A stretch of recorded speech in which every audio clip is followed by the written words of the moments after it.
So here we are on our way to Vietnam. It is 5:21, but my flight is not until 8 o'clock. I'm gonna park my car, have somebody drop me off to the airport, and we're gonna be in the sky. Business class, baby. We're gonna be sipping that sake. So I got the first flight is American Airlines from here to California. After California, it is Japan Airlines to Japan and then on to Vietnam. So basically, I'm on my way. Now, I gotta admit, I got up like 30 minutes late, and it was weird because I set the timer, but I guess I made a mistake and I didn't double check to see if I had actually set the alarm. And I've never had that problem before, but it was just 30 minutes, and I had set it for like 4 o'clock. So fortunately, I woke up, and I'm pretty much on time. So we're good.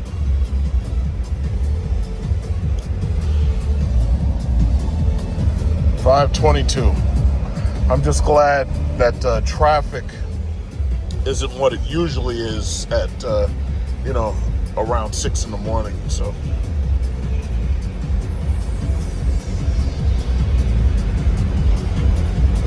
We're gonna get there. I don't really have to rush. It's like I'm gonna get there just fine. Oh, what's this guy? This guy got the Hellcat. Man, I tell you, FCA, they fucked themselves up so bad, it's not even funny. Is this a Hellcat or a shitty-ass Scat Pack? It better be a Hellcat. Oh, no, I think it's one of them cracky-ass fucking Scat Packs. I can't believe that company ruined itself so badly, man. I used to care about their product. It's like now you don't even really see any Dodges in the road anymore. All you see is like Jeeps. Jeeps and Ram trucks. That's like it. And these guys, I don't believe them. They talk about how they're going to bring the Hellcat back, but I think they're just trying to get people to buy the product until then. I don't believe a word they say until I see the shit. It's like this stock is in the absolute trash. I am so glad I sold that stock when I could. And I got my eyes on Tesla. Tesla's at 425. Look at this guy going over the fucking road lines and shit. He better not be asleep. He's going to cause an accident out here, a piece of moron. Look at this guy. It's a woman. Is that a woman? Man, she got that only feet. Them only feet making that money, yo.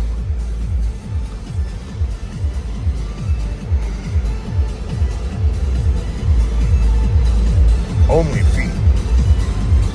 I gotta get me an only feet account.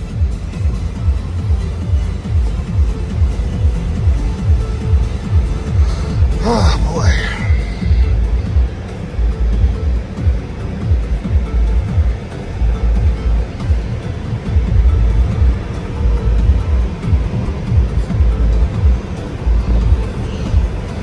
I'm gonna miss my car while I'm gone.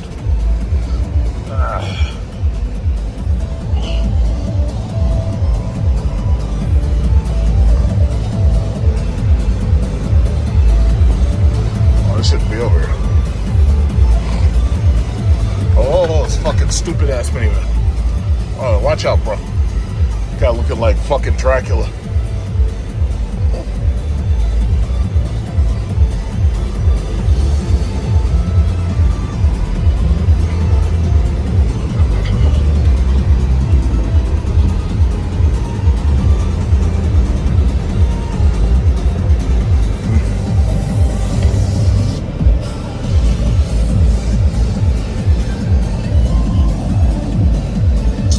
The only thing that sucks is that I have to take American Airlines, but I guess it's a chance to see how good American Airlines business class is randomly, I suppose.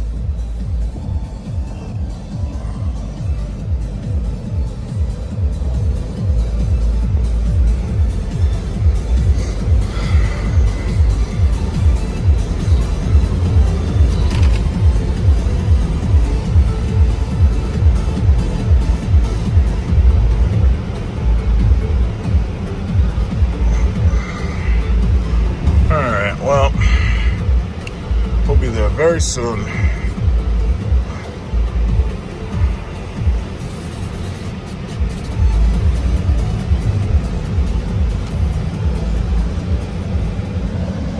This guy.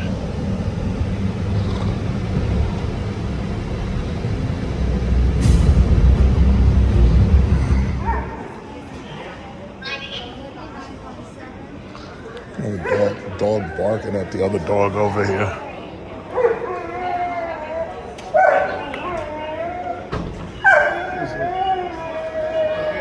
It's like dogs fighting and stuff. Oh, there he is. There's the other dog there. It's crazy. I'd put muzzles on these. I don't know how y'all deal with this.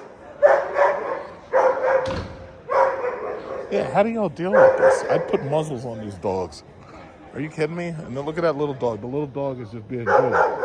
That's a good dog. That's a bad dog. And now these people are trying to get alligators and shit on the planes. And they're trying to get emotional support motherfucking lizards and stuff. It's ridiculous.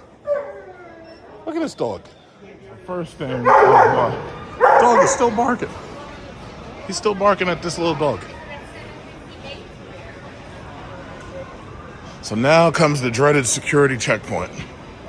Gotta go through fucking security, but I'm priority, so I didn't have to go through the long line. So this is kind of better. Okay, right? So security wasn't too bad. And now I gotta go to find the lounge.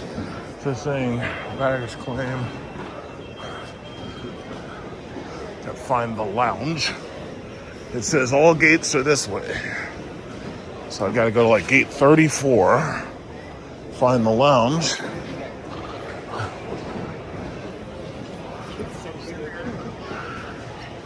Should be fun.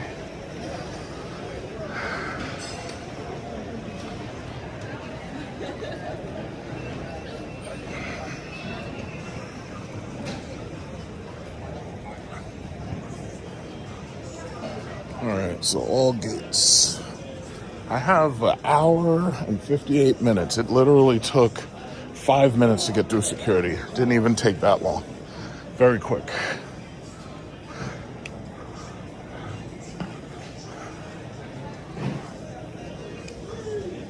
I don't know if they have a lounge, but I want to find out.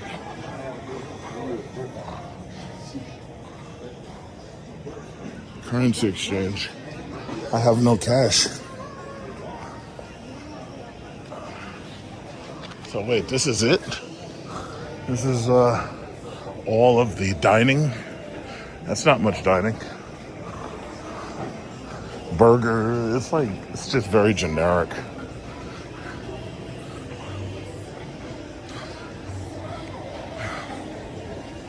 Yeah, I'll look for the lounge in a minute. I want to find the gate first.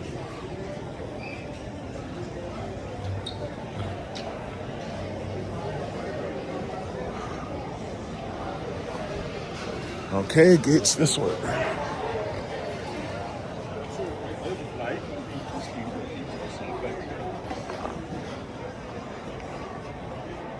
Airways Flight 178 is staging for the following passengers.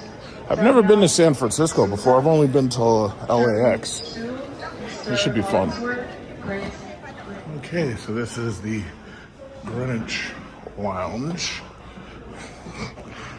This is the reason why you have to fly business class. Because, I mean, you think about it. It's early in the morning, you're rushing, you get to the airport. You don't have time to get your coffee. You don't have time to get your breakfast. You might not even have time to take a shower. But that's what we have lounges for.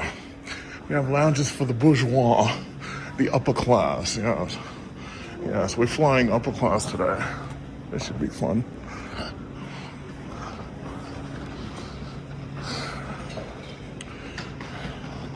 Let's see. My flight is San Francisco 758. I believe it is JL 7545. AA 179. Okay. On time. And it looks like they start boarding or something in 15 minutes. So I got a little bit of time. Let's see what we got over here. Oh, this is nice.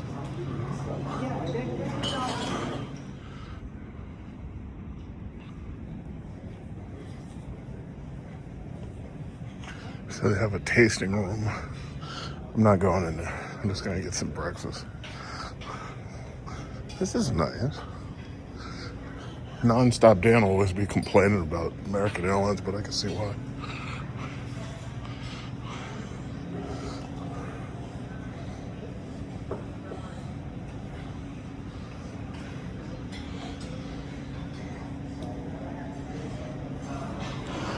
The question you have to ask yourself is it too early for Sauvignon Blanc? I reply, never. Let's go over and get some breakfast. Let's see what these people got.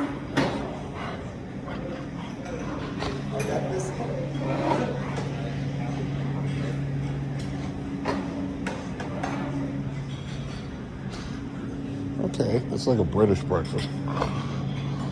All right, that's cool. All right, it's like British breakfast. My favorite part is the apron. That's cool. All right, this will go over well with my eggs and sausage.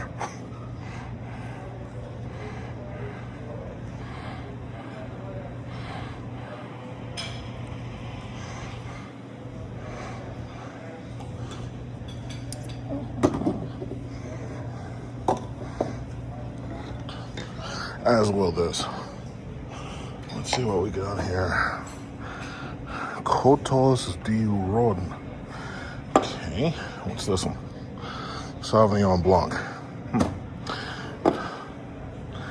Oh, I like it. Well, let's try this.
Captain right there, and I guess they're about to start loading soon. Probably got about 15-20 minutes, so I just gotta find a seat. Not a lot of them, so I'll go sit over there, and I'll just sit over there and wait. Look at the livery on this plane. So this is Alaska Airlines, Star Wars, Disneyland. That's interesting. They're painting these planes up pretty good, huh?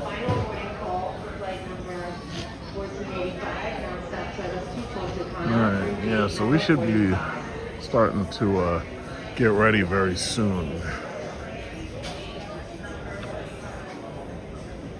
Alright, let's do this. Wheels up, baby. Wheels up, baby. Wheels up in less than 30 minutes to wheels up. Let's get up in the sky. Get my champagne ready. Christmas cake, I'm on the way.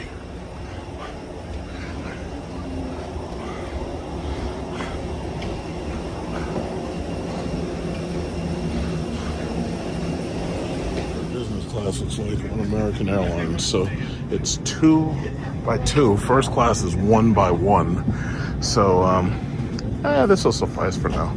It's kind of like premium economy, to tell you the truth. I was looking all over for the power supply, and then I realized it's behind the actual seat. So, gotta plug this in right here to plug in my phone. So I can plug my phone and my watch in. Then I gotta plug the headphones in back here. They put it where you can't even see the shit. brilliant. These are active noise canceling headphones where you just push on or off to turn on the noise canceling.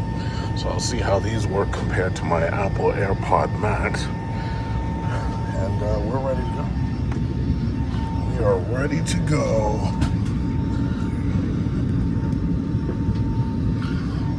Alright, let's get out of here. Let's get the hell out of here. We have a heat wave right now. It's freaking 80 degrees and it's only 7:41 right now.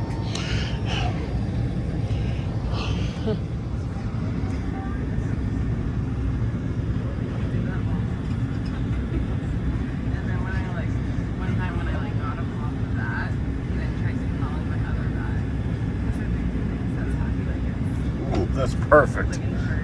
Avatar is exactly what I wanted to watch, and it just started streaming, so this is perfect. So I'll be watching Avatar during the flight. In fact, I'm gonna start watching it now. All right.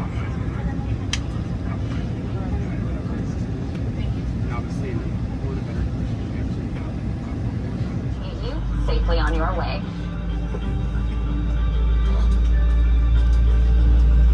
To buckle your seatbelt, insert the metal end into the buckle and pull the strap to tighten. To open, lift the top of the buckle. And remember, seatbelts should be fastened whenever you're seated in case of unexpected turbulence. Now, make sure your seat is upright. All larger electronic devices are put away. Carry-ons are placed all the way under the seat in front of you, and your tray table is stowed. Larger carry-on luggage goes in the overhead bin. If you have a handheld device, please switch it to airplane mode now. If your electronic device falls into your seat, please do not adjust your seat and contact a crew member for assistance. U.S. law prohibits smoking, including e-cigarettes, at any time. Tampering with, disabling, or destroying smoke detectors in the lavatories may result in a fine.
California. This is San Francisco.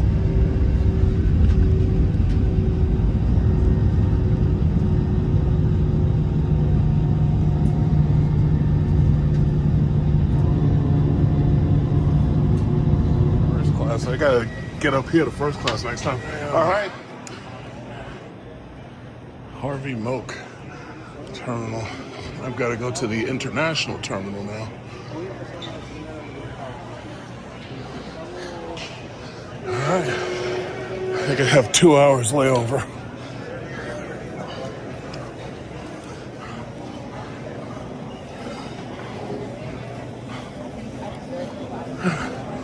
That wasn't a bad flight. It's pretty good. It's not as fun as the internationals, the Asian internationals. It wasn't too bad though. Oh my God. I'm tired. I'm gonna have at least an hour or two in the lounge. I hate it when they make you walk from one side of the terminal to the other fucking side of the terminal. I feel like I've been walking a half a mile. My plane came in way over there, and now I gotta walk this U-shaped shit to go all the way to the opposite side of this place. This is ridiculous. But I'm just gonna settle in the lounge and I'm gonna chill. Oh my God, I'm tired. So yeah, next flight is Japan Airlines. I believe it is a 787-9. Head on up. We gotta figure out where their club is. But they say A gates, lounges, and clubs are this way. China Eastern Airlines.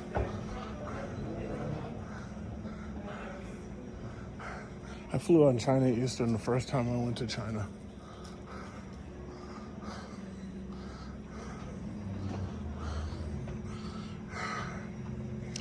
Wow. I like how the Japanese plane has that red dot on the wing, just like it's a 0.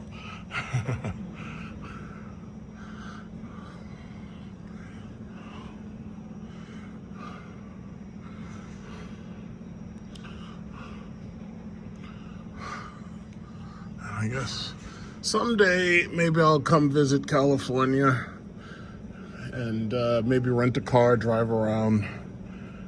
But that ain't now. I'll do that later. Oh, they have a Polish Airlines? I didn't know they had a Polish Airlines. That's interesting. All right, let's keep on moving to the lounge. Love how Emirates puts their lounge right there. Got the Emirates Lounge. I don't see a JAL lounge, but I'm pretty sure it should be one.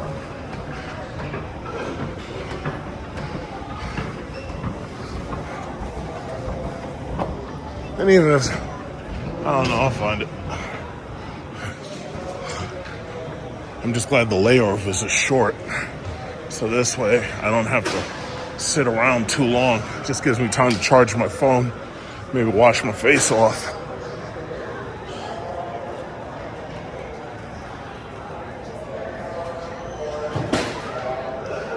A6, A7.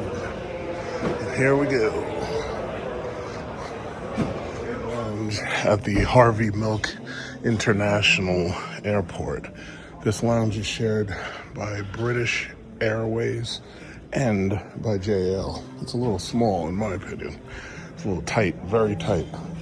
We got on the buffet, we got some rice, we got Brussels sprouts.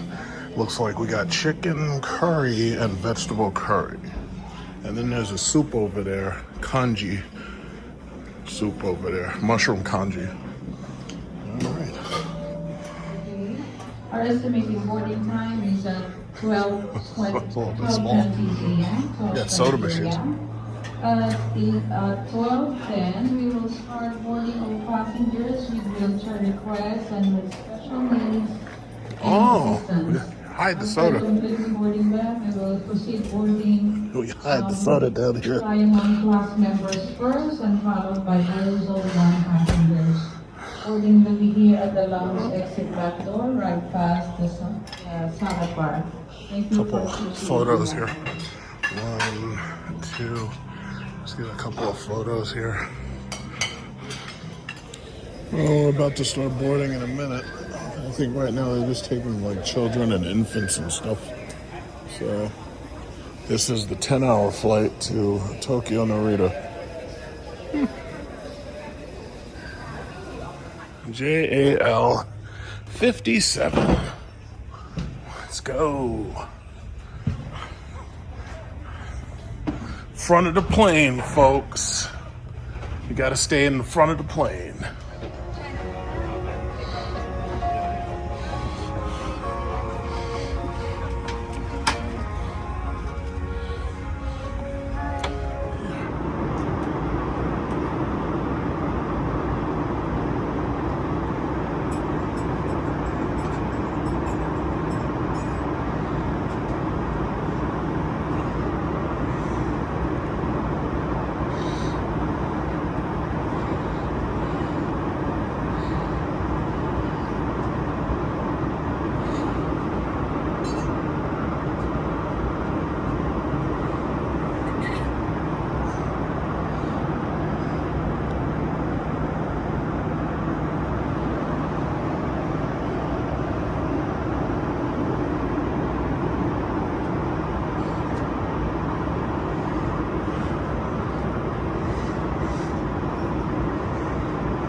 We're setting down in Japan right now.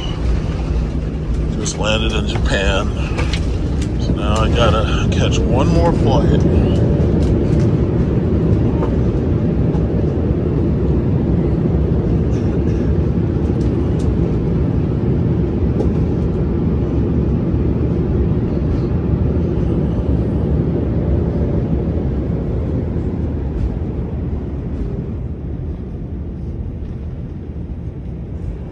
Stewardesses were very, very nice. They were the best part of it.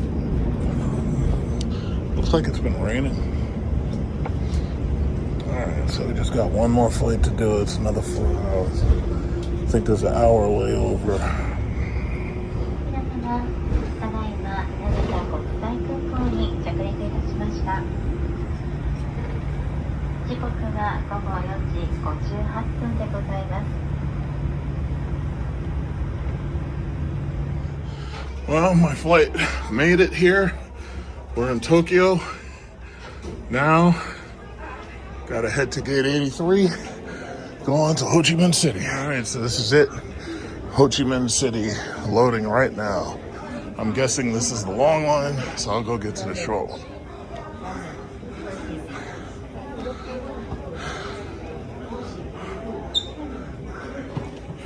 Final boarding. Alright. Even though it was only 10 hours, let me tell you something. That ride was rough. Just 10 hours though. To be perfectly honest, I actually preferred ANA over JAL. The room is a better product.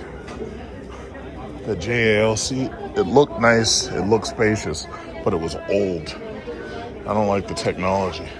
The in-flight entertainment system sucked. So, is what it is. But, I'll just keep that in mind next time. So it's like if you can't fly on JAL's A350, then yeah, you should pick ANA instead. Or Turkish Airlines.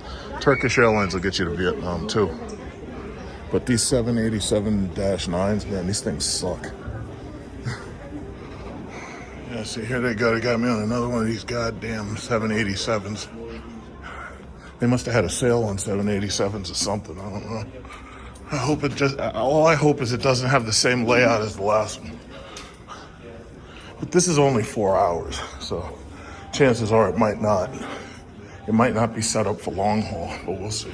Yeah, see, this is that JAL seat. Like, these bastards, these fucking idiots at Boeing set this shit up so that you have a window seat that is so fucking tight because the 787 is so narrow. So I'm sitting out here instead of over there. And then with these IFE stuff, they put the IFE stuff in places where it's like right next, like you can't even reach it. Like, it's just ridiculous.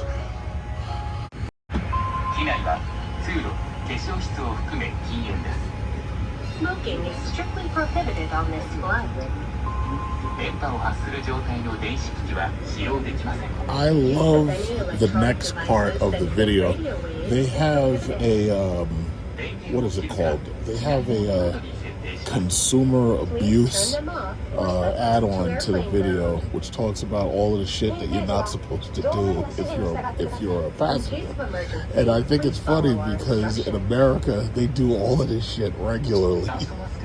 And they really need to add this video to like all American airlines, and they should force you to sign a waiver before you get on the plane, because I don't think we get it. ゴムバンドを頭にかけます。 Pull the band over your head. Yeah. Come on, get to the 乗 good 務 part. に備える姿勢を And then that's the other thing about this fucking plane. It's like this plane has no air vents up there. So it's like with no air vents, I'm actually hoping that the mask drop down so this way I get some oxygen. Find your seat. Fucking air, man. It's like you have to tell the cabin person to raise or lower the temperature. And right now it feels like the temperature's at 23 Celsius. I think she needs to lower that shit to about 20. I don't care if these women act cold, because they always act cold. Just give them a blanket. 膨らみが足りない時 Hot は as fucking チューブから息を goddamn fucking bone. If necessary, blow And you know what's into the funny? tube to I was inflate the having life a vest. conversation with a captain 前と後 who ろの was 非 on 常 his 口 way を to 確 his かめてく flight. ださい。 And he said, yeah, if it's not Boeing, I'm not going. I'm like, are you fucking kidding me? Airbus is better. 外出時に荷物は持たないでください。Leave your baggage when you evacuate. No, I'm taking my baggage. I need my baggage. What do you mean, leave my baggage? You think iPhone 12's growing on trees? What are you? スライドが破れ Look at this 使え guy. なくなる恐れがあります。 Baggage and This guy's a moron. Come on, you telling me that the bag is gonna rip the goddamn slide? 脱 Come 出時 on, の really? 正しい姿勢です。 Just jump out. 両手を伸ばして前傾を意識し、 Oh, 必 we're moving. ず着地点を見て滑ります。 When sliding down, stretch forward your arms, incline your body forward, and look at the landing point. スライド下での援助をお願いします。 We will ask you to assist other passengers after sliding down. Yeah. すぐに飛行機から離れます。 Move quickly away from Oh, the what the aircraft. Christmas kickoff? 安全のしおりもご覧ください。 Please review the safety instructions leaflet. No, get to the good part. I think they're gonna do the good. They're gonna do the good part now. Because when I saw it, I was like, you gotta be kidding. It's like it's fucked up. You gotta tell people this shit. Let's see, where's the good part? So I'm looking out there. They got some A380s lined up from Emirates, about to take off in a minute.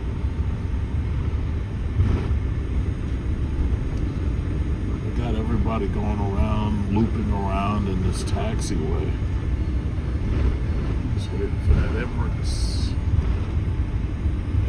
takeoff.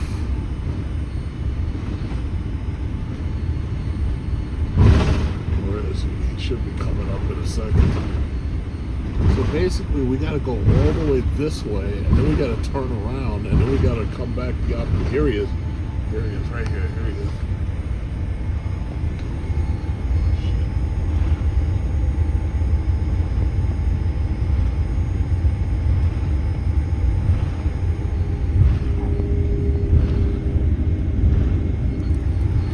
There's another one right behind him.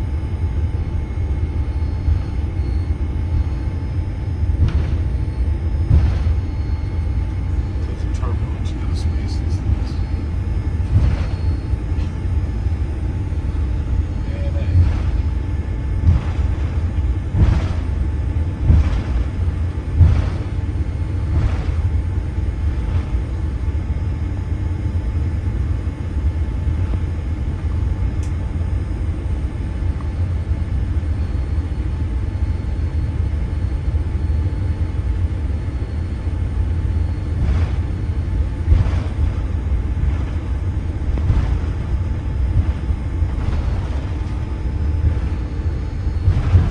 We'll be ready to take off in a minute.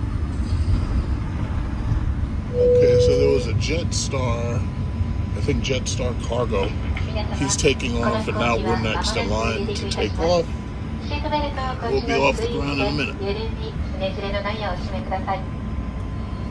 また座席の背もたれ、テーブル、足置き、個人用画面、コントローラー、カップホルダーを元の位置にお戻しください。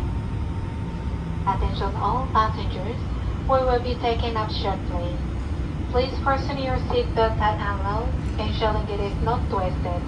Also, please return your seat back, table, footrest, personal TV set, controller, and cup holder to their original position. Thank you. Alright, here it is. On to Ho Chi Minh City, Vietnam. There we go.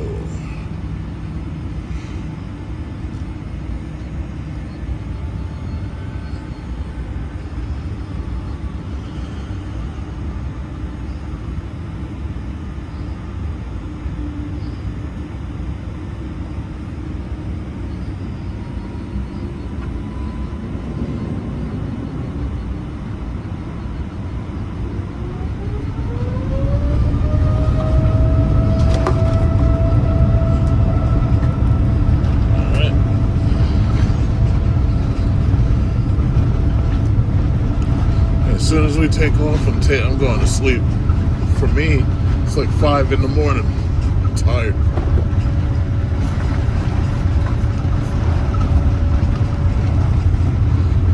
As soon as we get in there, I'm going to sleep.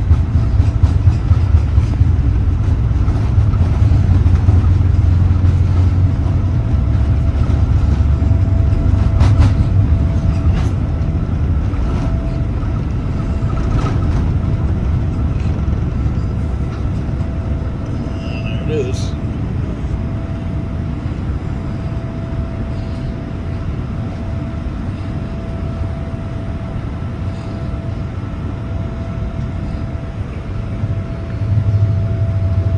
Not much to see out there. It's pretty cloudy.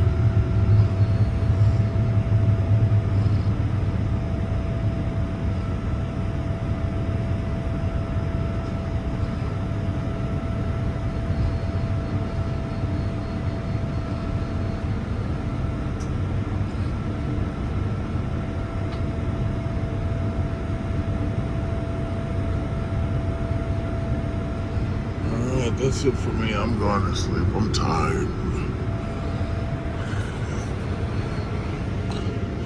So here we are. We are landing Ho Chi Minh City, Saigon. Landing right now. About to touch down. This place is huge.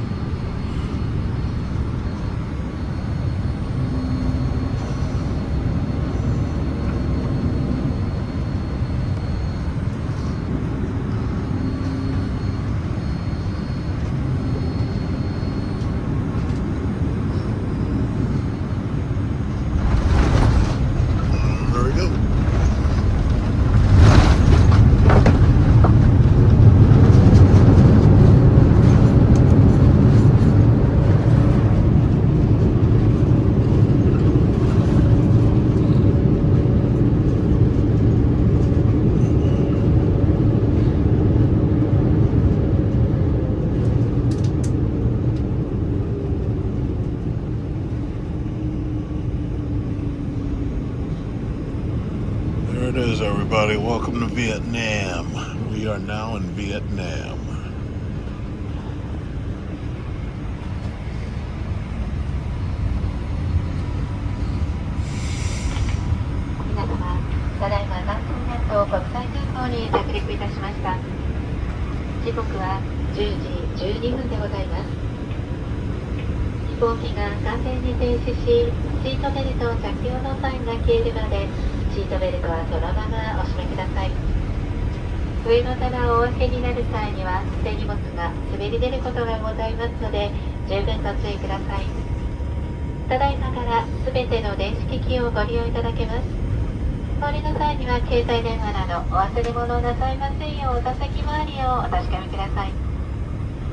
皆様、今日もワンワールドアライアンスメンバー日本航空にご搭乗くださいまして誠にありがとうございました。We have landed at Tanzania International Airport. The time here is now 10:13. Please make sure to keep your seatbelt fastened until the aircraft stop factory 3 and the seatbelt sign is on. Please take care when you open the overhead compartment as items may slip out. You may not use all electronic devices. Please check to make sure you leave nothing behind, especially cell phones and electronic devices. Thank you for flying with Japan Airlines, a member of the One Alliance. Alright, so now I gotta go through customs, get a cab, and go to my condo.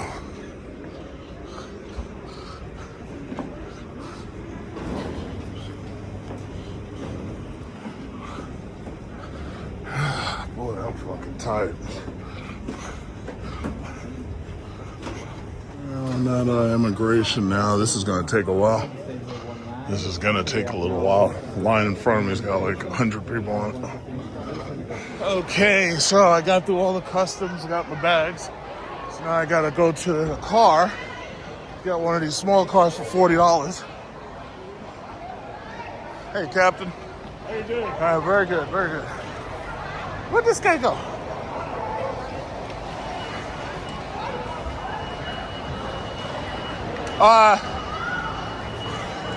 Yeah, he's around here somewhere. Let me find him. So I've only been here a couple of minutes. I already got chicks flirting with me. I got this chick with some, trying to talk to me. Oh, you got a gift from me from New York? Oh, yeah, give me a gift from New York. It's like, yeah, I'll give you a gift. It takes you 9 months to get it. All right.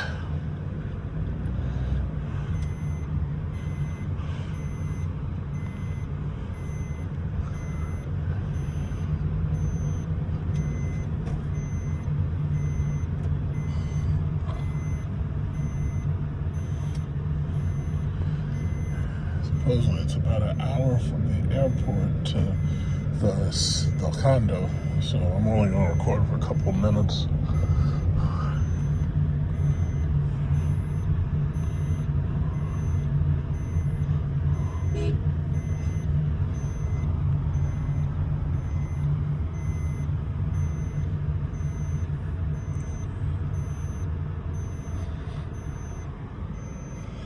Like those VinFast cars, VinFast VF5.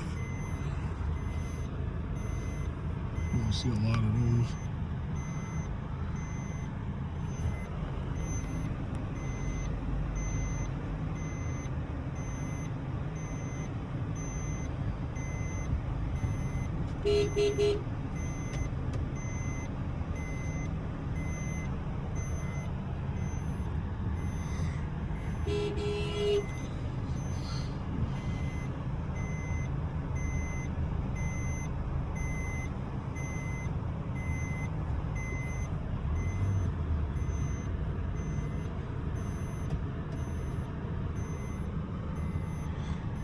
BYD.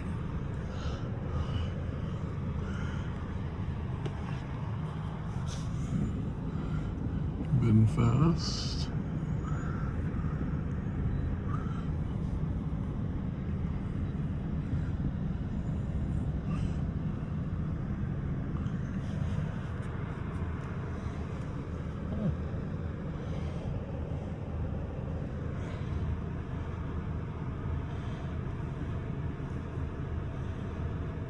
I'm having breakfast. I'm getting some pho at one of these restaurants.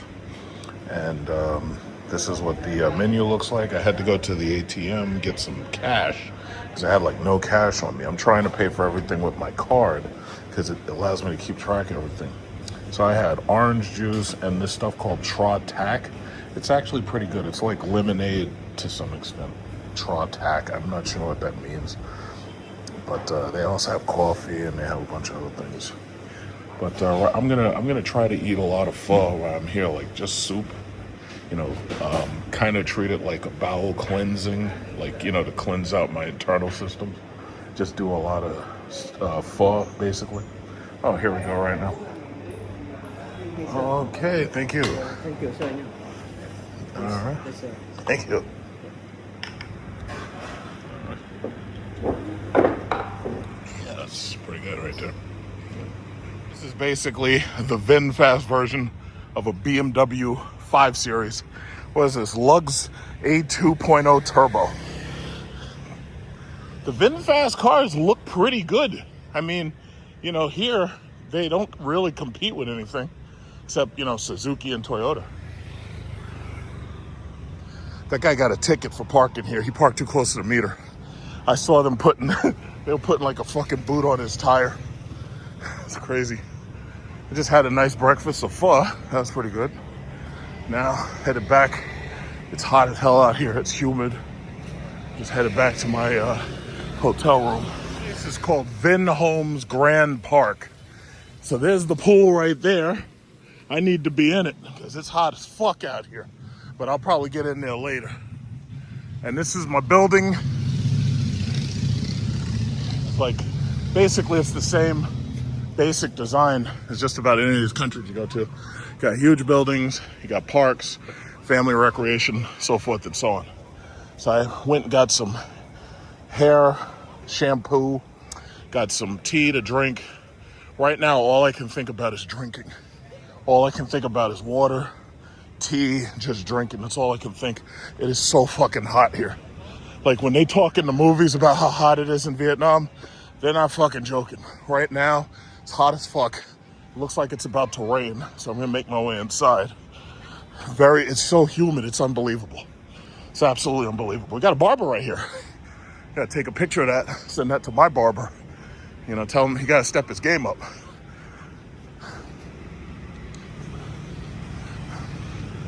All right, so I'm gonna end this video, upload this part, see how long it takes to upload it to YouTube. Continue from there. Looks like a cool place. So let me give you an extremely quick look around my little apartment here in Ho Chi Minh City. So I do intend to go to other parts of Vietnam, but for right now, this is what I've got in Ho Chi Minh City. This is basically $17 a night. And it's a nice little studio apartment, like $17 a night. You can't fucking beat this. You know, we got a little kitchen here. There is a pool. So you got a little kitchenette here. You got a microwave, rice cooker, of course. Hot stove right there, electric hot stove induction. Got a really big refrigerator. So that's nice. You know, it's a little bit messy now that I've, you know, dumped all my stuff. I haven't really put my stuff in the closet yet. So they got some closet space right here. Dual air conditioners. Then over here, you got the bathroom. As you can see, you got the bathroom right there. You got a toilet with a bidet, shower, sink, and so forth and so on. So all of this, $17. And this is the reason why a lot of Americans are planning on retiring in Southeast Asia. It's because you really get a lot for your money. And in America, you really don't. So a lot of them are coming this way. Now, I honestly, thus far, from what I can see, I would have to say Vietnam has way better infrastructure than the Philippines. The problem is there's a huge language barrier. Nobody seems to speak English. That might be a problem for some. I think the Philippines, what it also has going for it, obviously, is the women, because not only do they pretty much all speak English, but they're also Christian. I think to some extent that also extends to Thailand. However, when I was in Thailand, I really didn't have a problem speaking to people in English. I really didn't have much of a problem. I would say Thailand and the Philippines are probably going to be the two best choices for most Americans. Vietnam and Cambodia. I haven't been to Cambodia yet, so I don't know what they have to offer. But thus far, Vietnam, it's very quiet. It's very safe. It's extremely quiet. I mean, it's like South Korea levels of quiet. Maybe even quieter than South Korea. They got a lot of electric cars out there. VinFast basically owns everything. See, I got my little television right here, right above the bed and right below the air conditioner. I'm surprised they put the TV here. I would have put the TV over there next to the table so that the people who are sitting here could enjoy it. Not only that, had this been the Philippines, this bed probably would have had a small partition between here and the bed. It wouldn't be a bedroom, but at least it would be a partition. Because as you can see, I'm sitting on the edge of the bed and I'm staring at the rest of the room. I mean, I guess this is what you call a studio apartment, you know, minus the partitions. But it's not bad for $17 a night. And, you know, it's just like I suggest to people, if they go to Bali, you know, don't just stay at one place. There's a bunch of resorts that you could stay at for like less than $50 a night. And this way you could get to see different corners of the place and you have a really good time. I would say Vietnam is kind of like that too. I just like having at least one place as a base where I can keep everything. And then when I go venture out, all I need is like a day bag or something. And as you can see, I have a lot of suitcase stuff. You know, I have a lot of, you know, I can easily pack up bags and I can go places and everything. I could take 2 of my bags and leave 1 of them here. Nobody's going to, for the most part, steal my clothes because for the most part, they can't wear them. You know, these people are not very big. These people are like 4 foot nothing, 5 feet nothing. And this all staring up at me. Everybody, the kids, the adults, it's like crazy. But so far, so good. I'm having a good time. So, again, it's really hot out there. It's starting to rain. I'm going to upload this part of the video. And, I'll make more video clips later. Clean out my phone a little bit. I have like a whole terabyte of space that I can make clips. So I'm going to definitely clean out my hard drive a little bit so I'll have even more space. Other than that, so far so good. Welcome to Vietnam. See, that's for my friend. So they have the Japanese restaurants with the conveyor belt sushi. That looks nice. Then of course this KFC. Let's see. We have a pot of noodles or rice, 1 piece of chicken, and you can see it's cheaper than it is at home, a lot cheaper, and it's probably a lot healthier too. I see that meal is, what is it, 309 dong? I think that's like less than $4 or something. Yeah. Yeah, so this is the market.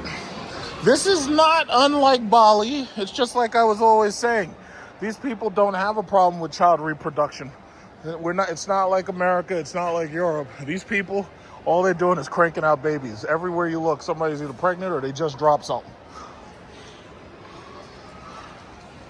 Oh yes, I want to go in here. I want to get to this Mr. DIY to get like some what is it? Extension cord. They got a Japanese store in Notori, Japan. But this is for people who live here. It's like I'm not trying to buy anything I have to leave, you know? So here we're going. I got to get me some soap. I'm going to get me one of these full-size toothpastes. Noaga Sarang Duk Kim Chung. Yeah. So Colgate, as you got it. So basically this is just a hypermarket within the mall.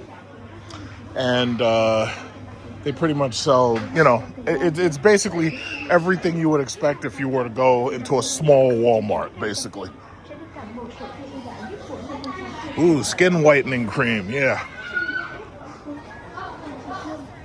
Omo. I think we got to get dish detergent. I'm not even sure. I got to get some small soaps. I got to get like the small bars of soap. I already got my Head and Shoulders, so I'm good on that. I don't need any female things, so I don't need none of that. Just keep looking around, see what they got here. Get some milk, get some juice, get some cereal maybe.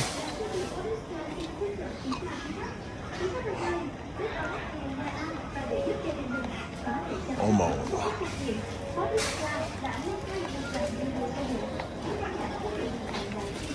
I don't know where to keep the soap.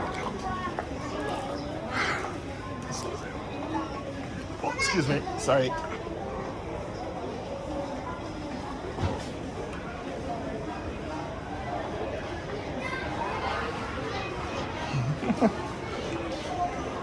This is fucking, what is this? Yeah, dishwashing. I don't need that. I think we do need dish soap though. That's how we get a small dish soap. Oh, look at this kid.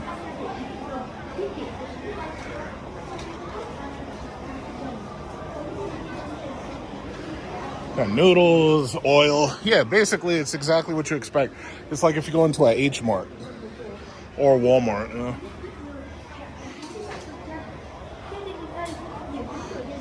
Get some food here. We got some nice food over there. We gotta get some food. I'm gonna have to take a taxi back. So I do not feel like having to walk back all the way over there. Especially when you're carrying these groceries.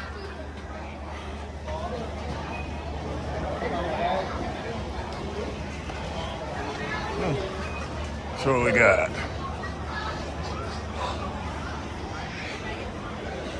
You get the picture.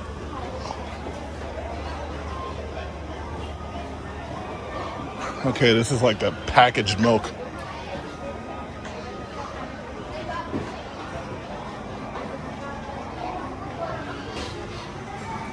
I'm glad to see American representation. Alcohol. Oh, look who it is. It's little Becky.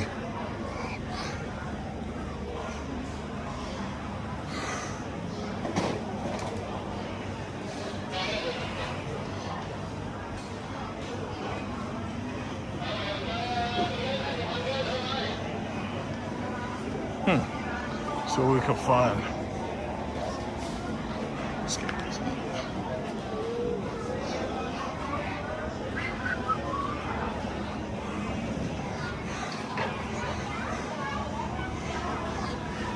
Yeah, you get the picture. It's kind of like an H Mart. Not really dissimilar.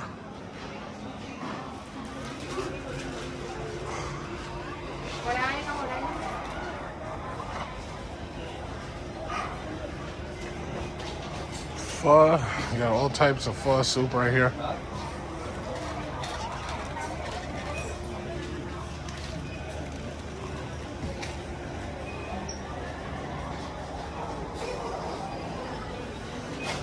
Yep. Ooh, melons. All I'm looking for is something to drink. Oh.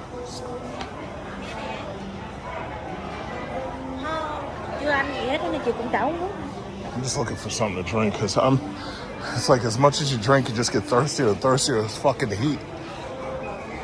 It's just too hot here. Milo.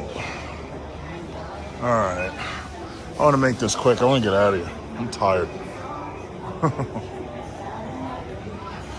So I finished getting what I'm going to get for now. As you can see right over here, I got a couple of Passport Joes visiting. Passport Joe right there. He got himself some of that Love Me Long Time right there. Good for him. But those are the Passport Joes. Those are not the Passport Bros. I'm a Passport Bro. What we got here? Milk, powder, baby food. No, I don't need any of that. I didn't see cereal. I guess these people don't really eat cereal like that. I guess they just eat pho all the time. They do have chocolate milk. Let's hurry up and get through this line.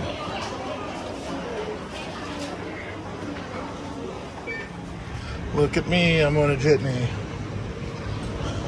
Try not to fall off.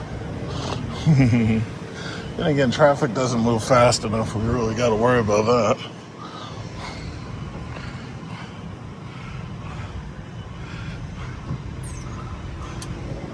Huh.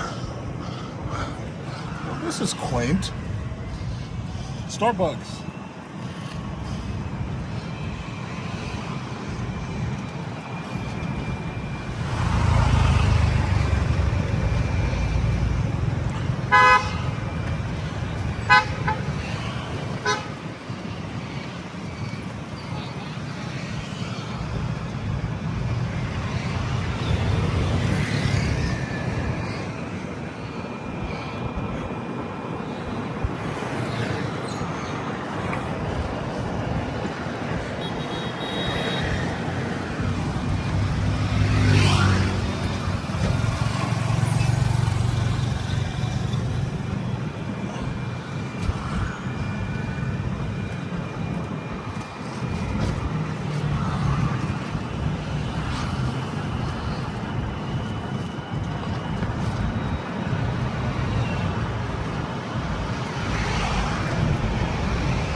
Hi.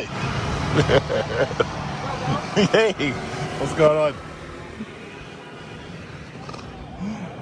Are these the cops? Yeah, those are the cops right there.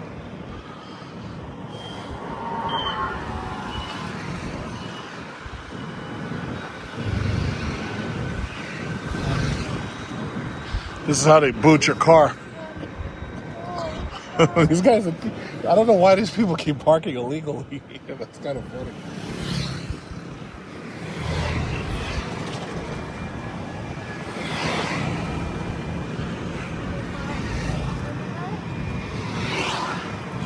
Yeah. You can do that in home. Just park this in 30 seconds and your car will know. It will throw it away. Yeah. Huh? Yeah. That's 503 right here. Yeah. That's us.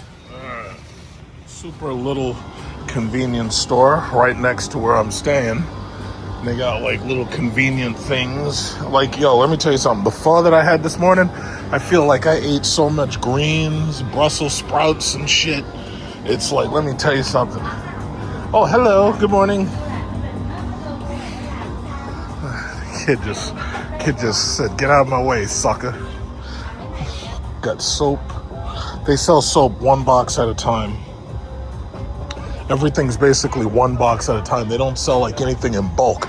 Not unless you're buying like these things. Like you're buying like, I like to taste this True Nut. You gotta taste the whole nut. I don't know what this shit is. Mekon. I'll try this. They got little coffees. Oh, make sure you get your coffee and your sugar. Make sure you get coffee and sugar. Nescafe. Look at this. Shopping in Vietnam. There must be some way out of here. Jimi Hendrix, Biggie Smalls, and Tupac. All of these motherfuckers died before they were even 30. That shit is crazy. Hand wash. To tell you the truth, all of these countries, Bali, Vietnam, Philippines, to tell you the truth, all you'd have to do is just change the language and you'd assume one for the next. They all look at, they're very, very similar. All right. I think I will grab one or two of these. One or two. I love my soap. I don't really need more hangers. One or two of these should be fine. What you got? Do you need sugar? Hey, listen, I like buying in bulk. Do you need sugar for the coffee or anything? Think about that. Yeah.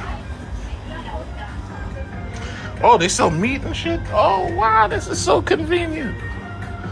A little meat restaurant here. Oh, this is so convenient, bro. This is so convenient. Good morning. This is so convenient. Okay. What is this? They sell little cell phone accessories back there. And then there's a little power socket. I'm trying to not eat anything processed. I'm trying not to eat anything frozen. So basically everything like that I'm eating is like fresh cooked. Now, God knows where they got it, but as far as I know, it's all fresh cooked. You know, especially like those, and then they got these Vietnamese hats. I gotta get one of these. I gotta find like the big one, like Raiden. I gotta get the really big Vietnamese hat. That, like, I want the one that's the size of a drum cymbal. What we got over here? Chargers, glue guns. Yeah, man, this whole, basically this country, Thailand and Cambodia, all these countries, the thing they have in common is they're all farms. So everything is about fresh. Everything is fresh. Fresh Christmas cake. Awesome. Christmas cake. Fresh Christmas cake. We got the meat right there. I had to get some pictures of the meat. Got the Phu Yuan over there. Oh, they even sell the ovens and the blenders. They even sell all the stuff. See? Wow.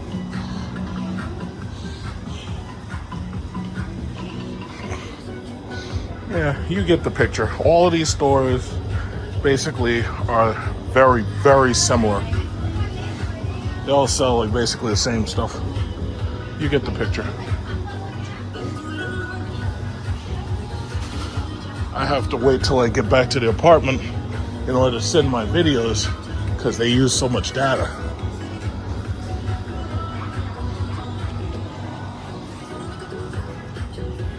All right. Yeah, you see this right here? This is how they boot your car. So they tie bike locks into your car. These people apparently should not have parked there because you can also see that they have a ticket on their driver's side. Yeah, so that was the convenience store. That was the restaurant. All these places are right next to my building. There are schools near the building too. Look, all these people got tickets and booted. Wow. That's amazing. Uh-huh. We put it on the soup. Oh, It's yeah. sour. Yeah. I want to get a hat like hers. I just want to get it like wider.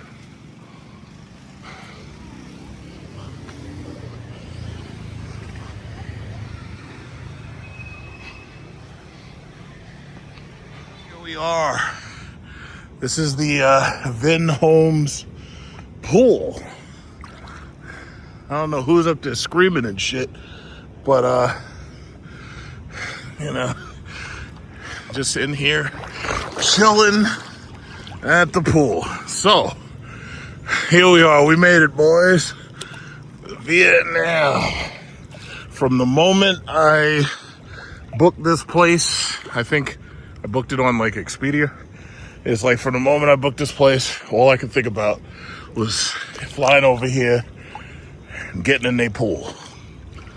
So basically, the weather here takes a lot of getting used to. Like when I was in Singapore, you may remember, I made a video in the Singapore hotel, and fucking heat was absolutely oppressive. It was 95 degrees every single goddamn day. 95 degrees. So basically it wasn't much fun in Singapore because it was just too hot. So basically it was like no matter what you were doing all day, you basically had to make sure you got in, you know, before it got really, really hot, like around noon. And it was better to do most of the stuff at the end of the day. You know, so basically you either doing stuff at the beginning of the day or you doing stuff at the end of the day. But doing stuff, you know, in the middle of the day, oh, that shit was brutal. You didn't want to have to do anything during the middle of the day. It was absolutely brutal. Bali had weather. I guess Bali's weather was a little bit nicer than this. And when I say nicer, Bali, it was constantly cloudy. But the thing that I've noticed here in Vietnam, first of all, it's extremely humid. As soon as I go outside, I take a shower every morning, and I take my shower, and I come out, and as soon as I walk outside, you get hit with a heat wave. And I'm not even just talking about outside of the building. I'm talking about outside of your room. Because my room, I have the air conditioner going, and the air conditioner maintains the whole room at about 18 degrees Celsius. So basically, it's like it's cold in there. It's about 60 degrees Fahrenheit, somewhere around it, right? 65, something like that. But the bottom line is, as soon as you walk out that room, you get hit with this humid heat wave. And it's just ridiculous. As far as the weather here, after noon, about 1, maybe 2 o'clock, you're basically expecting it to rain every single day. Now, I don't know. I know this is the rainy season. I know Southeast Asia experiences monsoon season around now. But see, when I would go to the Philippines, I noticed that the first 2 weeks, it was very, very hot, very, very sunny. And after the first 2 weeks, then you entered the rain season.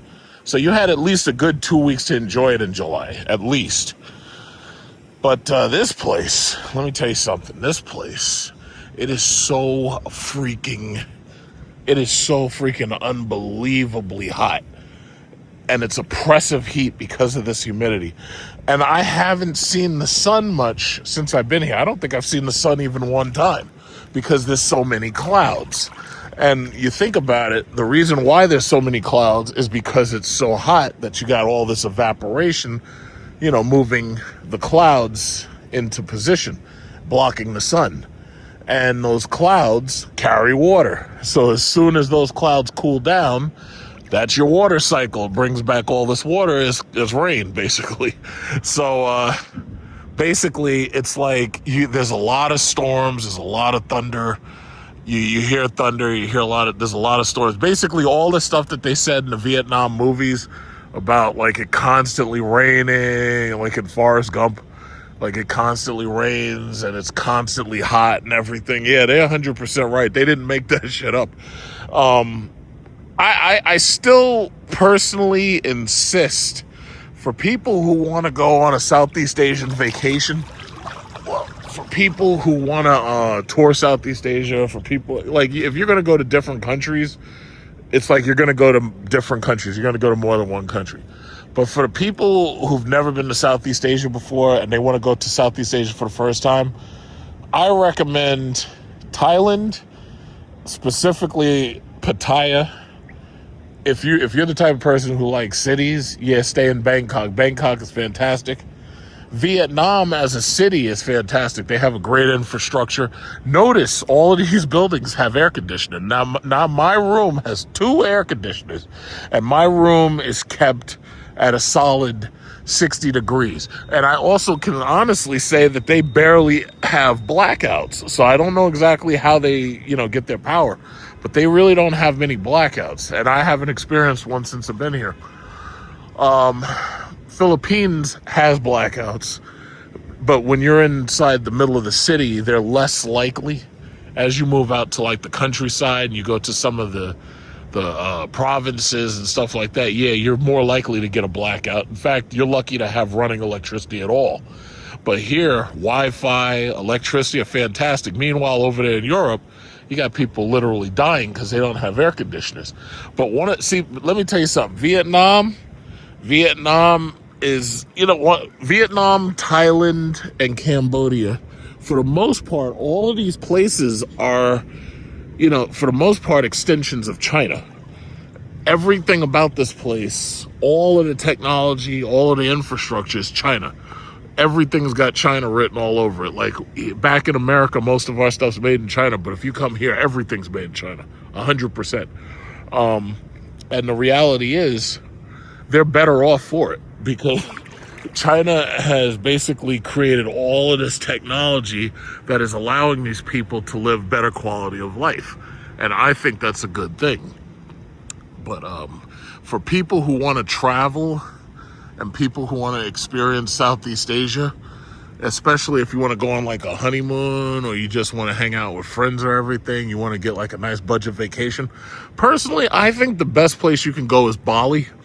And the reason I say that is because Bali they've got fantastic resorts.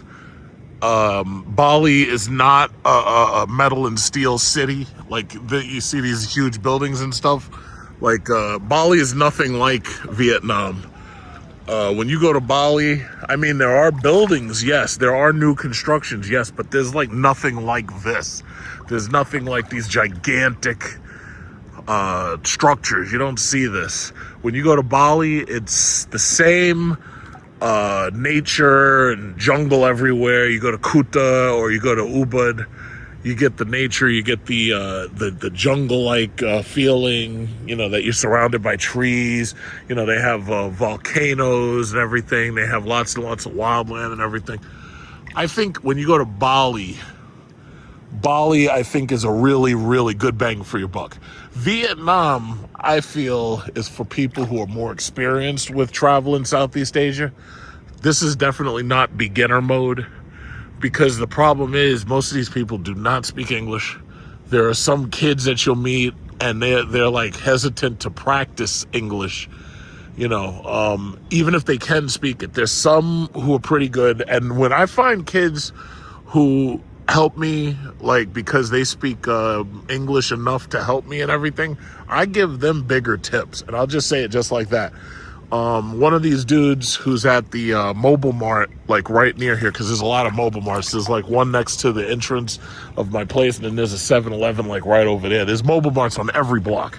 But anyway, when I got here, I had no Vietnamese money, and his credit card scanner was down, and he paid for me, and I told him, I was like, yeah, I'll pay you back tomorrow. And I borrowed about $6 from him, something to that effect.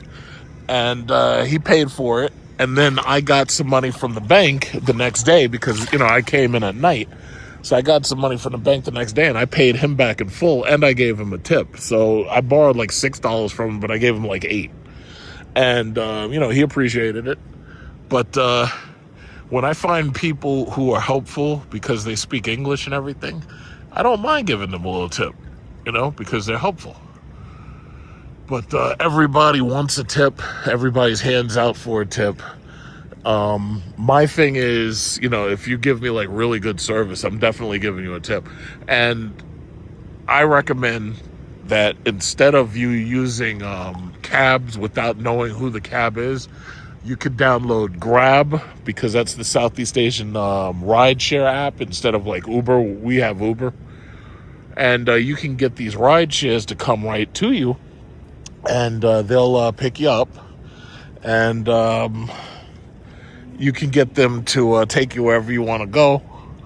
And you know, this way everything's taken care of. Like the tip is taken care of, you know, the payment is taken care of, the tip is taken care of, so everything works out just fine, you know. And, you know, me personally, there's a lot to see here. I haven't really gotten onto the bus to go into the city center yet, because to be perfectly honest, it's like I'm not in that much of a rush to do it. Like the only things I was going to see is like the Pink Church and the War Museum and everything. And I have my Chinese friend, she's right now, she's coming from Hanoi. But Hanoi is so far up north that I'm not going there. Now she's spending a lot of money, but the difference between me and her is she's from China. So for her, the same amount of money that I'm spending to come all the way over here from New York and fly here business class, she's flying with her mom economy. So she's not spending as much money as I'm spending up front, but overall she'll spend more money than I spend. But I'm just enjoying the place. You know, if you've seen the pictures I've been taking, I'm eating their food. You know, their food is fantastic. It's all natural. This whole place is basically farmland. So when they give you a bowl of pho, the soup, it's all plants. It's like they give you a lot of herbs, a lot of spices, a lot of seasonings, but it's all like natural. Everything's natural, right? And it's like if you're a foreigner and you come here, you got bad cholesterol numbers, you got bad insulin, and you got bad this, you got bad that. You come here, this place will change your diet dramatically, and your numbers will improve. Unfortunately, when you leave here and you come back to America, it's like you leave a toxic environment, you come over here, you get better, and then you go back to the toxic environment. It's like, you know, it's like what they tell drug dealers, like, you don't want, once you leave the environment, don't come back, because if you ever come back, you know, you're just going to recede right back into the bad behaviors, you know. It's a shame. It's absolutely a shame. Because I tell you, I've been here a couple of days. I feel so much better. You know, we had a long year. But this place, man, takes away all of your stress. Bali was pretty good for taking away stress. Thailand is pretty good for taking away stress. Vietnam is good for taking away stress, I'll say. Singapore will do nothing but give you fucking stress. You're gonna be stressed. You don't want to go to Singapore. I mean, you could go there just to see it, but no, it's a very stressful place. It's a very stressful place.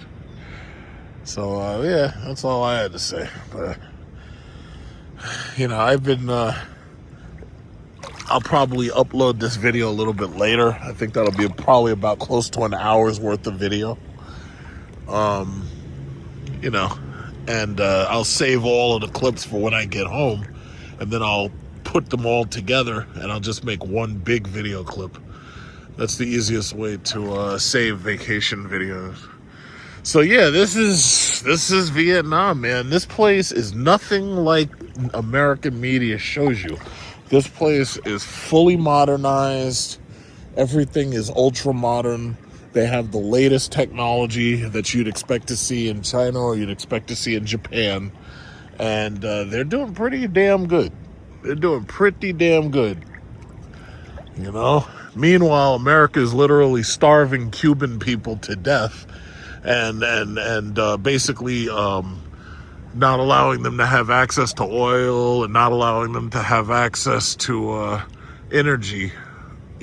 Forget the free market. But you come over here, these people, it's like the further away from America you get, everybody's doing great. Like, it's so fucked up. I imagine if Haiti and Jamaica were over here, if Haiti and Jamaica were nearby here and they had China as their closest ally, I wonder how well they'd be doing. And I know there's some people who don't want to hear me say that, but I honestly don't give a fuck, because the simple fact is I travel. A lot of you don't even really go anywhere. And the reality is I see it more and more. The more you travel, the more and more you see. It's like, America ain't doing shit for its hemisphere. The people over there are basically oppressed.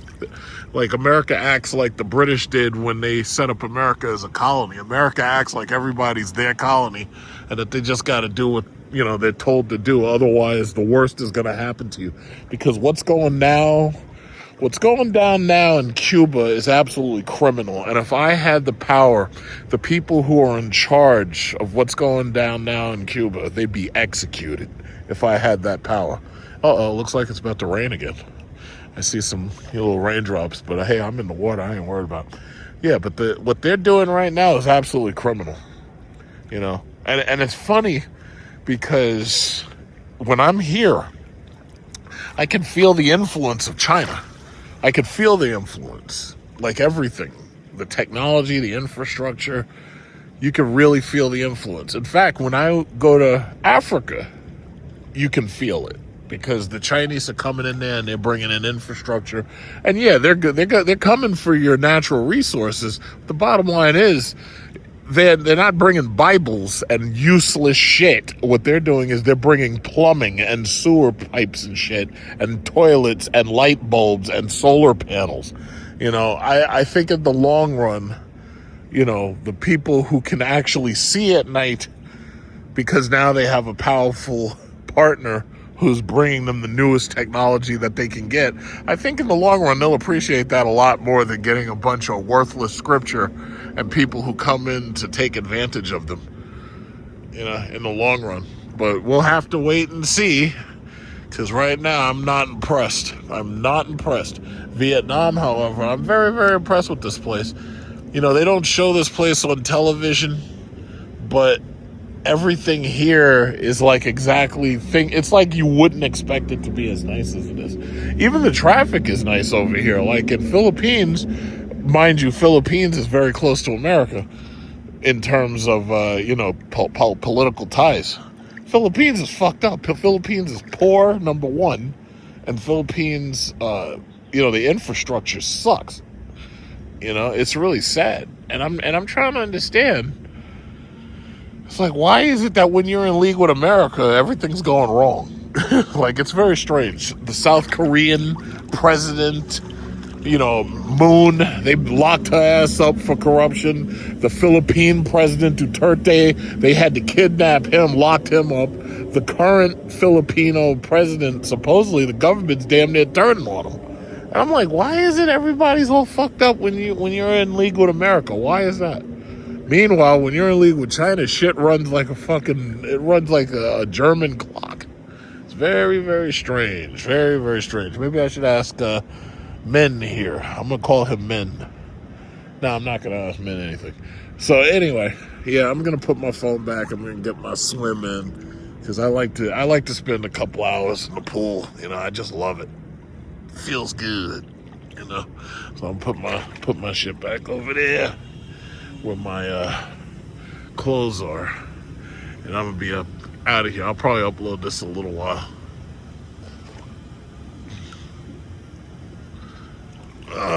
We made it, boys. We made it. We got to swim up north to Da Nang. Got to rescue Colonel Kurtz.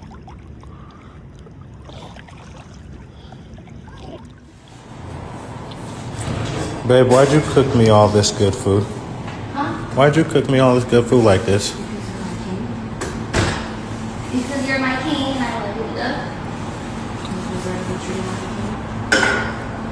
you. Really? I love you too, baby.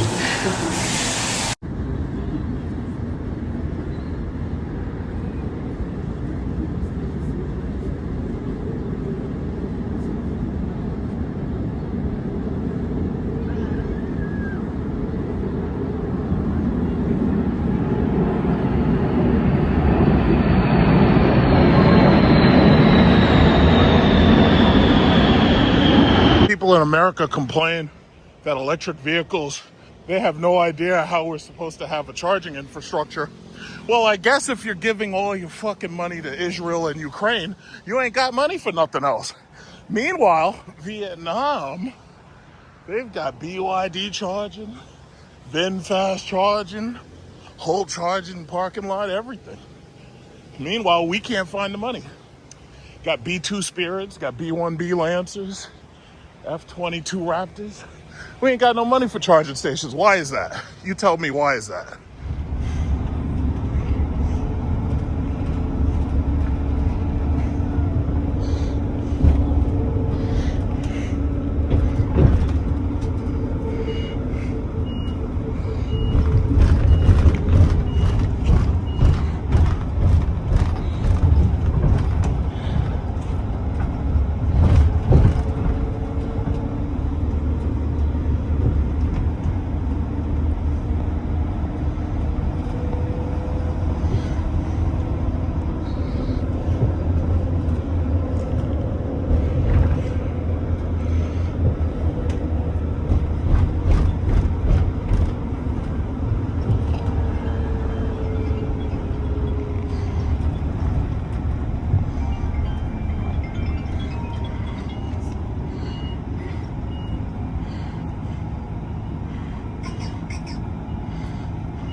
I think that's way too much.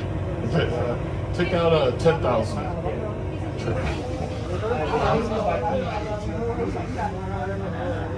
What'd you say? This is as small as you got. I got a little bit small. Hold on to that. He's probably gonna ask where we're going again. Get the small bills out. I'm going to the War Museum, or the War Remnants Museum. I gotta find a nice restaurant first before I go there. Get some breakfast. Freaking hungry. It's 9:55 a.m. 85 degrees outside. Extremely humid. I need to get in the pool later.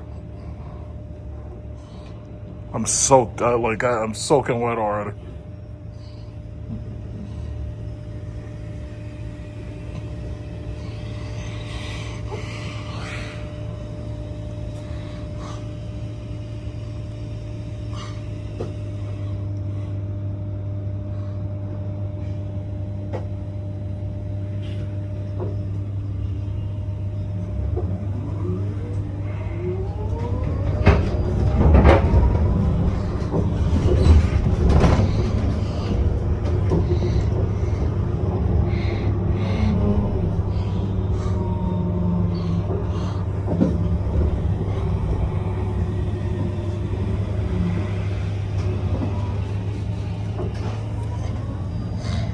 lot of Chinese cars, man. These Chinese cars are cool. Tesla sucks. Look at that BYD right there.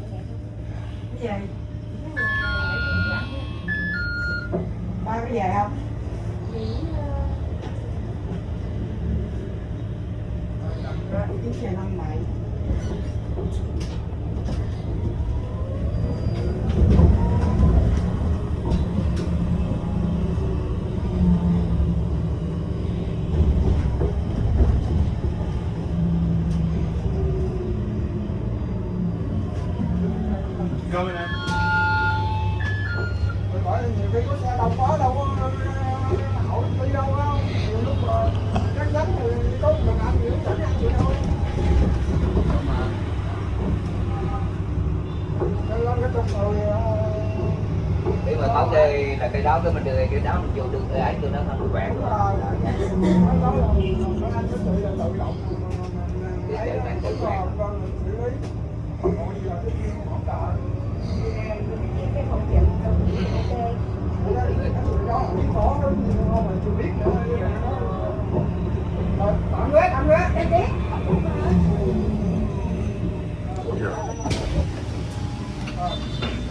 từ từ nha.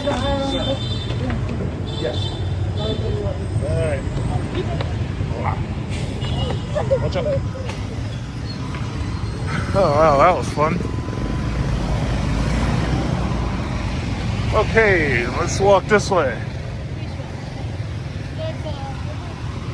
Yeah, let's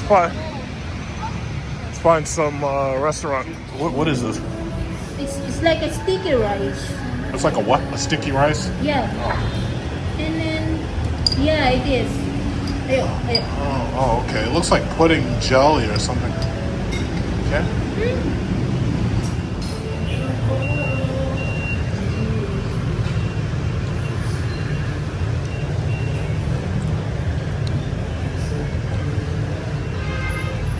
Decided to stop by the War Remnants Museum. So basically, this is the part where they brag about how they beat America. You can't blame them, because they did. Where's the Jeeps? There must be a Jeep around here someplace.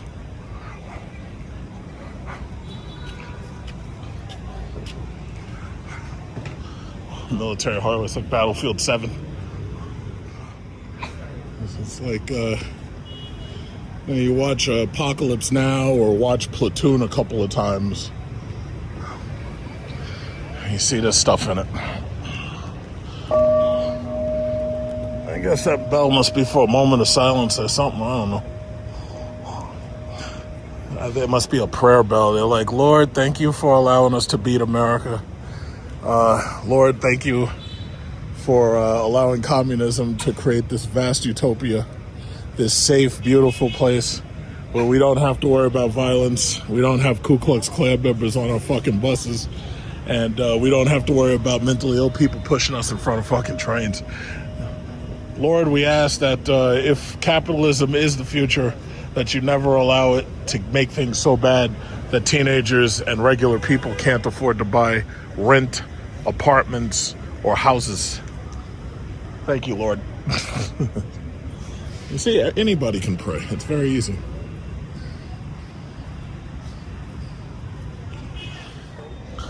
But, you know, it's like, no matter what the context, when you see, like, you know, the remnants of the American military-industrial complex, I think the important thing to remember is that it's like we are willing to spend any amount of money to take war all over the planet. But in this case, it didn't matter how much we spent, he still lost. Unbelievable, huh? That we actually lost.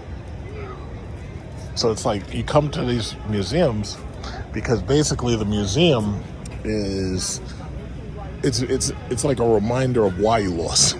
So basically, it's like not only did you lose, but they're rubbing it in your face, and it's like, yeah, guess what? You not only did you lose, but all of your helicopters and shit that we pushed in the water, yeah, like we're gonna fish them out, and then we're gonna put them on display in this freaking museum. That's a damn shame. And you think, how many lives did we waste for absolutely no reason? How many lives were absolutely wasted? How many lives are being wasted in Ukraine right now? How many of our soldiers are going to die because of U.S. and Israel attacking Iran? It's like, what's the point? And the funny thing is, these people are doing fine. It's like for God's sakes, they fished our shit out of the fucking water and they got it on display. It could be worse. You're right. Hold on. So you spend all this goddamn money on for what?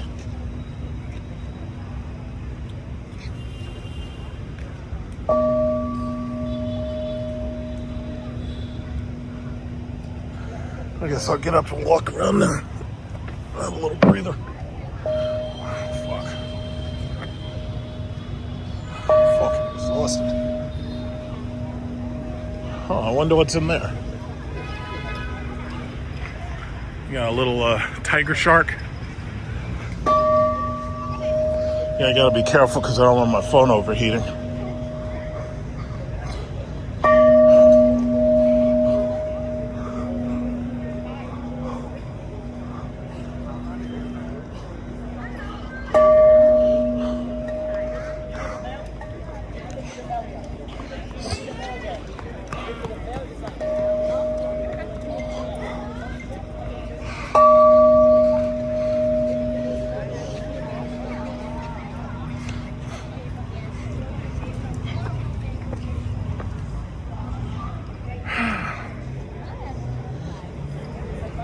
Funny, this is, you want to see a bunch of foreigners, this is where you come. All the foreigners are here. I haven't seen this many foreigners since I got here. This is a cool little plane.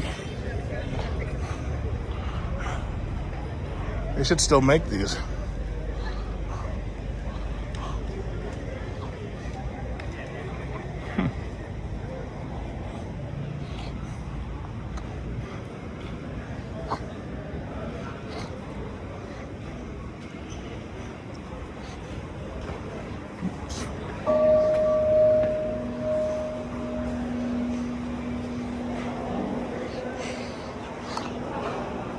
I still want to get one of those big hats.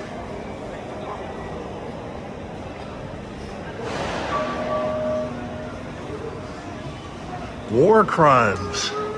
1F. Alright, so we got war crimes. We got conference room. Agent Orange effects. On floor 7. Holy Christ. Oh, okay. This is a big place. They're going to show us war crimes. I'm down. I'm down for some war crimes.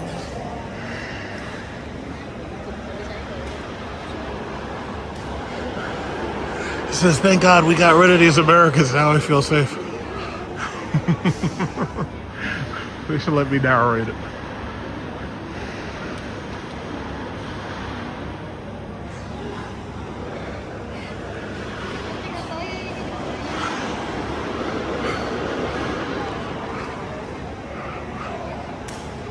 Favorite part is like when you see the people crying and shit, because like that white guilt gets in there real good and people start tearing up and everything and they start crying.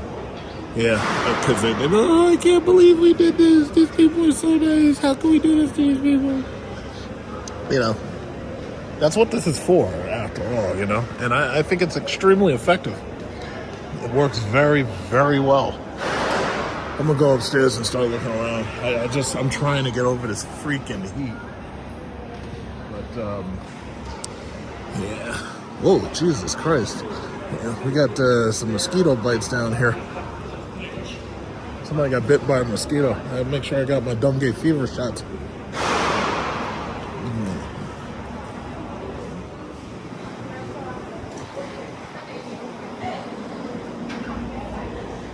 Yeah, the pilot uniform. God knows who they took that from John McCain. Hey, I've got one of those. They took the bolt out.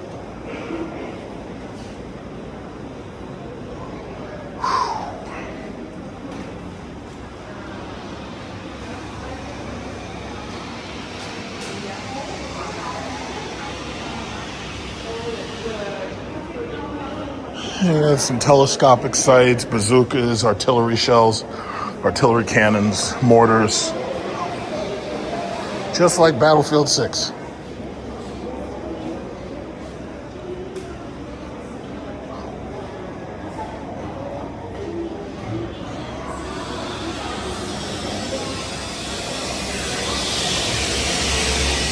I got some air conditioning here, thank God.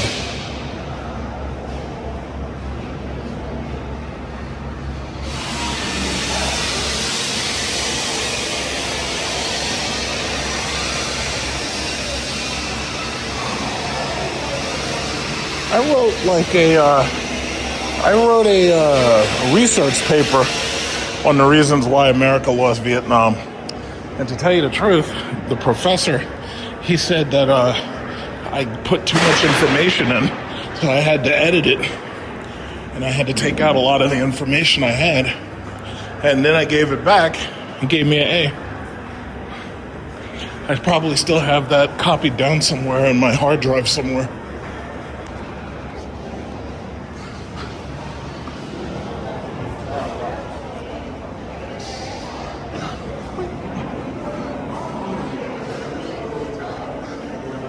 Okay, war crimes, here we go.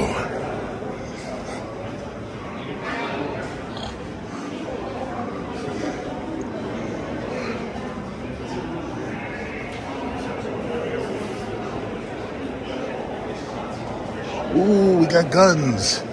It's just like in Demolition Man. If you're looking for guns, go to the museum. They got plenty.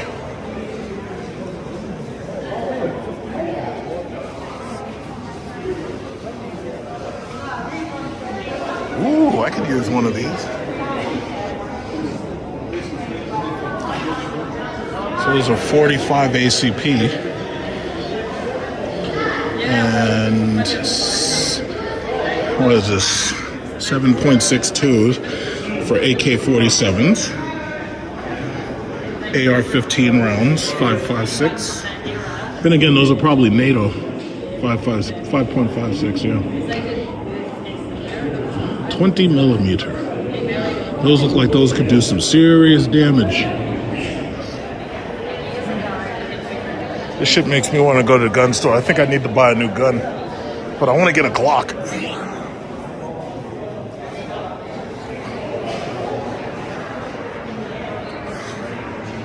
Holy Christ. That bazooka don't fuck around right there. We got those big machine guns. Those tear Charlie in half. It's like I woke up one morning, I was surrounded by Charlie. So I started firing. And let me tell you something, they can hear those bullets going off from here all the way down to Da Nang.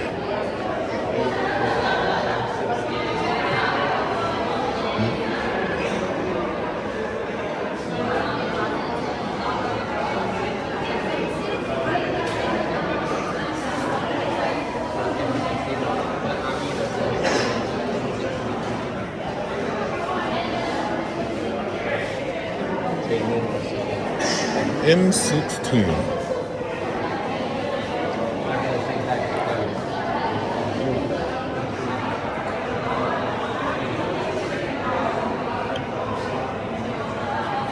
Ooh, 45 Tommy gun. You know what's funny? My grand uncle, oh snap, my grand uncle, he died years ago.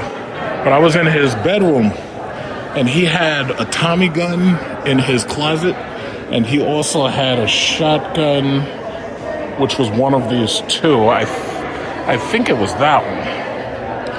And I was like, yeah, you know, when he goes, I'm taking a Tommy gun for myself.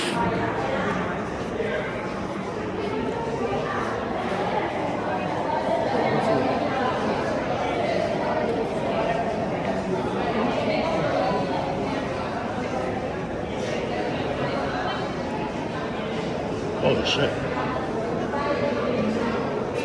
Phosphorus. Yeah, white phosphorus. Oh, these are tank mines. I know what these are. You have to push right on your controller in Battlefield 6 and you put down one of these mines, blow up the tank. But you need like 2 of them. It doesn't make any goddamn sense.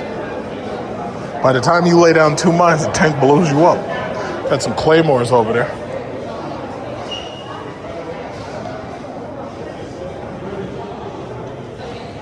Yeah, you could do some serious damage with this shit.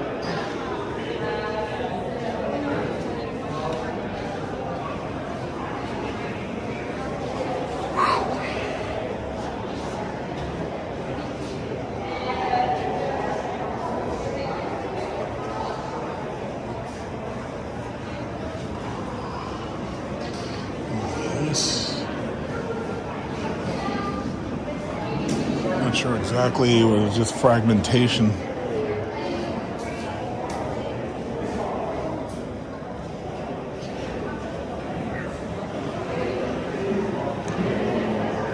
Yeah, do some damage with this stuff, bad boy.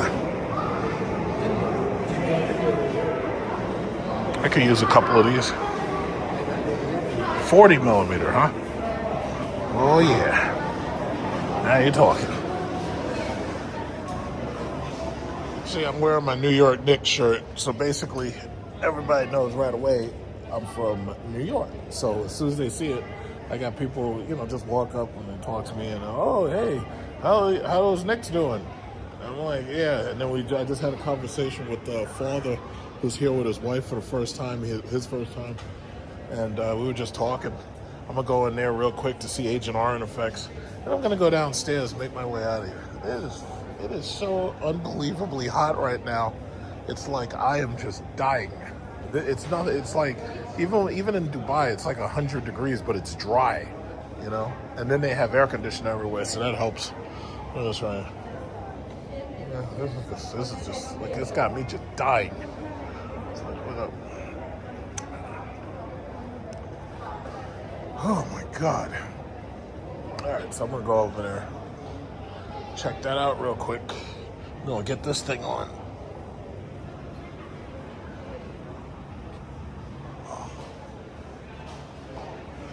All right. I am dying in this heat, man. When I get back to the hotel, it's right back into the pool. That's why I had to make a video just to show the pool one time. So that this way, I only have to show it that one time and you know exactly what I'm talking about. Get right back in that pool.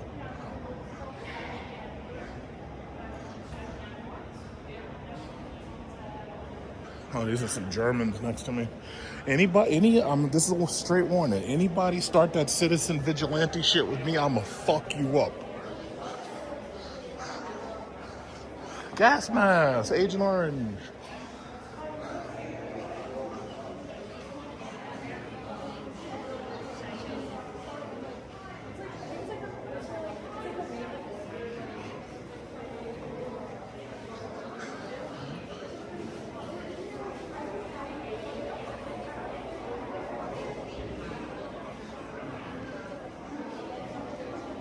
The most human moment is when she extends her hands to the enclosure, reaching for her father, as she recognizes Mr. Nguyen, who's diagnosed with illness related to dioxins from Agent Orange. Yeah, this is like a guilt trip. Like, what they should do is at the very end, I tell you, this is what they should do. At the very end of the tour, they should have like a big mat.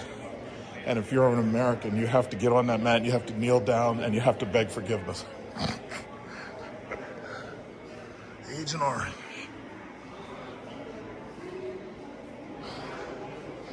Man, I was in Da Nang and they dropped that Agent Orange on me. I can't feel my hands.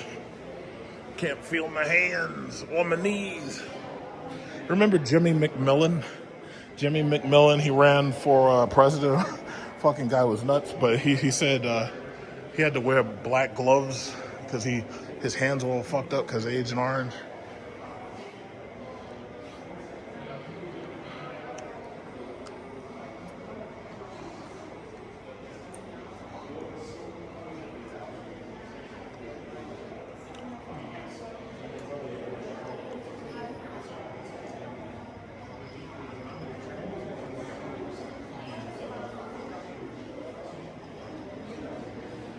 Yeah, I don't really have to read the captions because I'm more likely to read this online.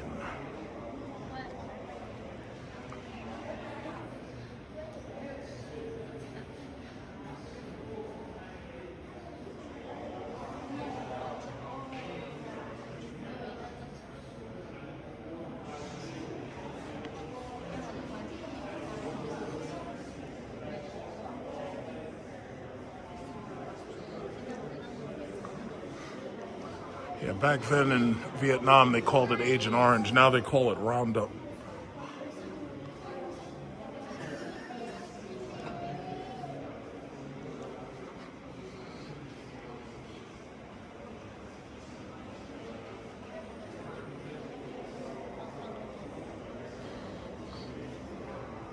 Okay. You see, the guilt is setting in right there. Got the guilt setting in. You see her hand on her chest like that? The guilt is. I'm just watching the white guilt just build up in these people. You know, when it builds up enough, like to 100%, they like slap themselves.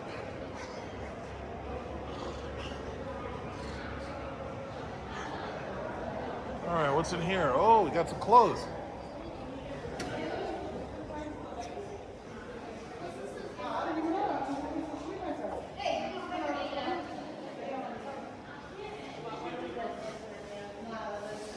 Whoa, we got Christmas cake. Christmas cake. Do you like Christmas cake? I love Christmas cake. Let me tell you something, I love Christmas cakes. No one to Christmas. See, I asked a Japanese man, and I asked him, I said, what did you think about the Christmas cake? And he said, no, want Christmas cake.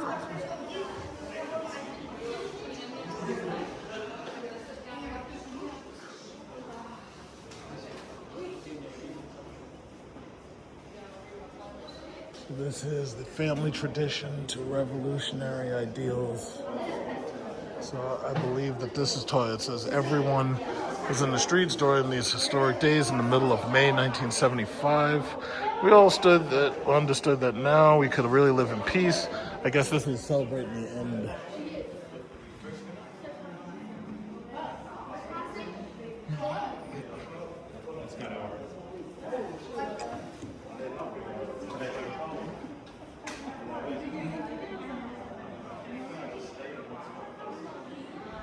All right. What's your name? Nghĩa. Huh? Nghĩa. Nia? Yeah. All right, Nia, the coconut guy. All right, here's the coconut man. All right, coconut man. Yeah, cool. All right, let's get to this bus. Oh, that's a Mercedes? That's the EQS SUV. Hi.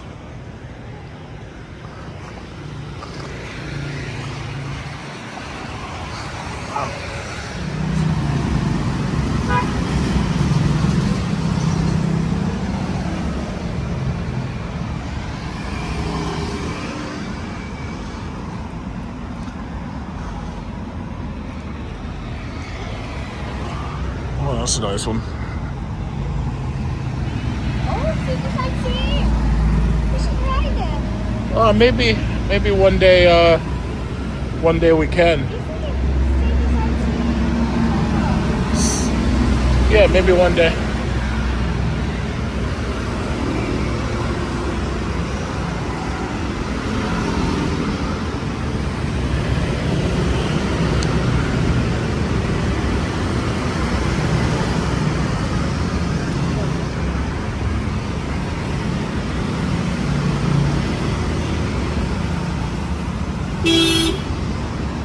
Oh, look at that one. That's an interesting car right there.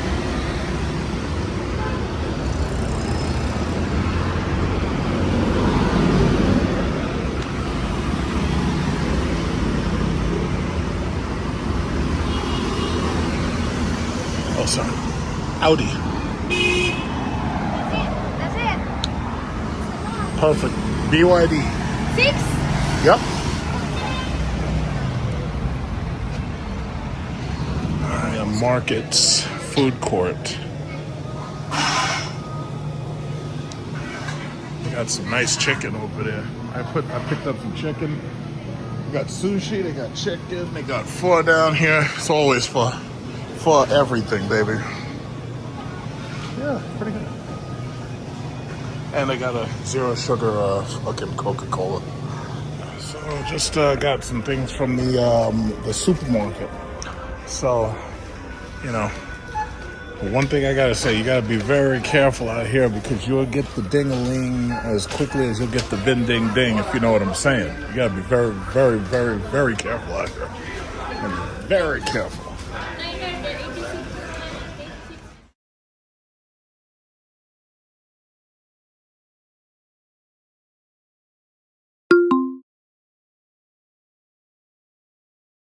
That's wow. Oh yeah, we can do this. I'll sit in the back. All right. We'll put the stuff. I'll put the stuff over there, and you can sit there. Oh, look at this, a VF5. All right. Yeah, I think this is an electric car. Hi, Tron. Hi. How you doing? Does he know where we're going? He knows. Okay. Because this thing sends him the information Oh. before you even see him. Wow, this thing's claustrophobic. This is the reason why when I buy a car, I always get the moonroof. He's got electric fans here. Yeah.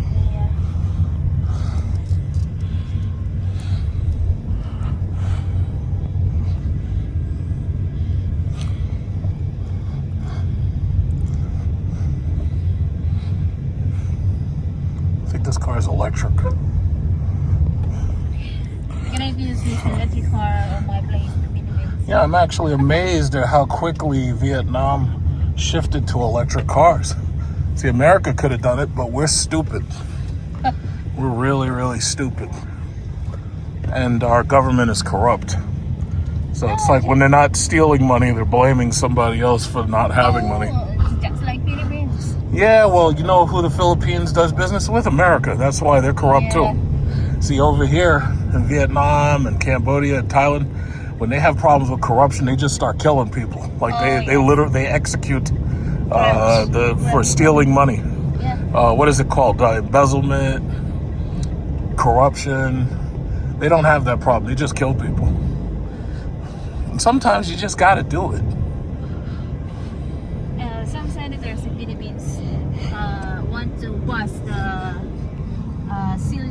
we call it Celia Electrica. Those corrupt politicians can kill an electric chair. Oh, you'll still have the electric chair? The president already dropped this. He don't like it because he will be the one who will be executed if he was. See, my problem is they make it so expensive. It's easier just to push their head under the water and keep it under there until they stop moving. It's like, why spend so much money on elaborate things? I don't understand that. Or they can shoot it on head, right? Yeah, right. Well, that kind of messy. Anyway, man, this car is little. When I came from the airport, they asked me, did I want the large car? I was like, no, well, just give me a smaller car. So instead of $80, it was $40. And the $40 worked out pretty well. The one that I use from airport is bigger, right? The one I use, HP. And I'm saying, do you have a small car? And the man says, no, this is the smallest one. As I can see, this is more smaller than the one I used.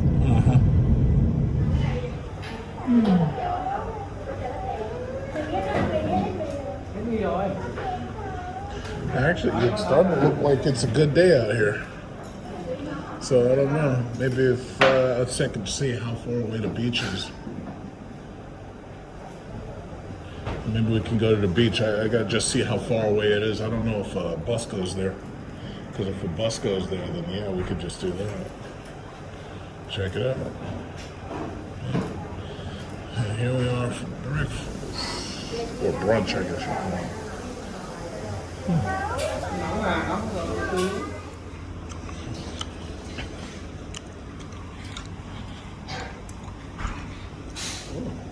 This is Korean. And thank you. Come on.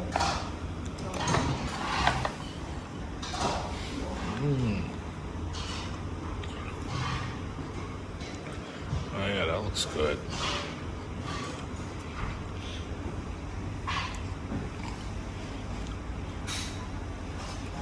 All right, so I'm in the market. Look at this.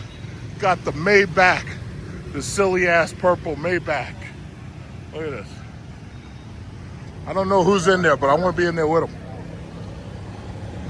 So basically, I'm looking through some of these stores, and I'm trying to find some bed sheets because the bed sheet that I have isn't long enough. So that store right there is the one I'm going to go to, get a bed sheet. I was also looking for a plastic shower mat so that you don't slip and fall, bust your ass. Then after that, I'll probably get some dinner over here. Look what I got. Look at this. We got a motherfucking Popeyes, nigga. Holy shit. Got Popeyes.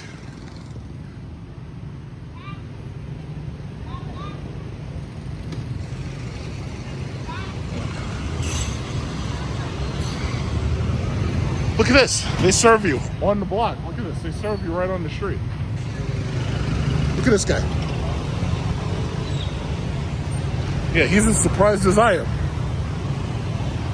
Oh man, I gotta go hit that chicken. You gotta go get some of that Popeyes. What is this? This is the sale.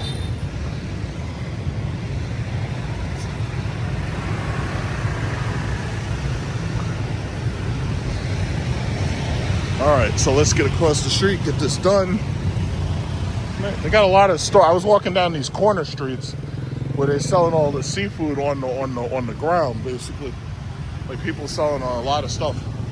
Very interesting. Okay, so we're gonna put in an application. Size is 1 meter. 1 meter? That's the largest? Is that the large? Okay, so we're gonna put in this OnlyFans application right here. 1.8 meter size. 1.8, yes. We're gonna put in the OnlyFans application right here for OnlyFeet. You know what I'm talking about? Yeah, that's what I'm talking about. Y'all didn't see that.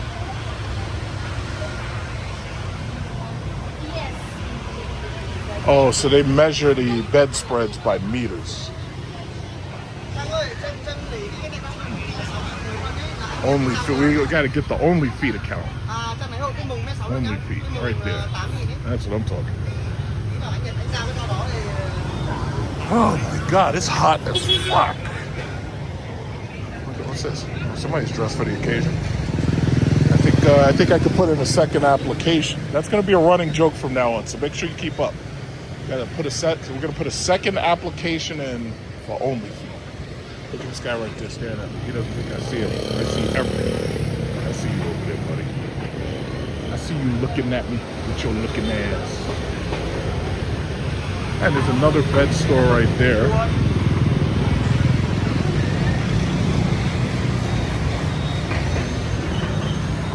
They don't have blue or green or something? Pink? They have green. I like green. Huh? Yeah, but it gets less dirty over time because you're gonna have to wash those. This gets dirty quicker. It's pink. You see, use that man logic. If you get green or blue, it doesn't get dirty as fast. If you get pink, it gets dirty very quickly. God damn, it's hot in here. Fuck. Holy shit, man, I'm sweating my balls off. This is a nice street market. You just take the D4, and the D4 bus gets you right here to the street market. Man, these little VinFast cars and these little Subarus, something else.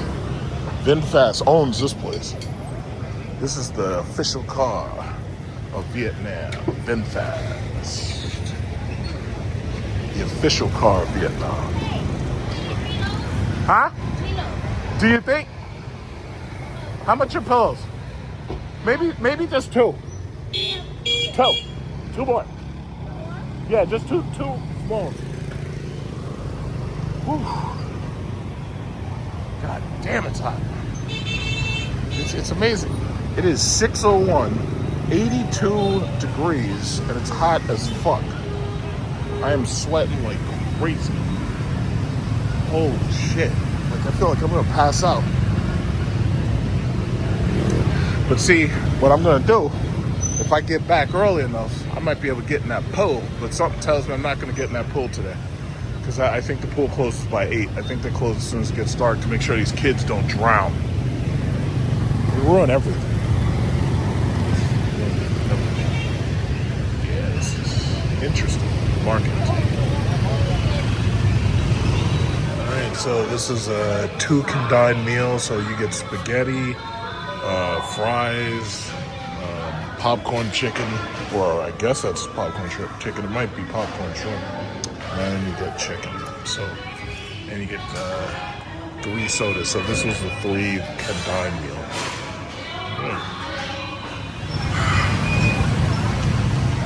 We're having a Domino's party.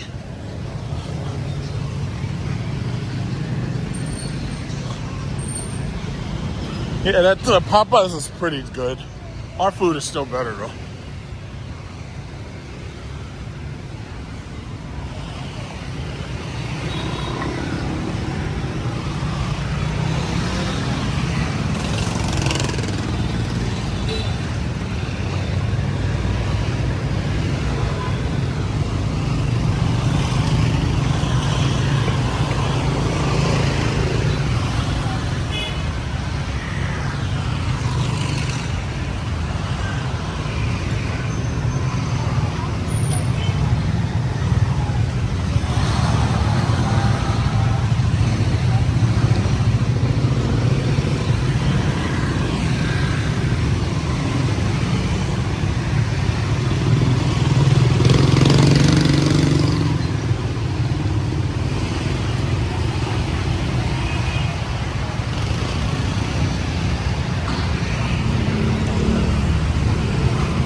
Cool.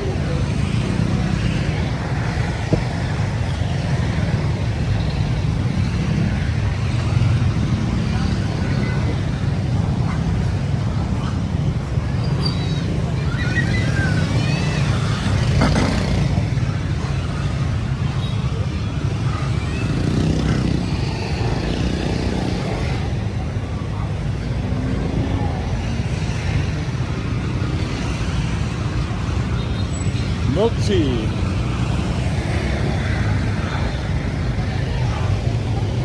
Coming? Yeah. D4.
Yeah, you can swim over back.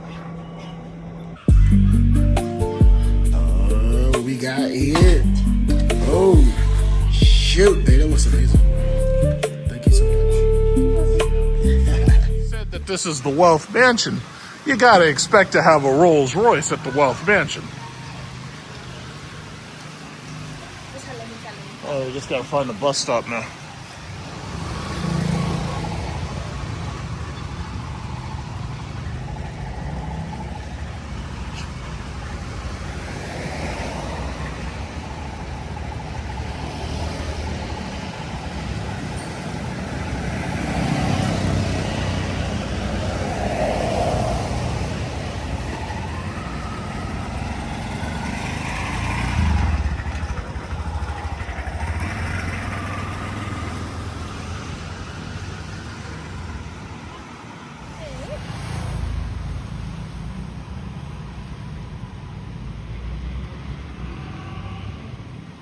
Bakit ba dito?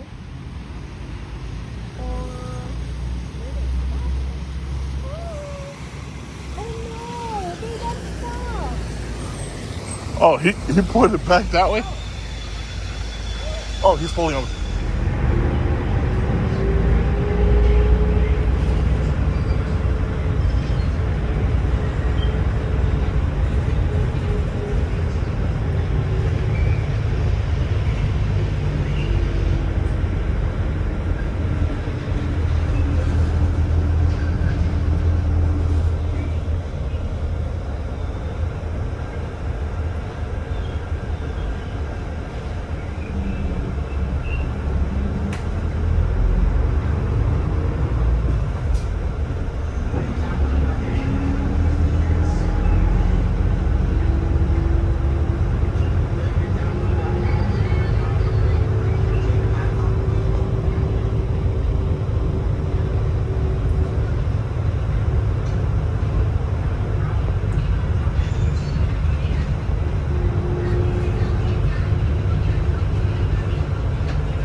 see from the building.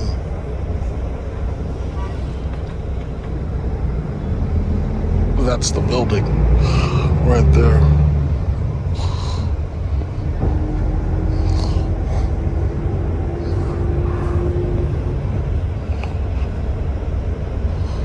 Or one of them. No, that's the building. That's the building. That's the block. Yeah. That's where I was standing. So now you cross the bridge and you're on to the mainland with all the main action and stores.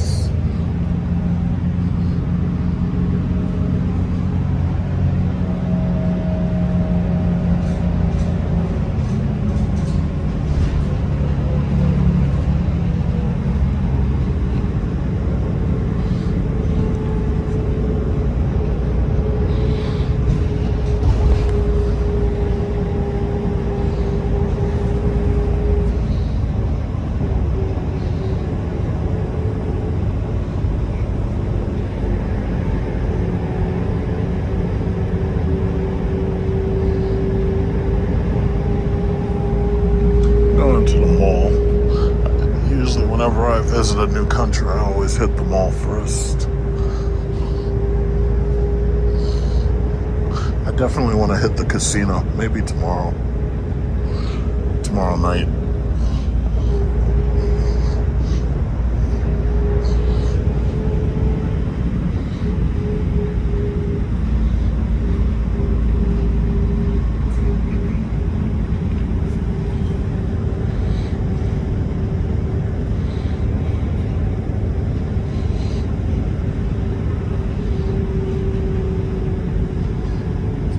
See, I had to switch buses to the 12B.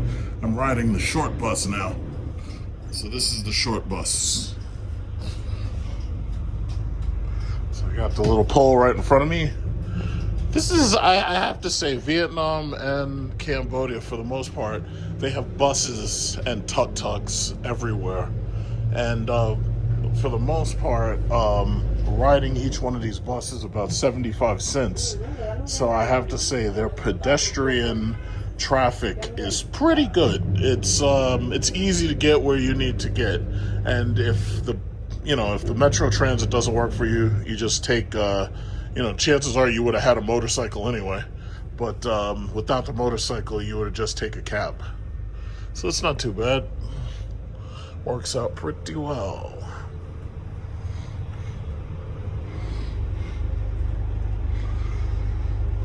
So, about 35-40 minutes we'll be at the mall. I always hit the mall first. Usually there's always a hypermarket in the mall. So if there's things that I need to get for the hotel room or wherever I'm staying, I can just get those things there.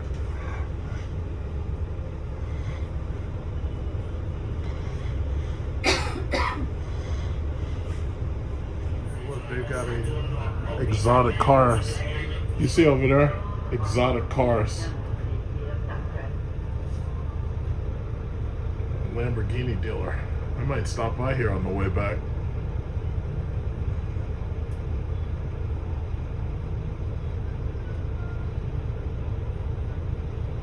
I can't believe that anybody would drive one of those cars around like this in traffic. It's crazy. I got a Urus sitting right there too.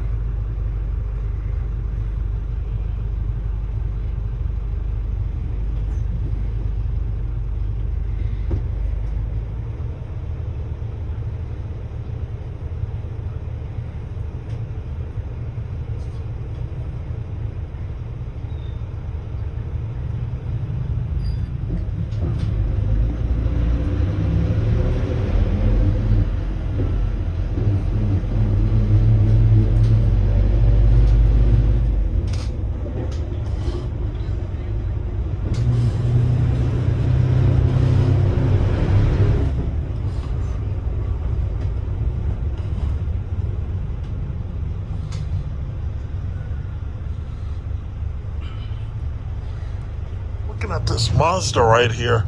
This Mazda does not have side mirrors. It has side mirror cameras. I've never seen a Mazda exactly like this. I think it's called the EZ60. We don't have that in America yet. And I've seen that car a couple of times. That's a pretty cool car. I see a lot of BYDs and Kias and stuff. But that Mazda caught my eye. You know, a lot of Chinese vehicles. It's like China can sell everything they want to Southeast Asia and Africa.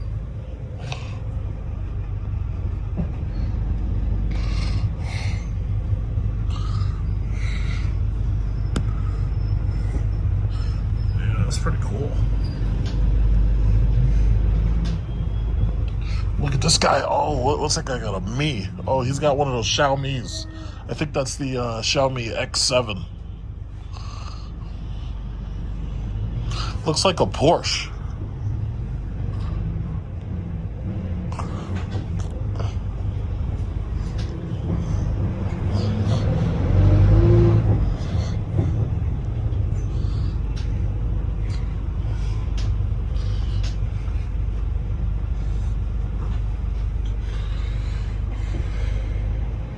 Here I'm at Chipmong Mall.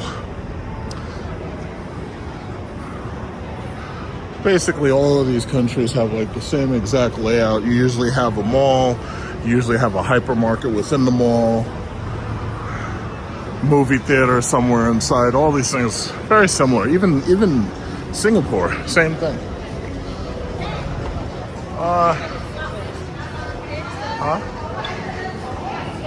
Oh yeah, good. Keep walking. So go straight up. Yeah, we'll look at the stores later. It's like what is this? It's like a golden buffet. What is it? I think it's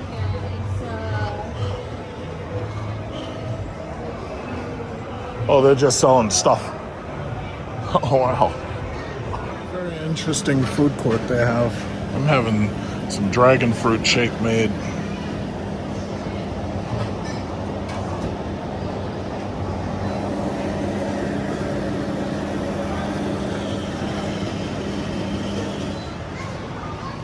Yeah, this food court is very Cambodian. What do you want?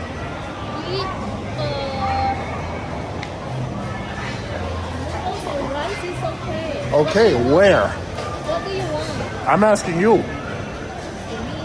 I'm asking you.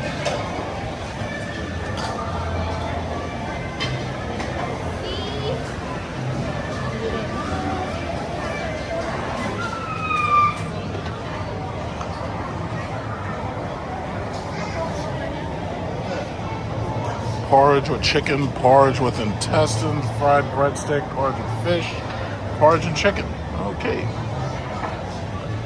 Alright. Now I gotta find a suit. Oh, they're selling all this jewelry and shit? What is this, so you could go home and cosplay? That's pretty cool.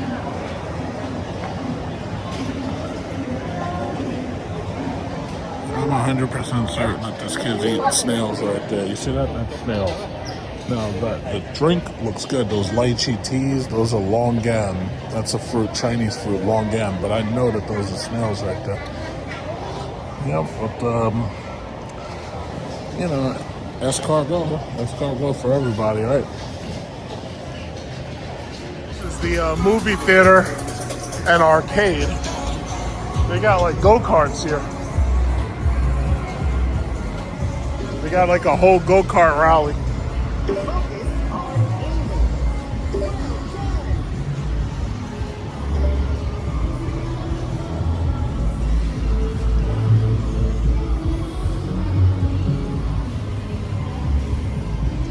Sure, I'll see a kid come through here sooner or later.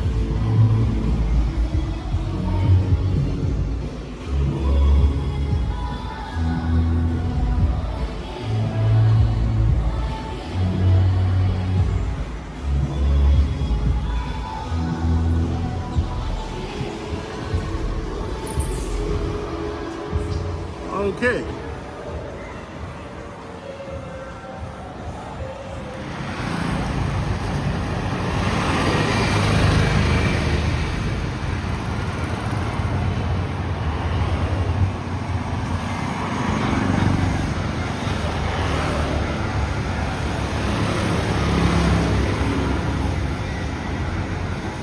know what kind of car is this? This is one of those Chinese cars. It's pretty good.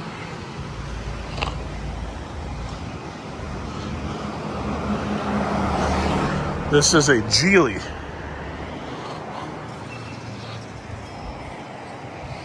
I think it's electric. Yeah, I know.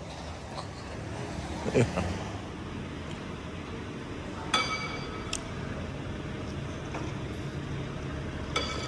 We have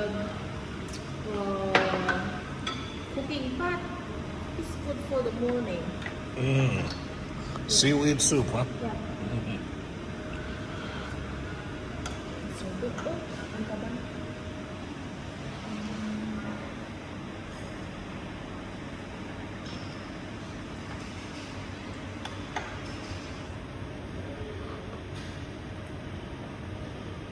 So you got one guy here, this Chinese manager's got the Range Rover.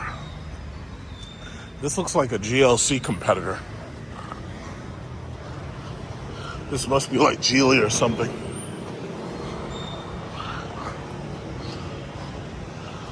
It looks exactly like a fucking GLC. It really does. This looks exactly like a GLC. It's made by WWHS. I don't know who that is. It looks exactly like a GLC.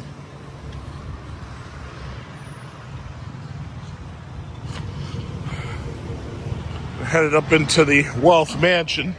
Gotta look at the man's Range Rover. He got the gold-plated Rangy. He got the old Range Rover though. Yeah. I will take this as an opportunity to talk about my room, as you can see. So this is the Wealth Mansion. Now, I just talked to one of the management sales reps or whatever, and I was talking to him because the place itself is really, really nice, as you can see. Like, the place is beautiful. It's very nicely appointed. In fact, I wish I could do this at home. I've seen a couple of YouTube and Instagram houses where they've made their interiors look like this, right? So you got power charging, and there's some buttons right there to control the lights so that this way you can quickly turn the lights on. So I got my power charger right there. You have the same thing for the other person. Then, this is their idea in Asia of a laundry space.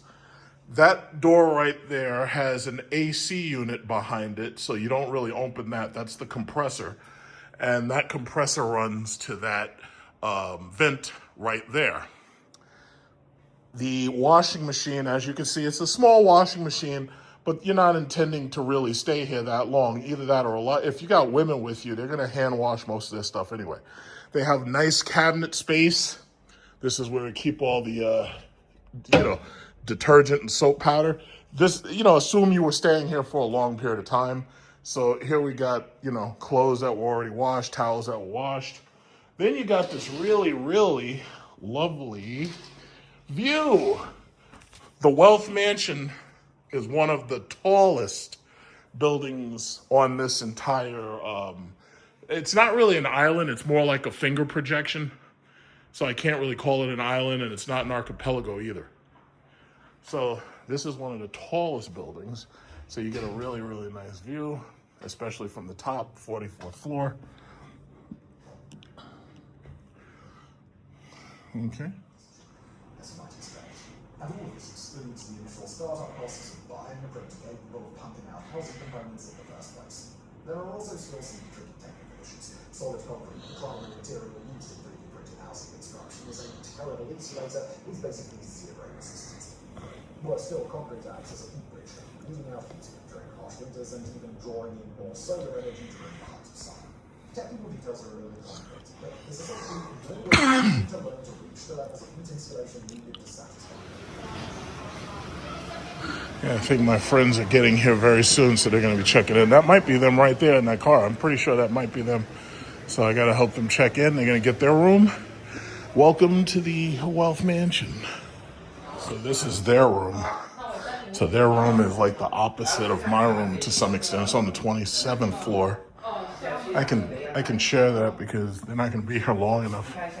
So you get the same washing machine, same wash area, same air conditioner, but they have double beds.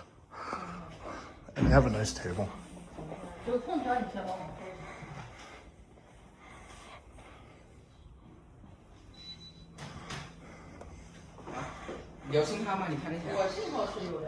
They should have like the same bathroom.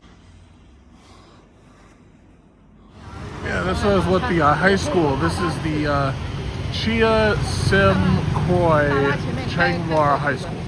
So this is what the high school folk look like.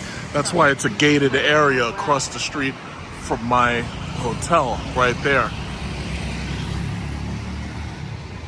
But that's what the high schools look like. I might visit it.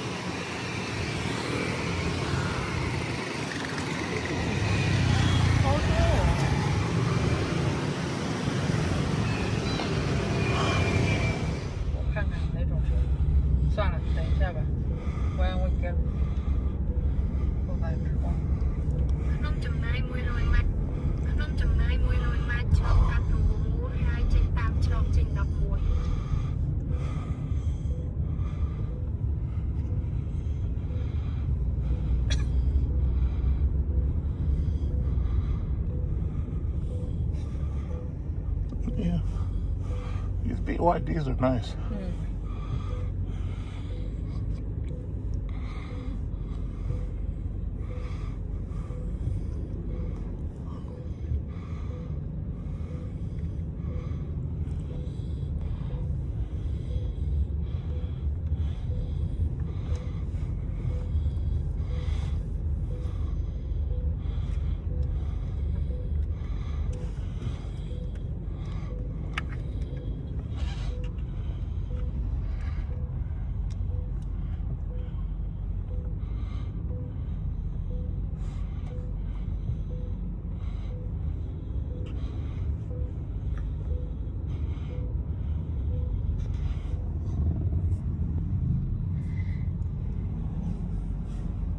Oh, so that's the boating. Yeah, they have lots of docks, so there's probably different hop on, hop off points.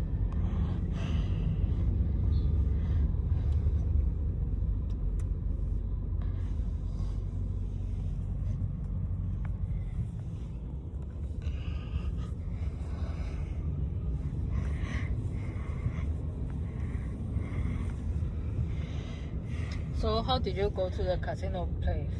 No, well, I passed by it coming here, but to get to the casino, you take either the bus or you take a cab. It's on a regular street just like this. Oh, okay. Yeah, easy to get to.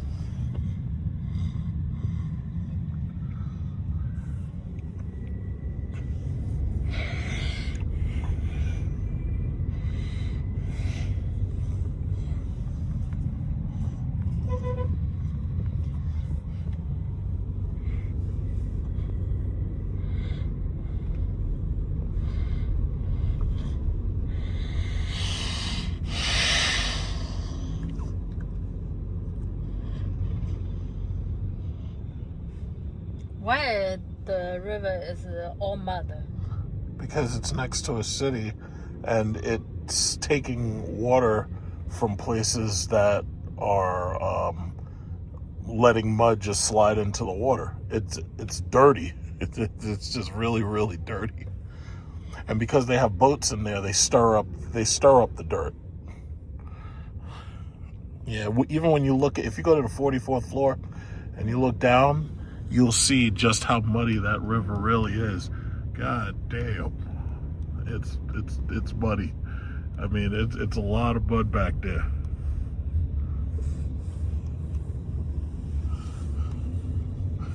God damn.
So this is Naga World Casino. Oh. Wow, this is different.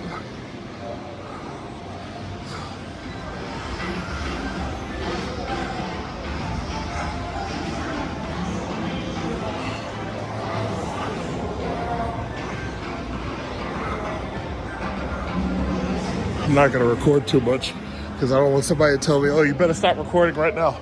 Uh-oh, table games.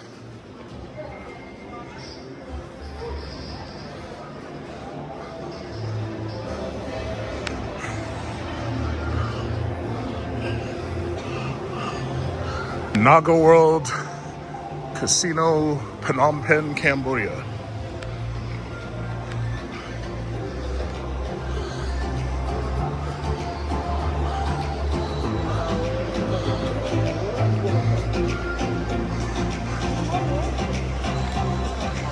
Yeah, so we walked over there. They got Baccarat going.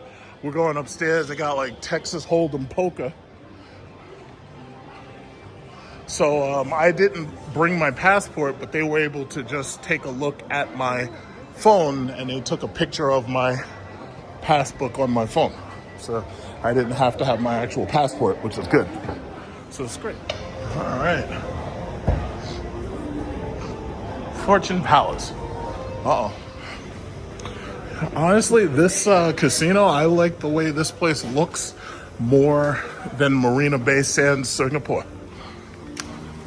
This is it's just a nicer design. And this is another high roller banquet buffet, whatever we got here.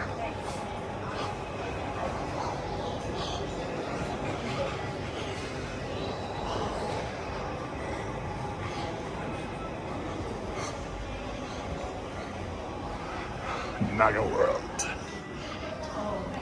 Oh, okay. Poker sports bar. So this is the lounge, lobby lounge on the first floor.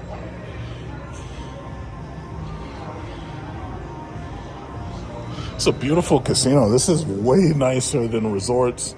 And it's, yeah, I really think this place is actually nicer than Marina Bay Sands. It's just that Marina Bay Sands is all about the hotel and going to the top floor hotel, you know. And this is Naga World 2. So they have this, you know, separated hotel, resort, swimming pool, restaurants, and then you have Shangri-La and the Peak.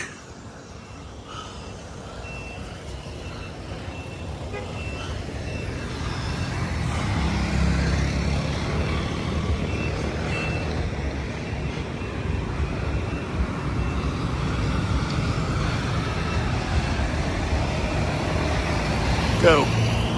Now.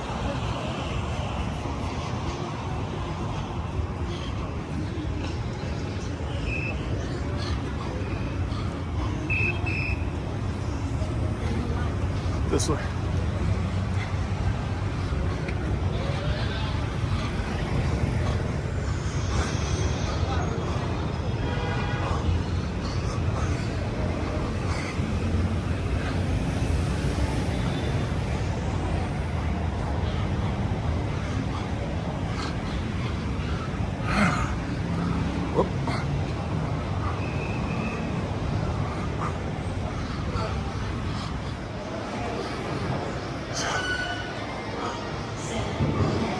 So more casino, more restaurants. Very, very nice design.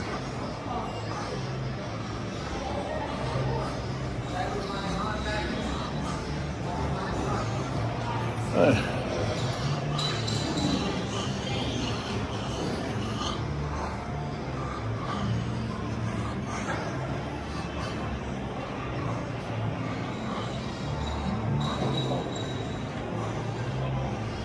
This is basically where everybody does their night jog or walk around that statue right there.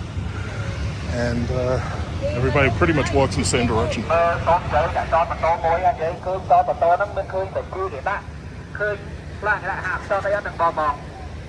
ឃើញមានគណៈបរាដល់ស្គីអត់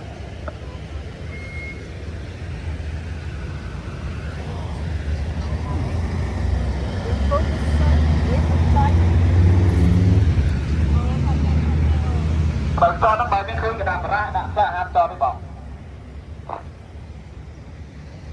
Oh, look at this guy.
Your mom's never been to New York City, right?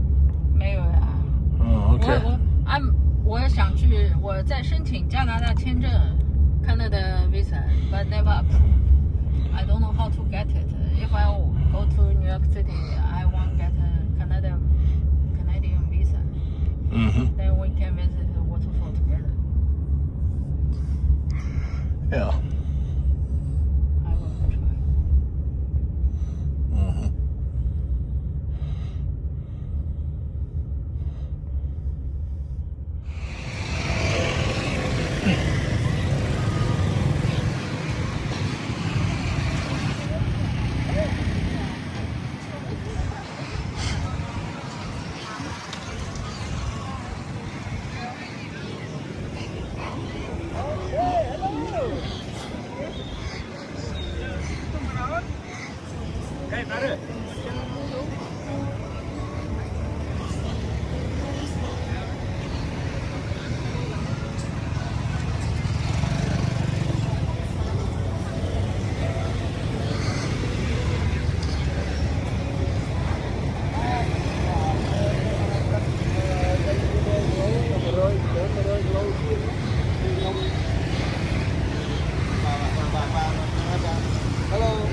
We're good.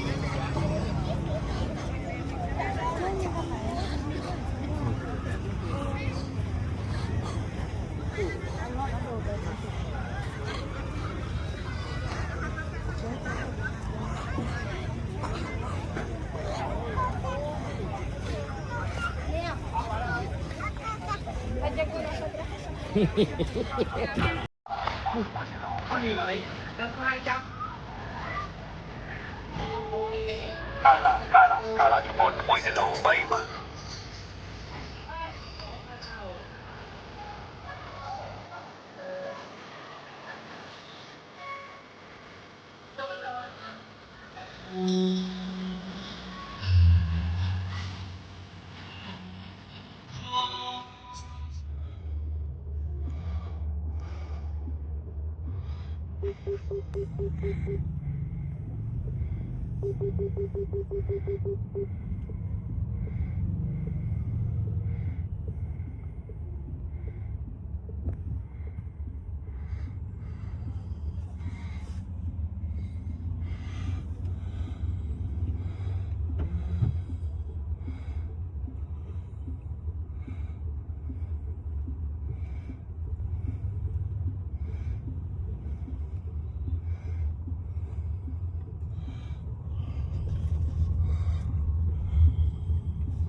You know, at some point, you're going to have to take responsibility for not being able to do your job. You can't keep putting it on the government.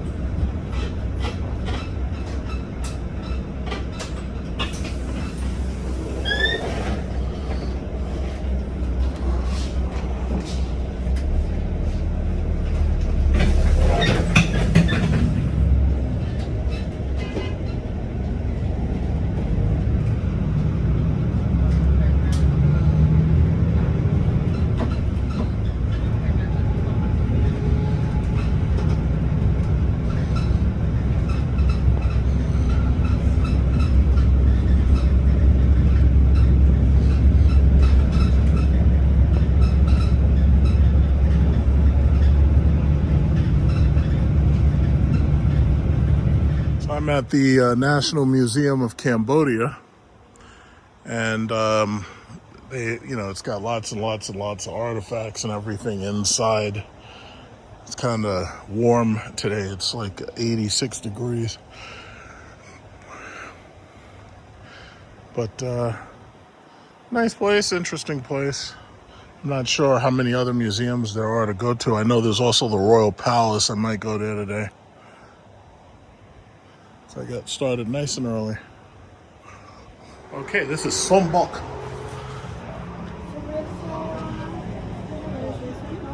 No reservation. No, we're Americans. Follow me. I'm American. No reservation. No reservation required. Hi. How are you? Right here? Oh, beautiful.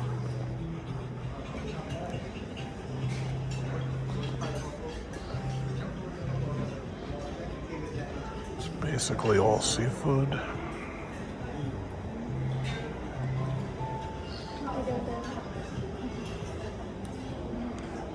We'll be ready in 2 minutes. Sure. Okay.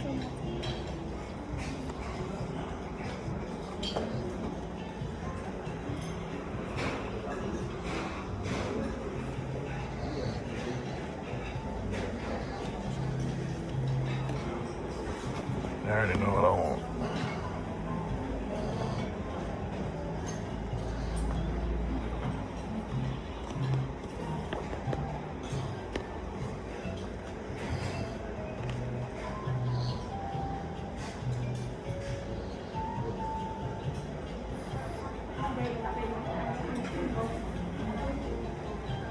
I'm probably getting those pork ribs with sweet and sour sauce.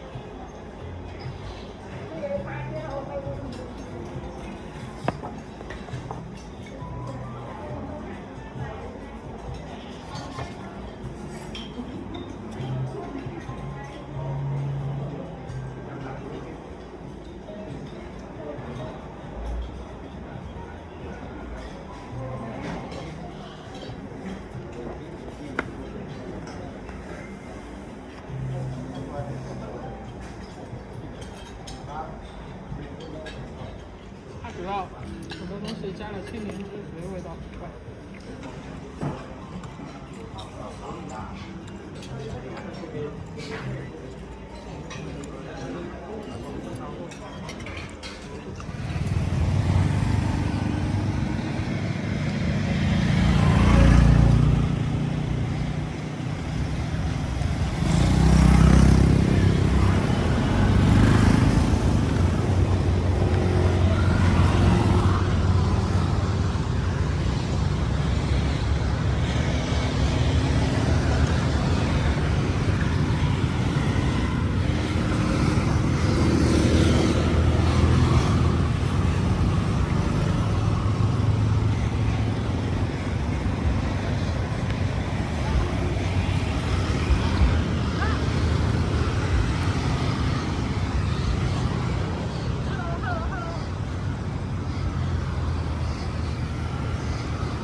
I believe this is the Royal Palace of Cambodia. It takes up the entire block. This is their version of like the White House. This is where the royal family lives.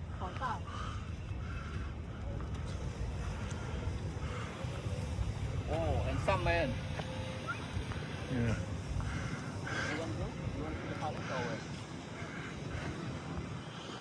You want to take a picture together over here? It's a good memory by traveling. What you gonna do right now? Huh? You wanna see the palace or where? Get in. Oh, you can jump. Now it's good to see the King Island. Old palace. You know it's 1040, 500 years old, and then you here the new one, 200. And do you know what? Inside here you can see only silver temple. Right now I'm going to show you the golden temple.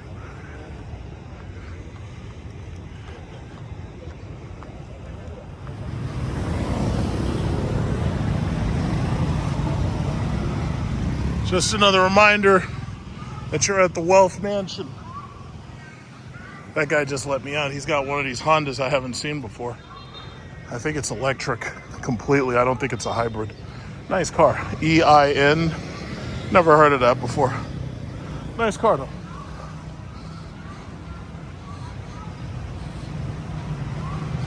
So I figured I'd put together a video in order to basically just make an update. Tomorrow is Friday. It'll be our last day here. Saturday, we're going back to Vietnam. So we got to take the ride, that big bus ride, all the way back to Ho Chi Minh City. It's going to be a long, long ride. So I've already been up here once. Somebody must be up here with me. They're still doing the finishing touches up here. Oh shit, it's starting to rain. Of course I would come up here right when it decides that it's gonna start raining. God damn. Of all the days I've been here, it looked like it's been threatening to rain every fucking day. And it hasn't rained one drop. I decided to come up here for a couple of minutes. All of a sudden it just decides to start freaking out. It's gonna start pouring. It's lunacy. You can't, it's unbelievable. Unbelievable.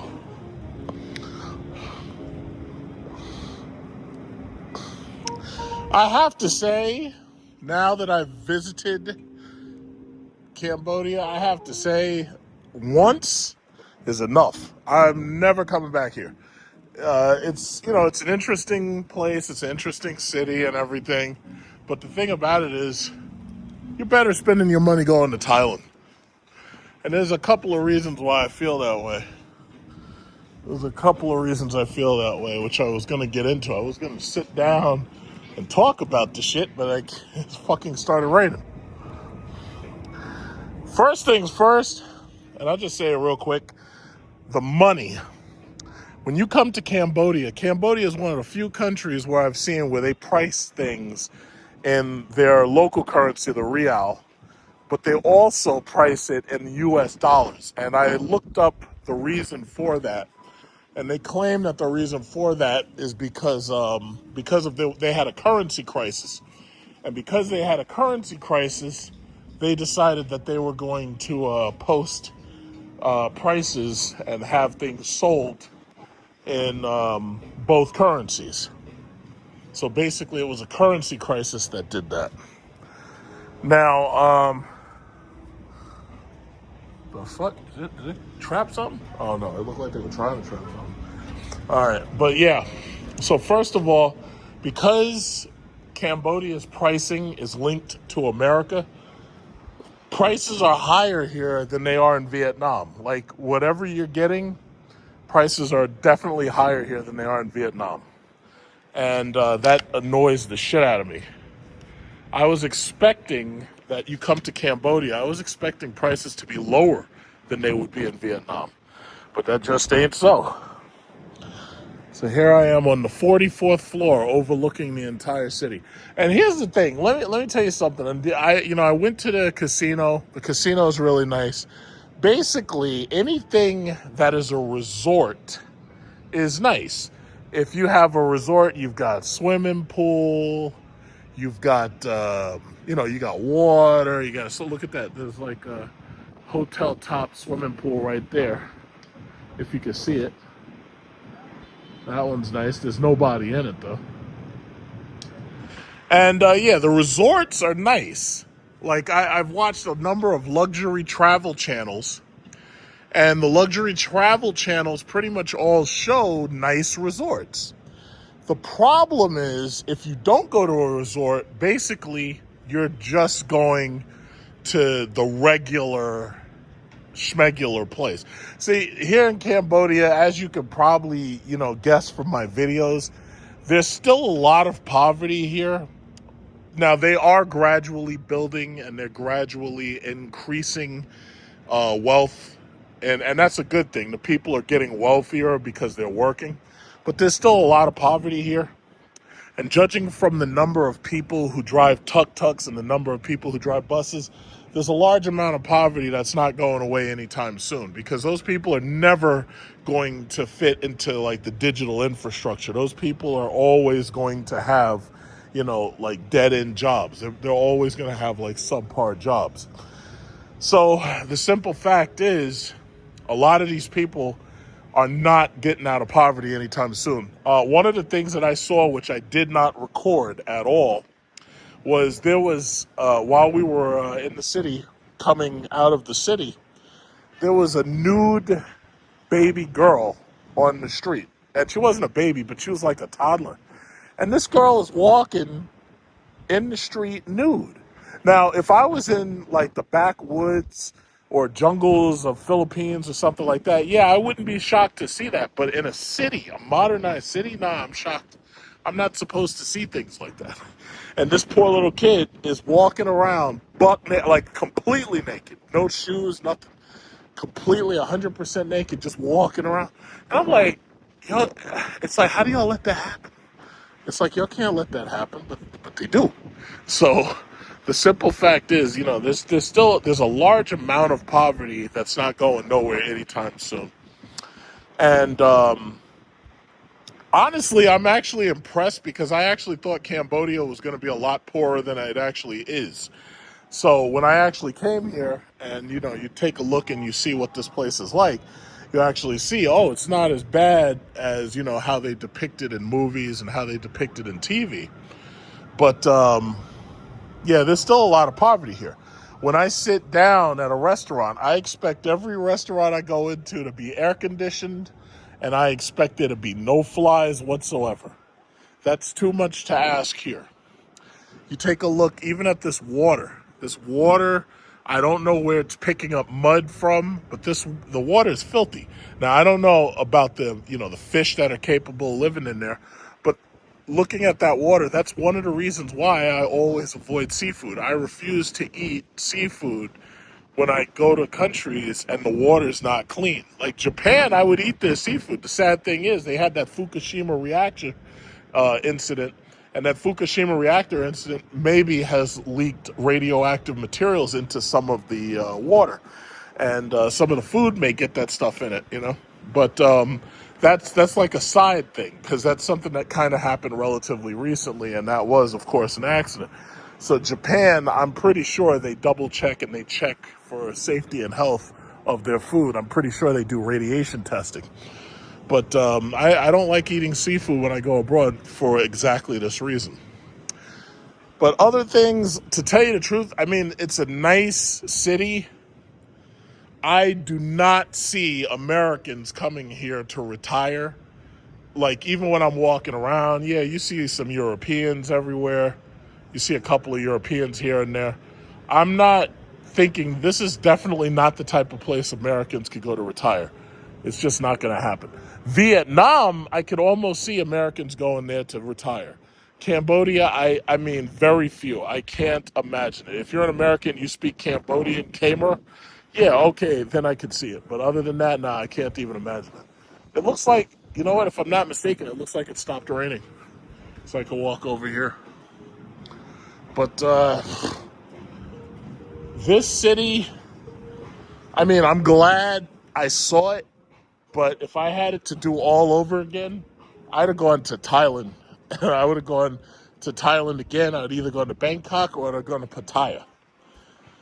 In fact, I'm kind of thinking about whether or not I should restructure my trip, like change one of my flights and go to Japan and stay in Tokyo for a while instead, because I was only slated to be here in Cambodia for 1 week, and I figured 1 week would be more than enough. The way I'm seeing it now, I think 3 or 4 days would have been more than enough, because when you're talking about gardens and temples and gardens and temples and palaces and temples and palaces and gardens and pagodas, it's like, listen, one of those things is good enough for me. Once I seen one, I seen them all. But Thailand was just nicer to be in, especially go to Pattaya. Pattaya is basically a single man's heaven. So I don't know. I could still change my trip around a little bit and spend less time in Vietnam. I could go to Japan and stay there on the way back. I'm really going to consider it, because it shouldn't take very much to change just one of my flights, because all I'd be changing is the flight from here to Japan. And then the return flight from Japan to New York, that would stay still, and I would still leave on the same day that I plan to return to New York. But it's an interesting place, and I will say this: I hate their food, and this is the second time I've come to one. And to tell you the truth, before I came here, I already knew I wasn't gonna like their food. I gave their food a try. I hate their food. We went to a nice restaurant just a little while ago. I hated their food.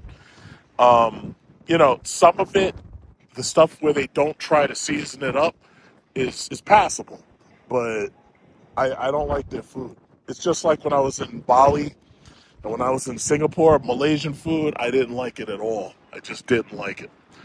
The Chinese restaurants that I go to, they just make straightforward Chinese food. I love that. But I'm not a fan of the food here. So there's a number, I don't want to paint Cambodia as a bad place. It's not. It's not. It's a good place, and it's getting better. But unless you're the type of person who exists just to go, temples and fucking gardens and palaces and shit, it's like, that's not who I am. I like to go places and just, enjoy the modernity of it. But this place, there's not enough modernity for me. There's just not. Vietnam, I can deal with Vietnam, and I have more tolerance for Vietnam. Thailand is perfect. Thailand, I can go there. I can enjoy Thailand. The street food, I can enjoy the street food. I can enjoy the restaurant food. I can enjoy the bars. I can enjoy the nightclubs. This place, it's just not the same. The women don't speak English enough. It's got its quirks. It's got its quirks. It's got its quirks. But I'd say in 15 years, this place is going to be completely different. There's going to be a lot more money put into this place, and I think there'll be a lot more high-rise buildings. I think there'll be a lot more competition, because already the competition's pretty high for hotels. A hotel room is going to cost you between $15 and $20 a night, and you could get a hotel room even cheaper than that, especially if you're one of these people who goes to hostels and shit.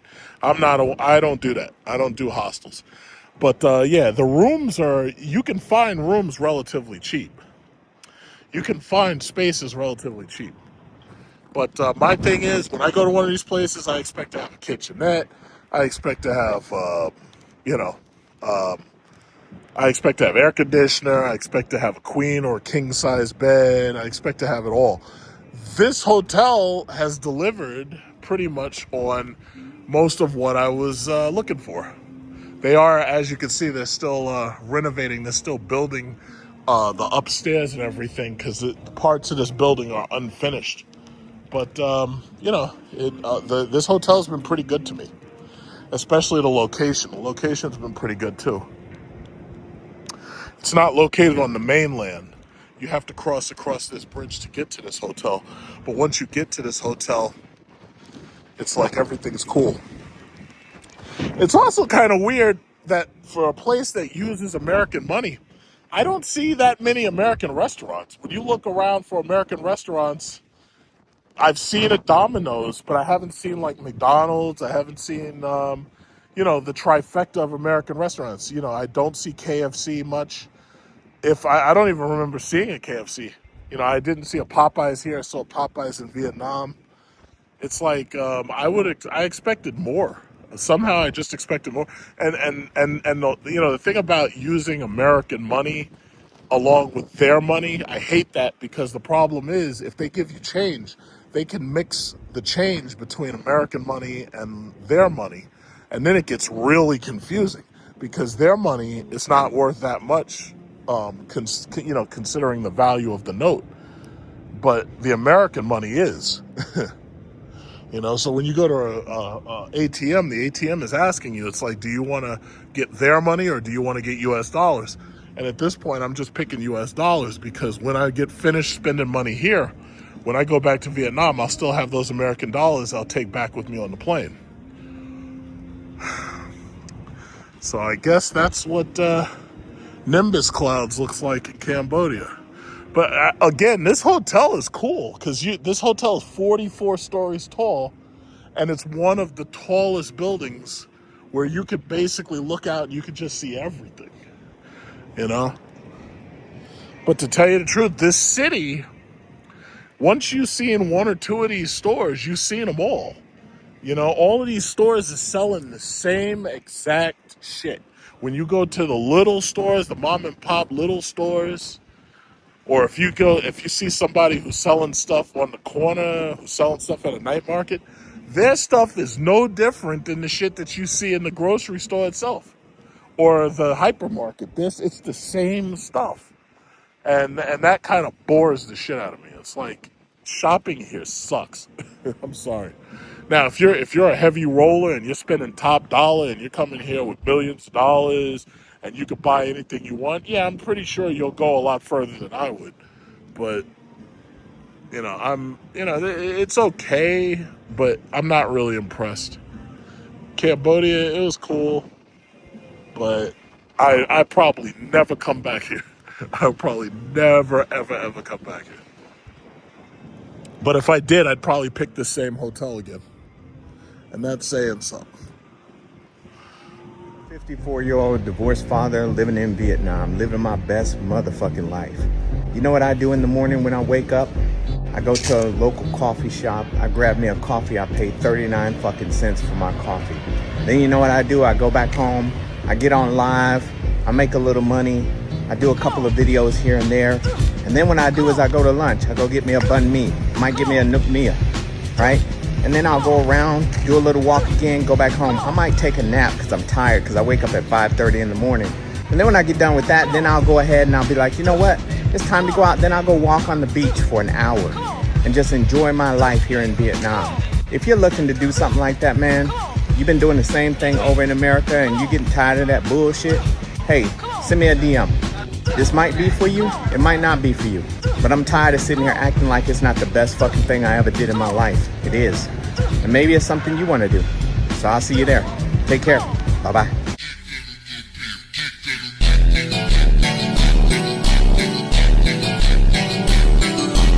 So this is Big Truck, and apparently it looks like I'm about to be a high roller in the Bevet Casino here in Cambodia. I'm about to go in there and be a high roller. So let's see what they got waiting for me. They got some big old rats running around out here trying to get at that food. Them rats didn't have any luck at the slot machines. So let's see what we could do. Let's see what kind of damage we could do up in here.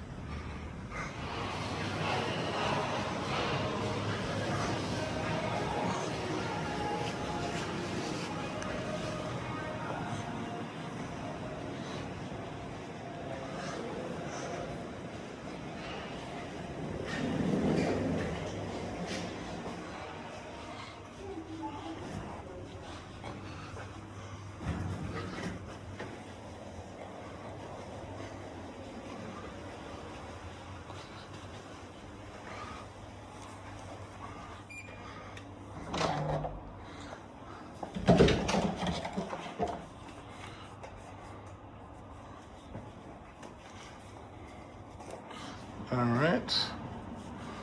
All right, thank you, sir.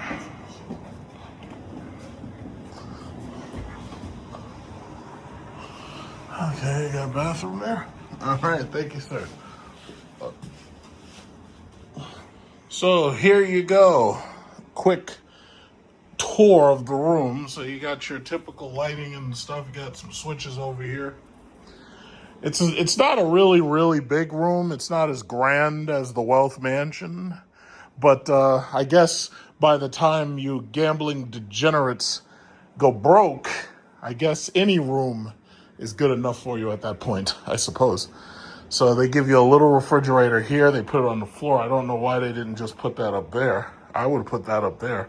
In fact, I still probably would put this up there. They all give you a tea kettle to heat your water so you can have fucking noodles.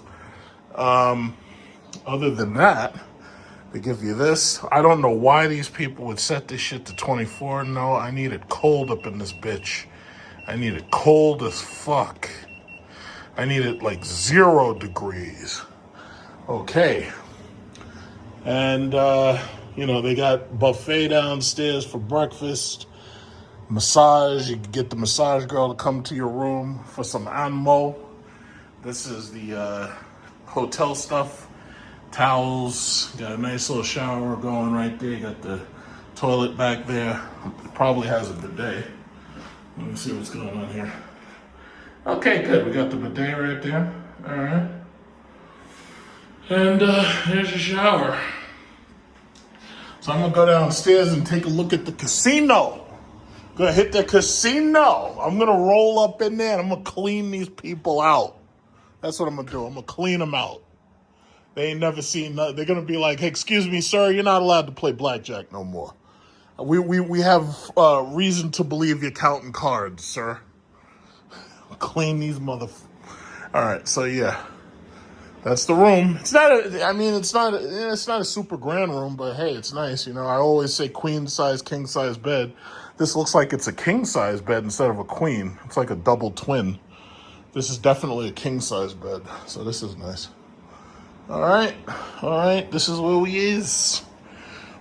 We are at the casino. All right. Oh, we get a delivery. What's this? You get a delivery? Okay. Beautiful. Thank you. Oh, thank you. Thank you very much. All right, good night. We got some cookies. We got some fresh fruit. We got a dragon fruit in there. Dragon fruit. Looks like an apple. I think that's a pear and an orange. All right. It's like, yeah, go downstairs and hit the slot machines. Hurry up. We need your money. This is the cafeteria where you're supposed to come and eat breakfast. And, of course, this is the game room. I'm stepping out because you're not allowed to go in there with a camera. But as you can see, it's all table games. There's people chilling. This is where you sign in, get your membership and everything. And, yeah, that's what it looks like.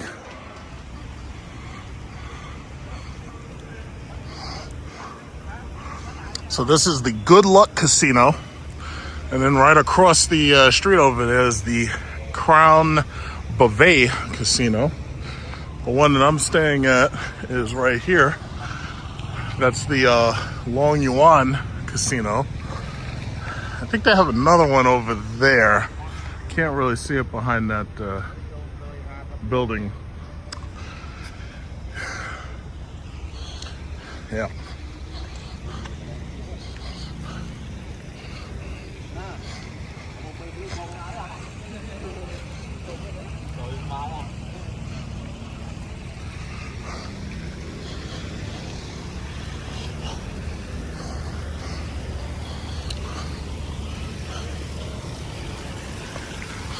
See, one of the high-rolling Chinese came here in a Maybach GLS. That's some decent money. About $350,000 sitting right there. Not bad. This is the breakfast buffet for the casino. And this is breakfast. As you know, this is Asia, Southeast Asia. So they serve rice and they serve noodles for breakfast. So this is what breakfast looks like. I think that's like an egg tart and an orange, sliced up orange and everything. And so that's the buffet. And that's what it looks like right there. So basically they're serving soda. It's basically they're serving like lunch food. So it's like, it's enough because basically, it's basically lunch food. They're serving like basically brunch. It's 6 o'clock in the morning and this is what they're serving. So it is what it is. I am across the street from the casinos. I came over here. There's a little Chinese restaurant, except they have fried chicken. And I was really in the mood for some fried chicken. You got this guy right here. This guy's sitting here with the Maybach. These are some heavy rollers over here. Everybody got a little Maybach. All these Chinese heavy rollers. That is pretty. I would never buy a black car over here, and I damn sure would never buy something as expensive to repair as a Maybach. Yeah, this is a nice little place right here. It's like these people, like they got lawn chairs and stuff. They sit near the floor and shit. It's terrible on my knees, but like my knee comes right up to the head of this damn thing. But yeah, as you can see, they got fried chicken, and this is still right where all the casinos are collected, right next to the border. And I ordered a coconut matcha latte. And I ordered some fried chicken because I was freaking hungry. And I just wanted something different. I didn't want no Chinese food. And let me tell you, you cannot eat their spicy food before going to bed because that shit will turn your dookie into nuclear waste. Like, I mean nuclear waste. When you take a dump, it will come out hot, like uranium hot. Makes no sense. Hot dookie. Yeah, everybody seems friendly. When I walked in, they didn't even realize I walked in because I walked like right in. I'm like really quiet, like a ninja. And when I walked in, they were like, holy shit. And they're Chinese, so I speak Chinese. I'm able to talk to them in Mandarin, which is good. But yeah, it's a nice little restaurant. Nice little country feel. Yeah, not bad, right? Nice little country feel here. So there's my matcha, my soda, and then I got these two different chicken burger things and some fries. So, not bad. A little bit something different. All right.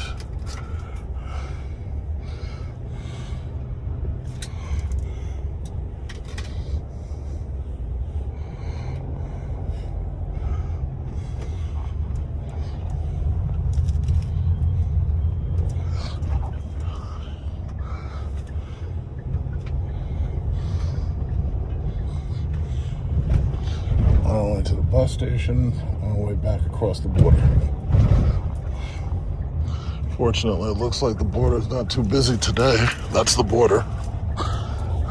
All right.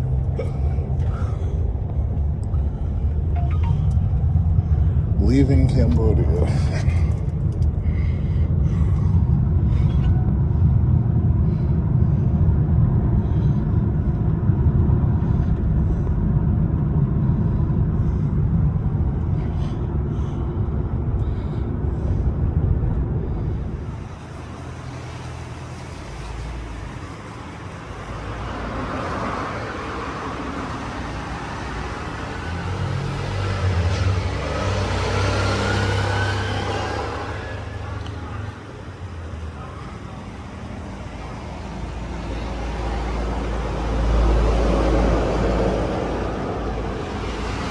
This is the part where the bus stops, and then what they do is they pick up food from a catering service, and then they take that food onto the bus and they feed people. for lunch and dinner.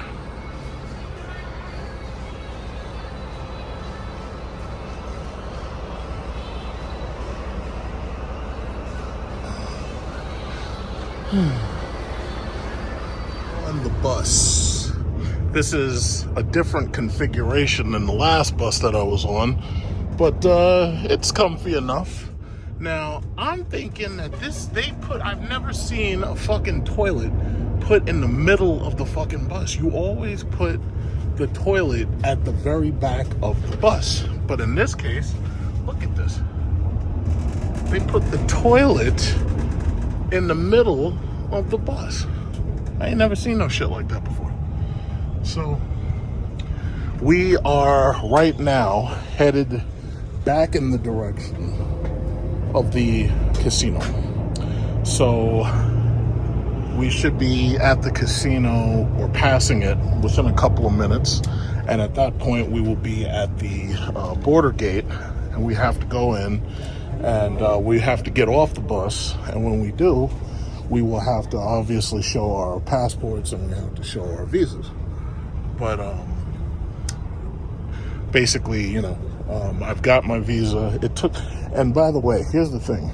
One of the things you got to make sure of, if you come into Vietnam, or you come into Cambodia, or you come into Thailand, and you are planning to do different countries, like if you're planning to go from one country to the other, just do yourself the favor, pay the money, and make sure you get multiple entry visas for every country that you plan on visiting. First of all, you can get multiple entry visas, and those visas don't expire until the expiration date, which is usually a couple of months from the point you get it, right? So, for example, my visa that I just got doesn't expire until October, but it's a single entry. And the reason why I got single entry is because now that I've experienced Cambodia, and I've been in Phnom Penh, and I've been to Cambodia for the first time in my life, and I've been in Cambodia for 2 weeks. So now that I've experienced Cambodia, I have no intention of ever fucking coming back here. There's really not that much here for me. This is not the type of place that I hang. Vietnam is a little bit better, but I don't intend on ever coming back to Vietnam either. So all I can say is, if you do intend to come down here and you intend to do tourism, my recommendation, don't be cheap. Get yourself multiple entry visas for Vietnam, Cambodia, and Thailand. So right now they're making the announcement that we're about to hit the border. And once we hit the border, we'll be getting off the bus, and we'll be, you know, seeing these gate controllers, and that's that. So there you go. Now you see this little box ass fucking cubicle? I couldn't fit in that shit. There's no way in fucking hell I could fit in that thing.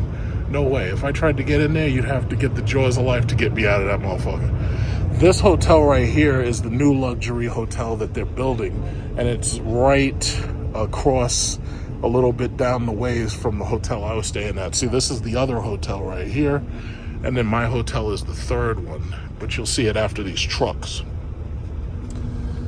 So here's the thing. This is my hotel right here. And when I checked out, they were like, oh, make sure you give us 5 stars. Make sure you give us 5 stars. The Bavit Hotel Casino right there. They were like, make sure you give us 5 stars, and make sure you say good things about us. And I was like, okay, yeah, I could do that. Frankly, the hotel was beautiful. The hotel was beautiful. The hotel was comfortable. They accommodated me. I didn't have any problem extending my room stays. The only downside was there was no pool. It's like, I'm going to put that on my reviews. Every review that I write about this hotel, I'm going to say, yeah, the hotel is beautiful, but there was no pool. If there had been, and none of these hotels, I've checked, a lot of these hotels right here do not have pools. Some of them might, but they weren't in the range that I was looking, because they didn't have other things. Like, they didn't have, like, you know, kitchenettes and, you know, whatever. They were like rentals. Some of them were apartment rentals and stuff. So this is the border, and we're about to get off. You see this chick right here? This is the same damn chick who was with me the day that I had to go here to the casino, and I had to get off because my visa, I had to get a new visa. So this is the same chick, so I know her. But anyway, we're getting off right now, and let me get in there and see these gate controlling people. Go in there and see these people real quick. First time that I've actually seen it actually really rain while I've been here in Cambodia. Before it was just drizzle, and it was like just a little bit rainy. It was just mostly drizzle, but now I'm actually seeing real rain. It was 91 degrees all day long. And now you're getting that evening rain, which not only helps cool everything off, but it helps wash these damn streets.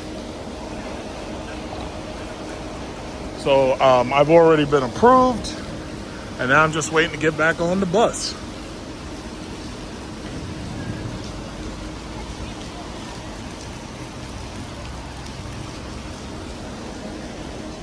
Once everybody's back on, we have to go up and move up to the Vietnam side of the border. And then we get on the Vietnam line and we're there. So we're not done yet. I just got to show my papers, show my entry to Vietnam. And the thing about it is, if you have multiple entry visas, right, you can go to Thailand and you can come to Cambodia and you can come to Vietnam. And it's relatively cheap to get from one to the next. A bus ride from Thailand to Vietnam or Cambodia is less than $200 in one of these, air buses. So, that's the best way to do it. I mean, you could, book a multi-flight because the flights aren't too expensive.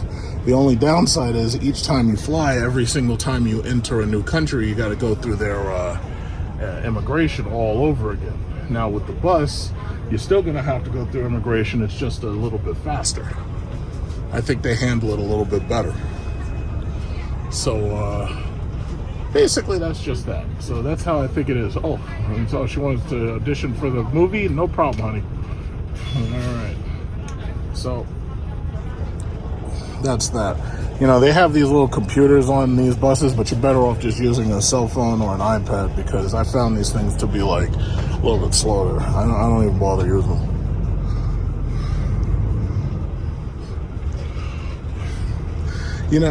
It's really funny, the timing of things. There's a bunch of buses I could have ended up on, but sure enough, I end up on the one with the chick who was with me last Saturday.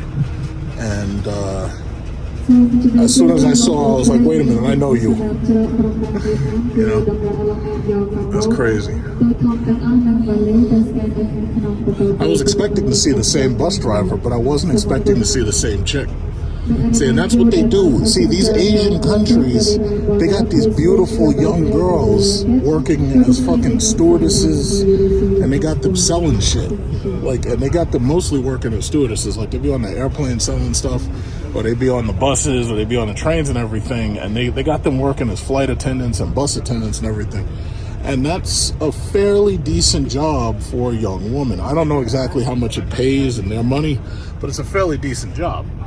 And when you go to like Japan, South Korea, they have like absolute beauty queens working as stewardesses.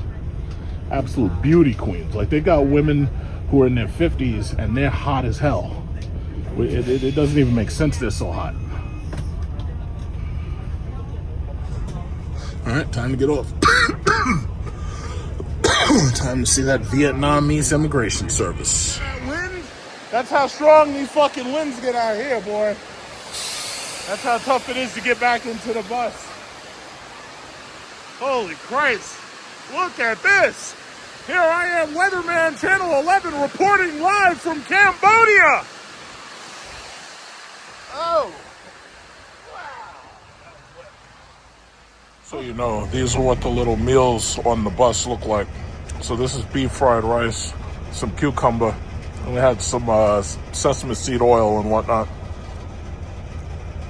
Well, here I am just waiting for my Grab to come pick me up.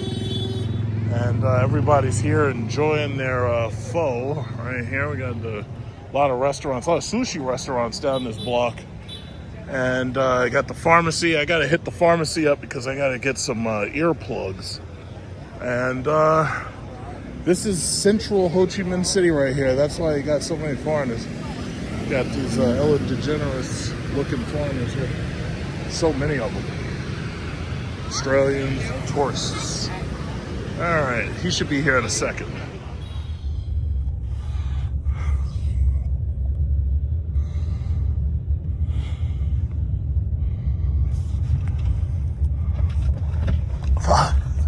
Thank you.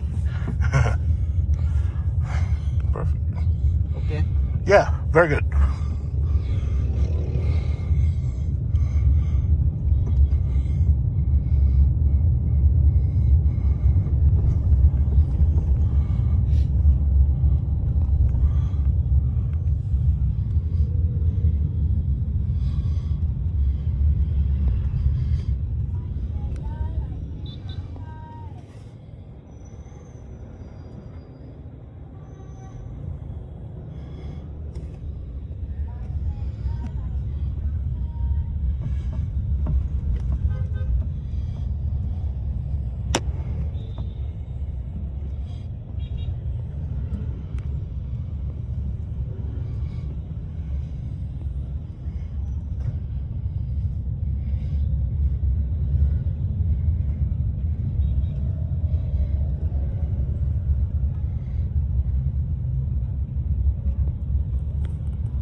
I decided to go to one of these Highland coffee places to try their matcha. So this is how they make their matcha. It's coconut with matcha on top and some type of nuts on top. I'm not sure what that is. But, it's kind of like a Starbucks, but not exactly. You know, it's all over one of these Starbucks. They don't have as much food as Starbucks have. They have like some pastries and some donuts and some dishes and stuff. But, you know, you're supposed to come here for the coffee, but everybody, of course, comes here for refreshments, teas and stuff like that. It's not bad.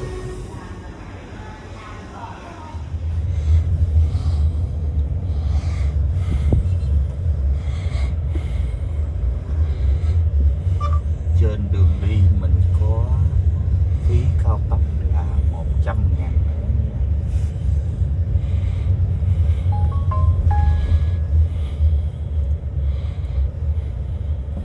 There's another highway toll of 100,000 Vietnamese dongs to pay along the way. Okay. Okay. Oh.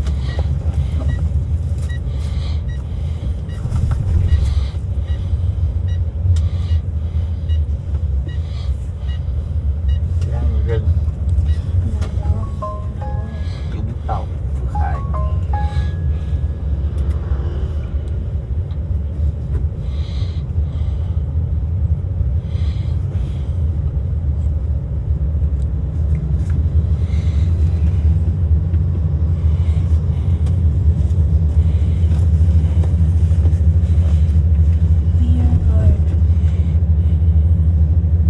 So this is the Lan Rong Beach Resort, and just got here. It's 12:21 p.m. and the room's not fully ready, so they said, yeah, go do something. You come back at 1 o'clock and we'll have it ready.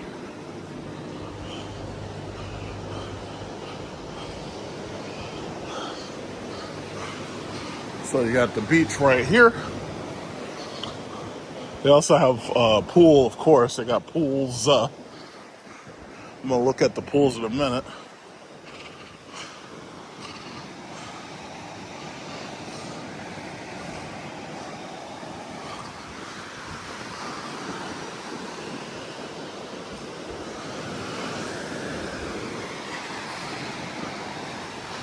All right. So, oh yeah, I just walked into a dead end, so let me turn back around and go in here. And they got a little play space for the kids. And this is the pool area.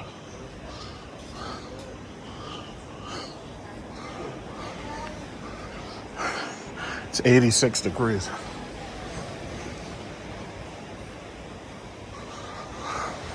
So this is the pool. So if you don't feel like getting into the beach water, this is the pool right here.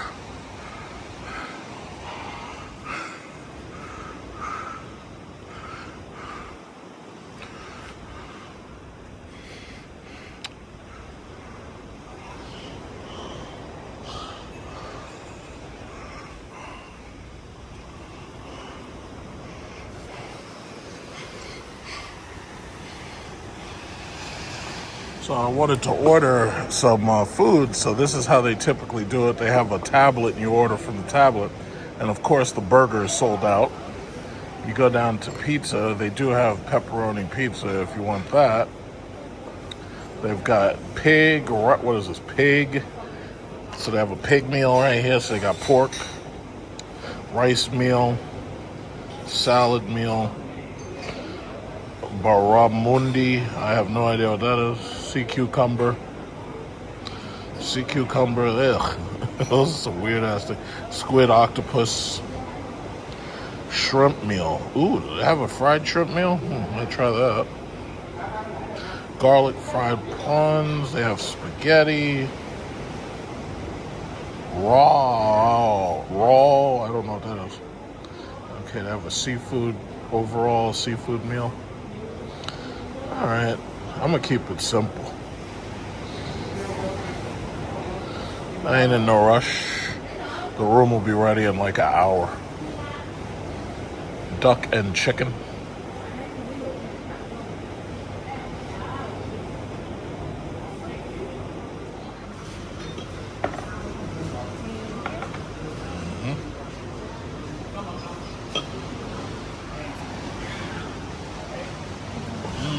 Okay.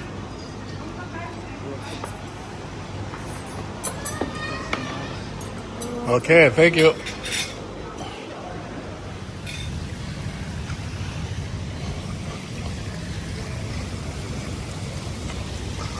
Smuggler's Restaurant, swimming pool, hotel reception, and beach. Mermaid Restaurant.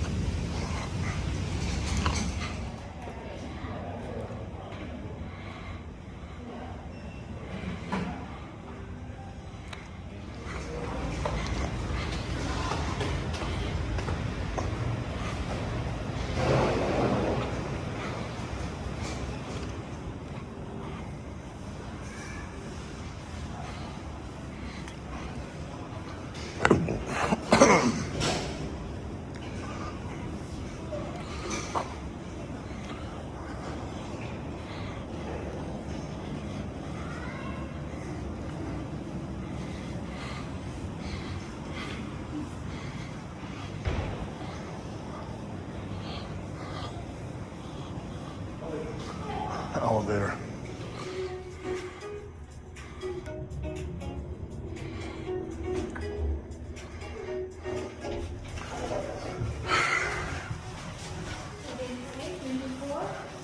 A1118. I think that's this way. A118. Yeah.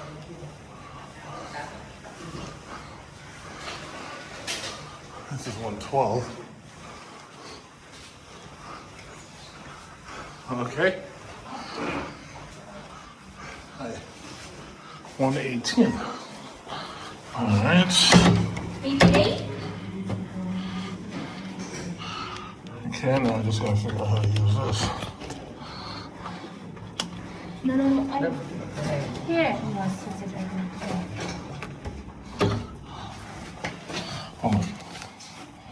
Oh, there it is. It's yours. Oh, okay.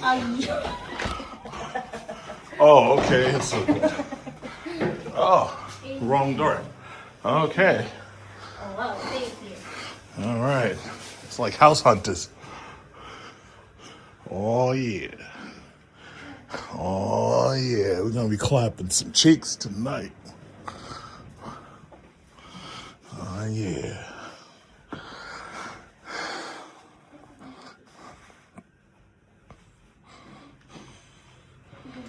Thank you. All right. Okay. So this is the room. They have an induction heater, hot pot, coffee maker.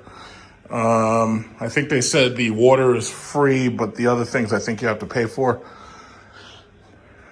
So this is really nice, actually. It's like almost like, French colonial. Okay, and then they give you a table here. So you got a nice table. And then over here is the bedroom. So you give you a couch here. And this is the bedroom. This is really nice, actually. It's like this French colonialism right there. This is the Lanrung Resort. You can see they're building something else over there. And then there's a safe in the closet. And the last thing is the bathroom. This is the bathroom. How do you turn that on? I don't know. I'll figure it out in a minute. So you got a bathroom, a shower. I think I have to put the card key in the wall or something. So you'll always have a bidet. That's pretty much standard issue out here.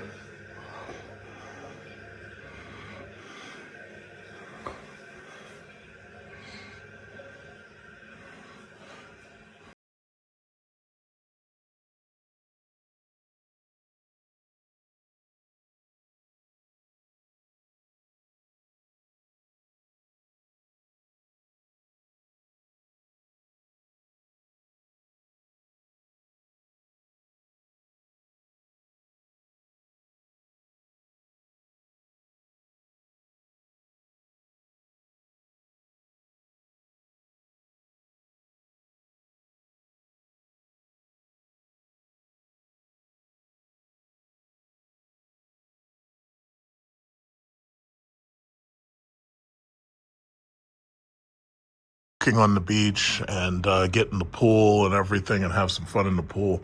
But to tell you the truth, I'm sitting here in this big freaking couch and I am loving this couch so much that it's like I don't even want to get up right now. Like I just want to sit right in this couch and just stare at this bed and look at this room. So basically this room has 3 corners right here of curtains facing the bed. Right outside the room is, the street level and everything. So you can still hear cars going by. So there are more private rooms, but this is very private as it is. And, if this was a resort that was deeper into, I'll say, the beach area or whatever, you wouldn't hear any surface level stuff at all. But this isn't bad at all. This isn't bad. The decor in this room is really, really nice. Like, me personally, in my house, I have like no style whatsoever. Like this is like something where you have like a very clear decorator who's, and it looks, I guess this is like French colonial style. And it's just pretty. I like the blue texture on the chair. It's not the same as this one, but I like the way it looks. Some of this furniture you could get at Bob's Discount Furniture, because we don't have a whole lot of furniture stores around. So it's like Ashley Furniture, Macy's is not going to have this in the furniture gallery, but Bob's Discount Furniture would have something like this. Because me personally, I'm looking like they got fucking, what are those things, divots or rivets and stuff, like those bullshit fake jewels. It looks nice here, but that's something I would never buy on my personal furniture. And the bed itself is really nice right there. And then you have the matching chairs and everything. And they have like a very blue theme throughout this place, along with the marble floors. And I gotta say, this is really, really nice. This is really, really nice. And, I watch a lot of YouTubers, travel YouTubers, when they show videos of the villas and stuff they stay in. And I look at it and I'm like, yeah, that's a really nice villa that you're staying in, but I'm not sure I'd want to pay hundreds of dollars a night. Like this place right here is $40 a night. And I got a discount on Agoda because normally I think it goes for closer to like 50. But typically the price is not that bad. And if you're talking like $40 a night, like this is like really eye-popping. It's like, wow. And you know, you got this nice queen bed right here. Some of the rooms are twin beds. I think they have some rooms with king beds. But this is a queen size bed. So when you got to crack your girlfriend's back, you know, you got plenty of space to do it. My one of the other apartments I've rented here in Vietnam has a full-size bed, and that's not big enough for either of us. It's like when I go to sleep, it's like, you know, you got a lot of pillow and cover hogging and everything. It's really hard to sleep and everything. But this is just right. And this is far from the city. So you're right next to the beach. This is really far from the city. This is like about what, 90, like 100 miles, 90 miles or something from the city. And it wasn't that bad of a drive. There was not that much traffic. Once we got away from the city, there really wasn't that much traffic. And this is it. This is just really, really nice. And I could sit here in this chair. I could just enjoy this chair for a long time. It makes me, when I get home, I'm going to order on Amazon. And I'm going to order a brand new office chair, like a Lazy Boy office chair.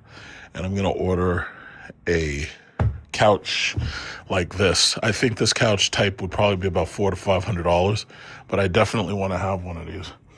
See, my problem is, like, I don't have a theme going in my house. Like, you know, I didn't have an interior decorator design it. It's just like, I just buy stuff that I want, and that's it, you know.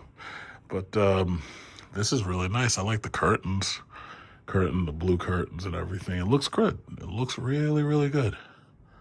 You know, this is what business class travel looks like when you're me. You know, I've stayed in nicer places. Like I've stayed in Maldives and everything, but this is pretty nice. See this? There's actually a land bridge that allows you to get over the street and get you to that mini mart right there. I want to test that out right now. And then it looks like there's something else over there. So they're probably trying to develop this entire space. Let's see, what is it? I'm going to see Phone Hoc Beach. Phone High Beach. Let's see how you get over there. Let's try that. I got my wallet. Let's see how we're going to do this. All right. You well now? Yeah, I'll be back. Close to the pool? Yeah. Oh, here's a map. What? The what? Yeah, no, I'll be right back. All right. So let's see, how do we do this? Can you walk this way? It doesn't look like it. It looks like you gotta walk a different direction. They're cleaning rooms right now.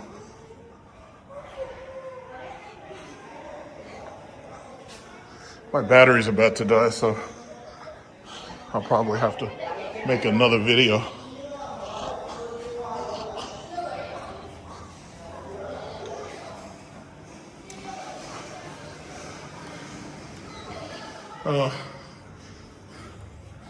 Yeah, I don't know. Maybe they didn't open that, they may not have opened that bridge thing yet. I'm about to get in the pool, but I'm gonna go to the mini mart first, get some beers, get something to drink. Oh, wow. Business class travel feels so wonderful. It's like American Express, the pillaring designs.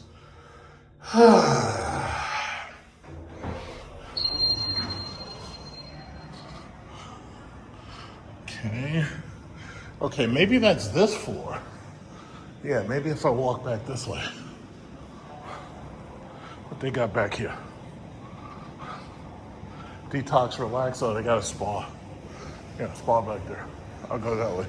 I'm just gonna walk out the front. It's easier.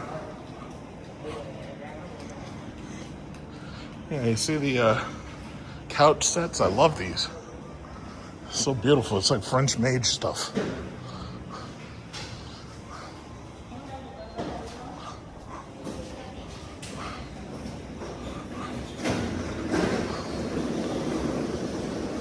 Oh, and they got like a little room here. It's like an open bar.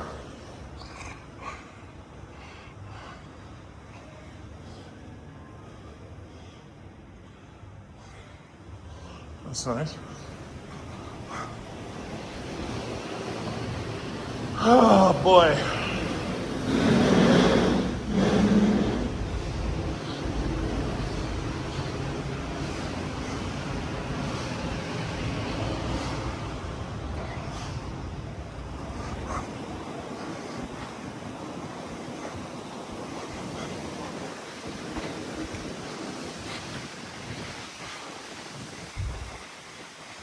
Oh, I can't get out of here. Oh, they make you go all the way to the front entrance. Yeah. All right. Yeah, so the staircase doesn't attach directly to the building. You have to come outside. So like that parking lot, you got to get to it from there. No big deal. I like this better than the Wealth Mansion, to be perfectly honest. The Wealth Mansion was a high rise, but Cambodia doesn't have water like this. You don't have as much beach.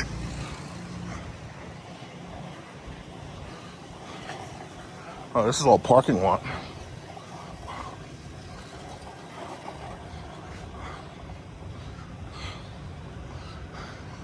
Yeah, so I'm gonna go get in the water, get on that beach, take a look at the beach, see what's going on.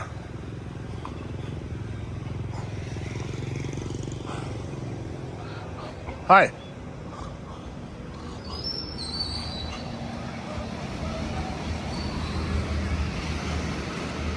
Yeah. So this is Lan Rung's property, but over there, that's somebody else's over there. All right.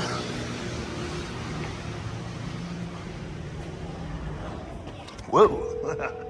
I nearly tripped. Oh, this is nice.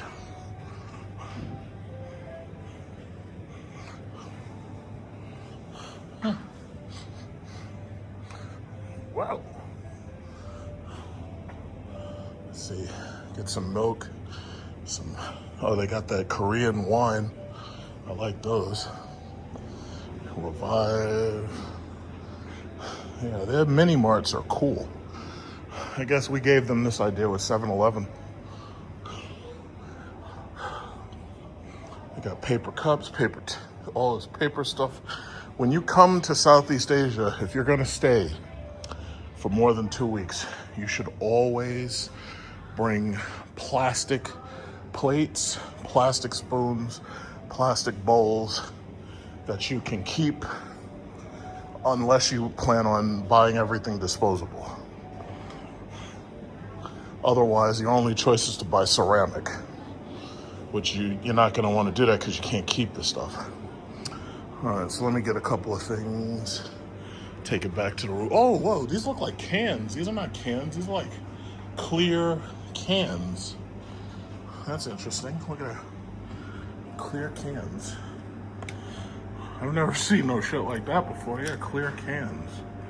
Wow, that's cool. All right, let me get some stuff, go shopping.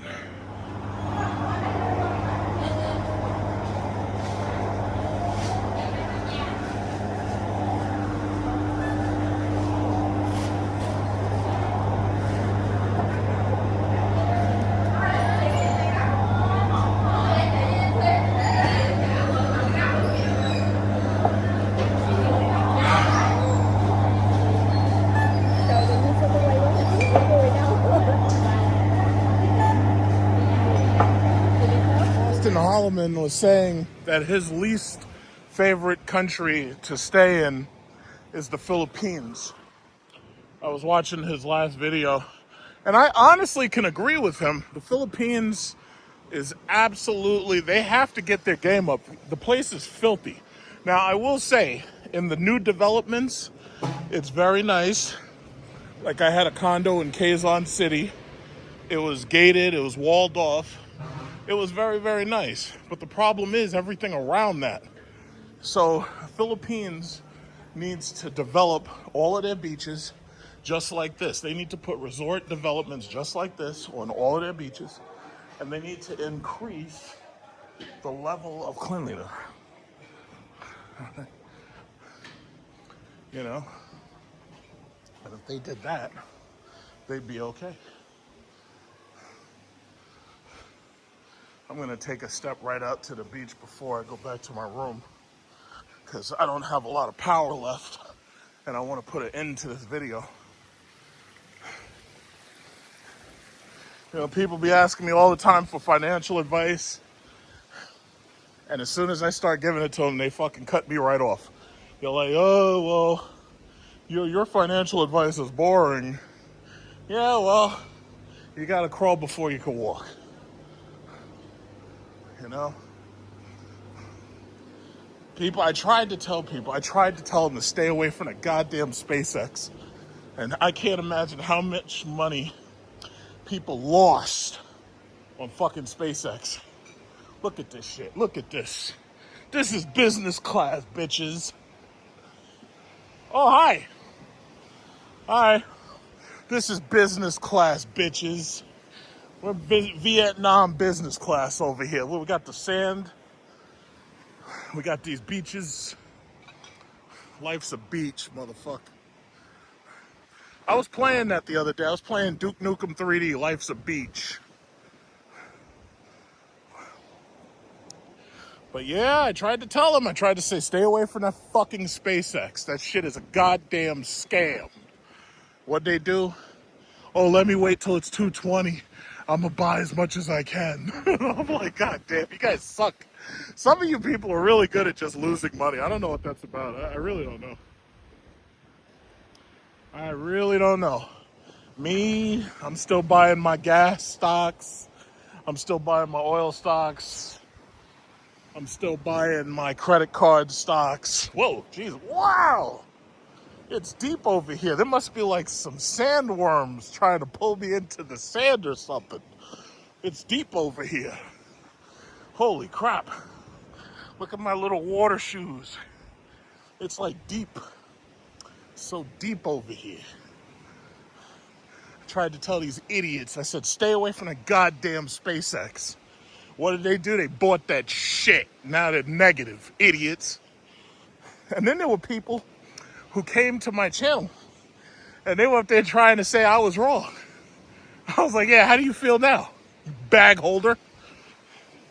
I tried to tell people, stop wasting your money on Bitcoin and buy these chips. Didn't I say it? Didn't I make 2 videos? I said, bet on chips. What'd they do? Oh no, we're gonna double down on Ethereum. Yeah, morons. Yeah, how they feeling now? How they feeling now? Look at this. Look at this. Business class, bitches. Look at this guy. He's trying to follow me because he's trying to figure out where the money is. I told you, when you see me at 30,000 feet sipping champagne that some geisha in a Japan Airlines costume gave to me, don't ask me how I did it. I said, don't ask me how I did it. Because I'm just going to say, listen, I already told you how I did it. But you just didn't listen. I was listening a little while ago to the YouTuber, what's his name, Graham Stephan? So this fucker, he's up there talking about Tech Lead, and Tech Lead's like, yeah, I got rid of all my Bitcoin. To which I was like, okay, yeah, it's about fucking time. But Stephen Graham's been giving out terrible advice for a long time. He suckered a lot of you motherfuckers into buying that Sam Bankman-Fried shit. And then all of a sudden, when the money disappears, hey, Sam, where's the money? Money, Sam, where's the money, Sam? This is cool. I guess this is just to wash your feet. A lot of people giving out shit advice. It's amazing.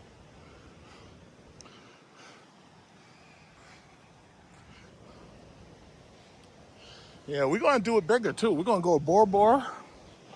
I'm thinking, you know what I'm thinking? I'm thinking Bora Bora might not be the biggest trip I do. I'm thinking about going to Monaco. Why? Well, to be perfectly honest, because I just wanna see a bunch of Bugattis driving around, that's all. I want to go to Monaco. I don't like boating. I don't like yachts. I just want to see some supercars parked out in front of restaurants. I know most people don't understand that, but that's just what I like to do.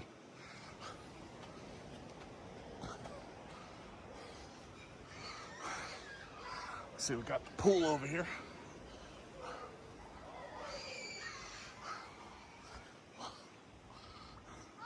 Tried to tell him, I said, stay away from Bitcoin.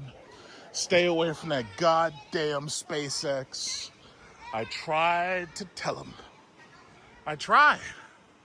I said it. I tried to tell. I tried. I told them everything I could tell them. But they didn't listen. Oh, well. In fact, let me go this way. Let me go this way. Lifeguard right there.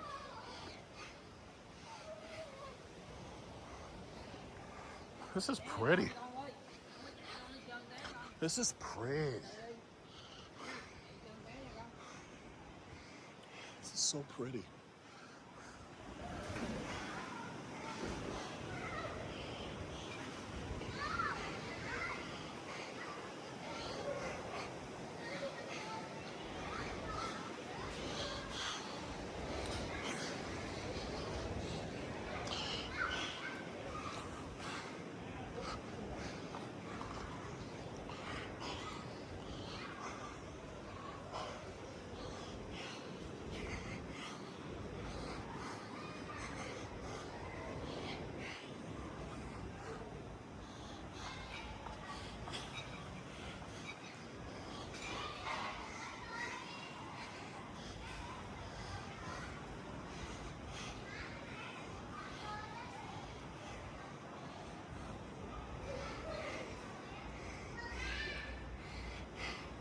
There's another pool over there too.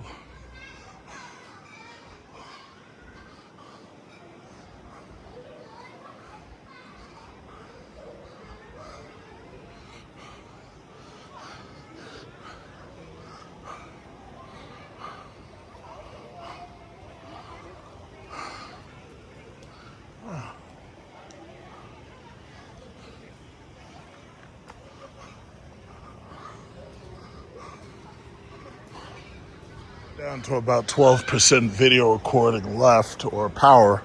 Gotta charge my phone while uploading this. So I'm gonna be swimming here and just chilling, laying my head back, just chilling, just doing nothing. That's what a vacation is. You're just doing nothing, chilling, until I feel like cracking back, and then I'm cracking back, and then I'll be back into the swimming pool.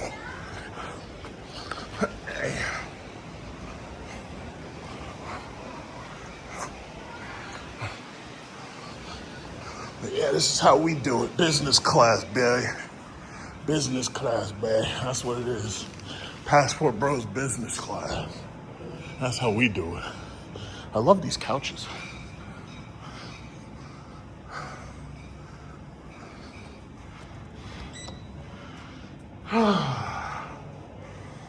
It's hot.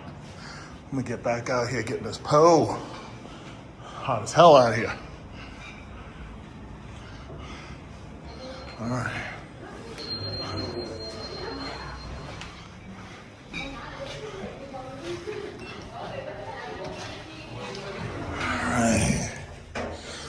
Oh, boy, it's hot here. And that's cool. We're about to cool off. We's about to cool off.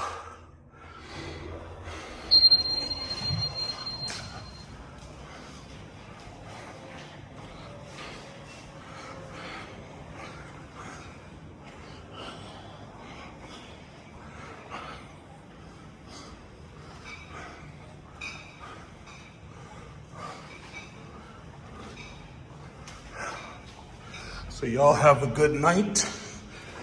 I'll do another post eventually. Passport Bros business class. Signing out.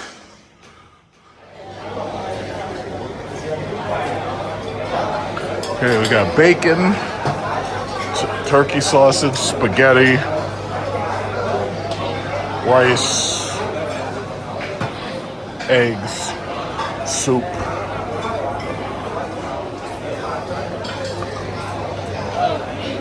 And salad. I think I've got to eat it inside.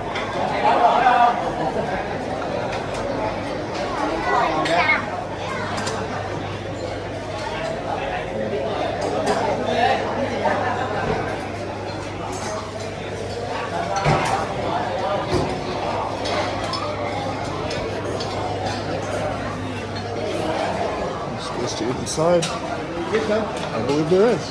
Oh, cool. You go inside, right? Yeah, cool.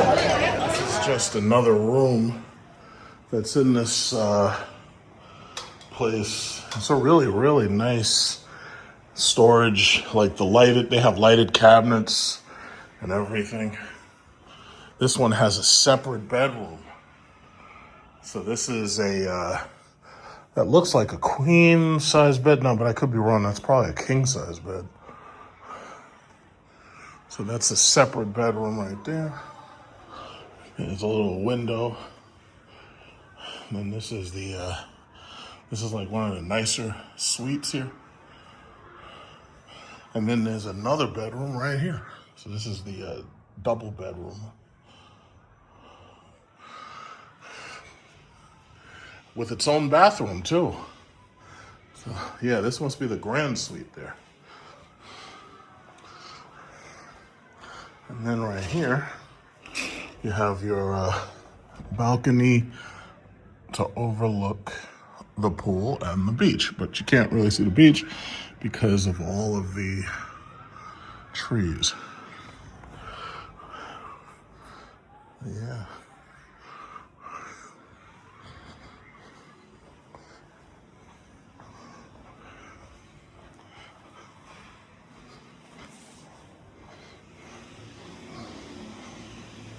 Restaurant, and this is one of the smaller pools. This is 1.30 meters, so they have a little space here. The only thing that kind of annoys me is that they don't have deeper pools, but it's not really a big deal.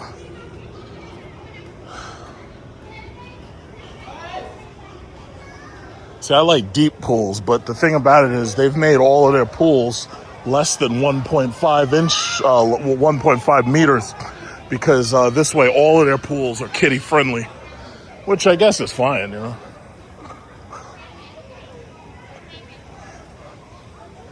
Do not run.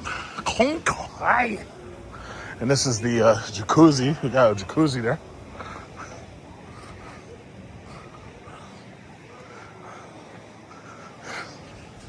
See, this right here is proof that you don't need to spend top dollar to have a nice resort.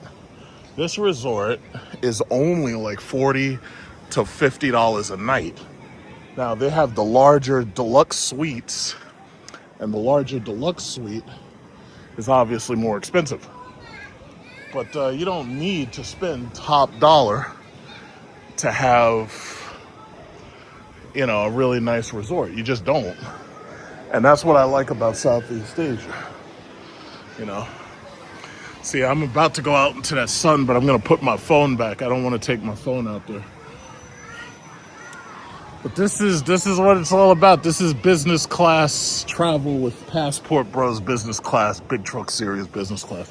That's what it's all about. So what you're overlooking is the sea, but out there is really the Pacific Ocean, because you got Indonesia out there.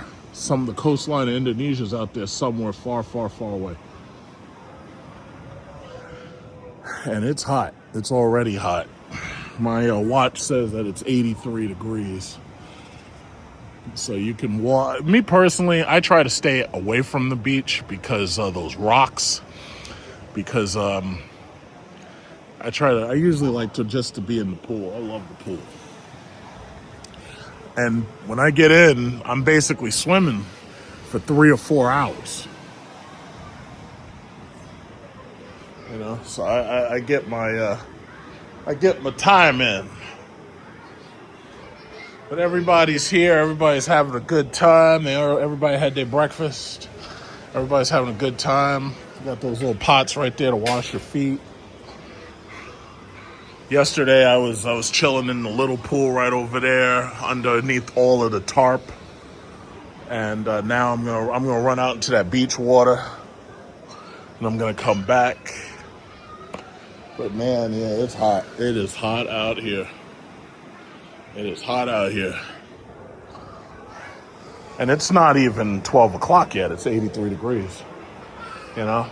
It's not like Singapore. In Singapore, 95 fucking degrees every single day. I couldn't handle it.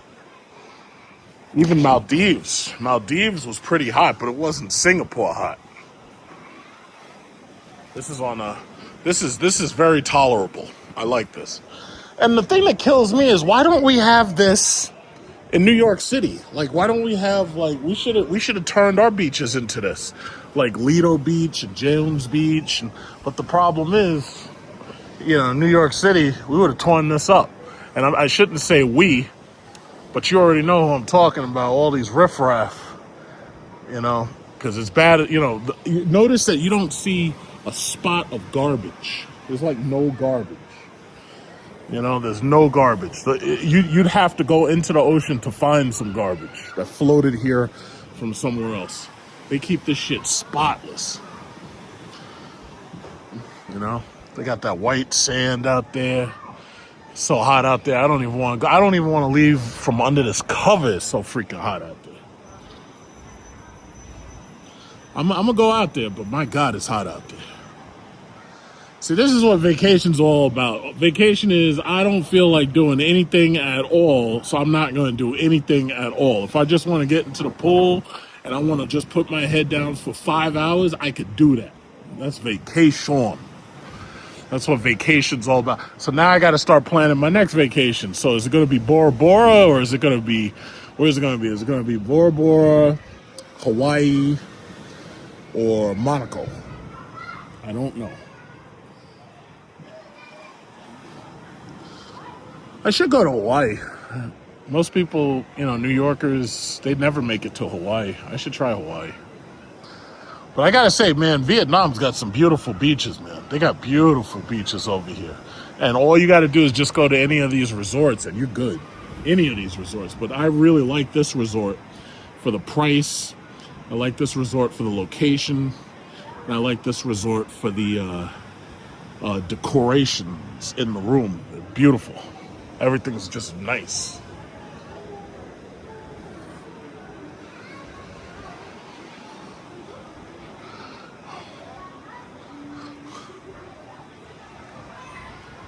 Do I gotta go out there? Do I gotta go out there? Oh my God, I gotta go out there. Oh my God, I gotta go out there. I don't wanna go out there. Whoa, Jesus. As soon as you step into the sand, it's like the sand's trying to eat you, like it's a sandworm. Let me go over here. Oh my God, I think I'm dying. It's so hot. Oh, it's so hot out here. Are you going back to the room? All right. You don't want to take pictures near the beach?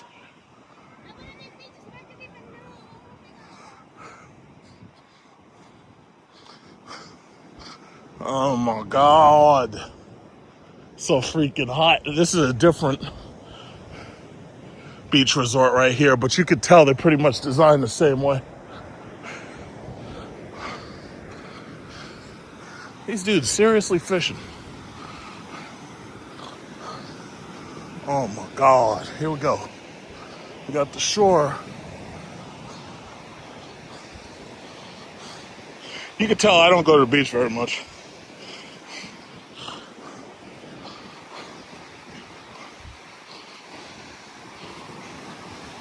Oh, look at this. We got shells. Anything of interest?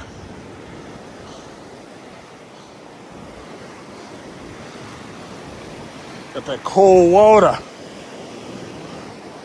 Cold water.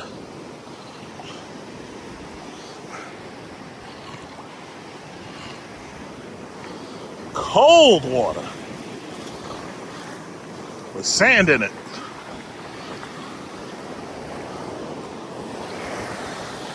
It's like, why can't everybody have business class vacations? Well, there's a reason everybody can't have business class vacations. It's because some people make really stupid investments like SpaceX and Bitcoin and Trump meme coins. And then they lose all their money. So when they lose all their money, they don't have any money to go on vacation. You know? That's not a good thing at all. That's not a good thing at all. Let some scam artist criminal steal your money. Oh man, that feels so good. Whee! I think I'm sinking. I'm sinking in the sand. Like on Creep Show Part 2. Where they buried a guy up to his neck. I can hold my breath for a long time.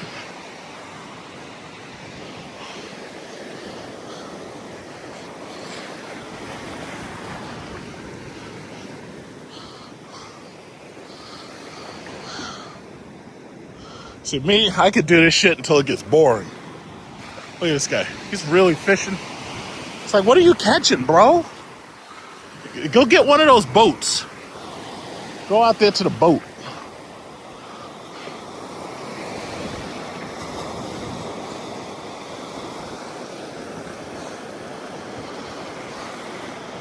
And you can walk up and down this beach. I don't see the point in that. It's just nice. I'm sinking.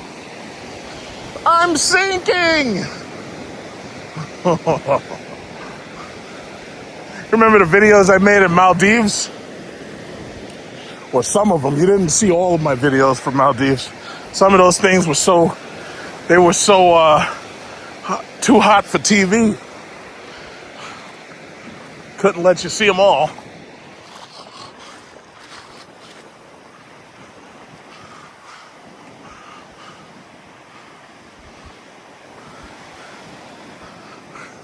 Vietnam.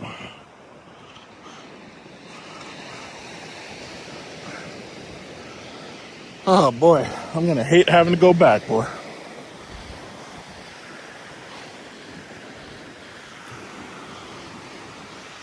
Last day here, breakfast is about to hit hard once again, and then we got the ocean out there.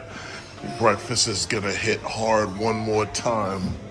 So I got here early today, so this way it's easy to get a seat. I'm gonna go get some drinks for the table. Gotta get these drinks. Man, I love these drinks. Sugar syrup. And they got coffee. All right. Get these drinks. We got croissants, pastries. We got this one called pigskin cake. I don't know what that's about. Got yogurt right here and these little candle jars. And then you got bananas. And you have those fruits and stuff. Rambutan is back there. So that's nice.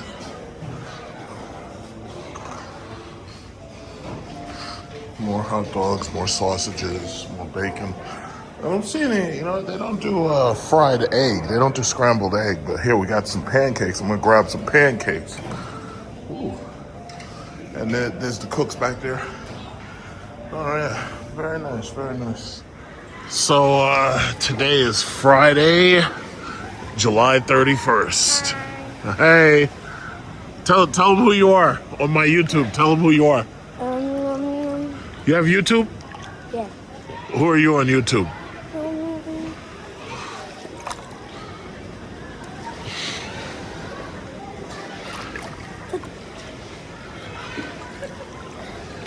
Yeah, who are you? You have YouTube? Yeah, who are you on YouTube? I have YouTube. You gotta tell them who you are. Huh? No. Okay. So today is Friday, July 31st. Wait, the 31st? Hold on. Today is the 31st. Yes, today is July 31st. Hi. Yeah. And this is my last day at Landerong Resort. I've been here a couple of days. Very, very nice getaway in Vietnam. Really, really nice beach resort. They got lots of them, huh? What's your name? What's my YouTube? Big Truck Series Review. You got it? You have a phone? I'll show it to you. I'll show it to you. And in fact, you know what? I'll take a picture with you guys. Hold on. You know what? I'm going to take a selfie with you dudes. Hold on. So yeah, July 31st, Friday, and getting ready to go. I love this beach resort. I wish New York City could have beach resorts like this. The closest I think we have is Lido Beach, and it sucks. It's like, basically, you know, it's weird. It's like we've got nothing but a couple of like lockers where you rent lockers on a beach club. It's the most disgusting shit I've ever seen. Meanwhile, these people from Vietnam, they can come from Ho Chi Minh City. They drive less than 100 miles and they can come to a strip, a beach resort strip. They drive less than 100 miles. Like if you look in the background, there's another hotel. There's 2 hotels that are being built right now in the background. Obviously, you know, the beach is over there. You got the beach right behind this wall, right? So they have like a strip of hotels that go back. And these people have like so many options for beach resorts. The one thing that they don't have is they don't have casinos. Because unless you're in Cambodia, casinos are illegal as far as I know in Vietnam. So yeah, Macau, you can have casinos. Colombia, what is it called? Cambodia has casinos. Macau has casinos. They don't have casinos here in Vietnam. So if you come to one of these beach resorts, there's not a lot to do. And I would say, like, if they had casinos, the Chinese would be flooding these places. Because, like, even when I was in Cambodia, the Chinese were in those casinos every single freaking day. Like, it was crazy. And they spend so much money on those card games. It's just amazing. And that would just at least give you a little bit more to do. I think the only other thing that they could have is maybe an amusement park. But the problem is amusement park rides would kind of make this really noisy. The smarter thing to do would be to have a water park right here. Like if they had a water park and it was right next to this, a water park would be really, really nice. These people do not, like, as far as I've seen, they don't go like camping. Like they don't do campouts and stuff. Like, you know, I've been to Hershey Park, Pennsylvania, and we camped out at Hershey Park. And after we finished camping out, we went to Hershey Park amusement park. But these people don't do stuff like that as far as I know. But this beach resort, I put some reviews, TripAdvisor, Expedia, I put some reviews up. This beach resort is fantastic. It's perfect. I love the fact that you can walk right in from the beach, right into the pool area, right into the lobby area, or you can sit outside and there's plenty of cover. There's lots of, like, you don't have the direct sunlight. Because I'm the type of person, I don't even like being outside because I don't like mosquitoes and shit. So my thing is I like being indoors and enjoying my drinks and stuff indoors. But they make it really, really nice. They make it really, really easy to deal with, especially if you have kids. It's very kid friendly. It's very kid friendly. So that space over there, I was sitting there with my chick. And, yesterday and this morning in that little space where, you got that cover and they have like a little hose in there and the water's a little bit warmer.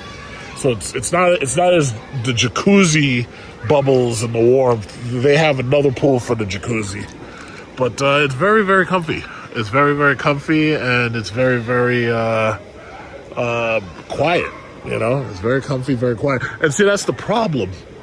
If you were in New York, you can't get comfortable and quiet. You can't get it because the whole place is too goddamn loud. Everything is loud. if we did have resorts like this, you could bet that they'd be ghettofied in minutes, and you'd have fucking violence and shootings and all types of crazy shit would be going on. Like, and then the problem is, you know, the only way we can have stuff like this is if it's private, so that the private company or corporation that runs it reserves the right to simply kick people the fuck out on a whim. So if they see people, you know, acting up or whatever, they could just throw them out. You know, it's like nobody has enough land or space to have this in their backyard. Like, there's no apartment building that has the space for this. Apartment complexes could make the space for it, but they never will. You know, and if they do, like, you have to go to a private village like in Freeport, or you got to go someplace in like Long Island where it's an incorporated village and you tax it at $22,000 a year. It's like, we have, and it's crazy because I'm thinking to myself, I'm like, we have like nowhere to relax, like in the city. Like, their idea of relaxation is just making another casino. And I'm like, that's not relaxation. Like, I just want to go someplace where I can pay one price just to get in, and then I can do whatever you have to do for me, and I don't have to keep on spending money. We don't have anything like that. It's like, you can't relax. You just can't. There's no relaxation in the city. Like, I can honestly say, this Vietnam and Cambodia trip has been extremely therapeutic. Like, I didn't even have a very difficult year. I actually had a relatively easy work year. And to be able to celebrate for July and August and to just do nothing. Like, this is my idea of vacation. And that vacationing is user defined. If my idea of vacation is to do absolutely nothing at all, then that's exactly what I expect it to be. You know, I don't want to do nothing. It's just like I keep saying, when I retire, my retirement looks just like this. I intend to do absolutely fucking nothing. I'm going to be on a beach. I'm going to have some chick serving me buko juice and coconut oil. How you doing? And doing absolutely nothing at all. You know? This guy right here and his wife.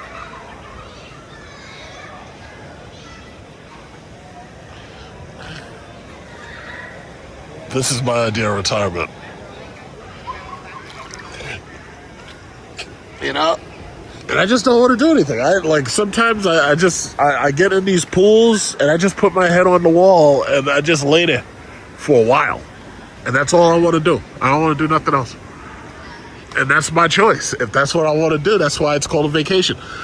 Or, you know, you can order some drinks. They have some decent alcoholic drinks. They have some Korean plum wine. They got different flavors and everything. They got beers and stuff. I don't drink beer, but, you know, you can just order some stuff and you can just sit back and chill. Now, if you want to, you bring your chick with you and you just want to, you know, go up in one of these rooms and you want to close the shades and you want to pound the daylights out of her over and over and over again, hey, that's your prerogative. If that's what y'all want to do, that's what you can do. You know, I was watching this dude, Sunshine Shoulders. He says, yeah, that's what a lot of these Americans do. They come down to the Philippines or Thailand and they got a Thai girlfriend or a Filipino girlfriend and all they want to do is lay up in a hotel and just pound the living daylights out of her, like take her to Pound Town. Now, I mean, as you can pretty much guess, it's like I've been in Pound Town all goddamn month.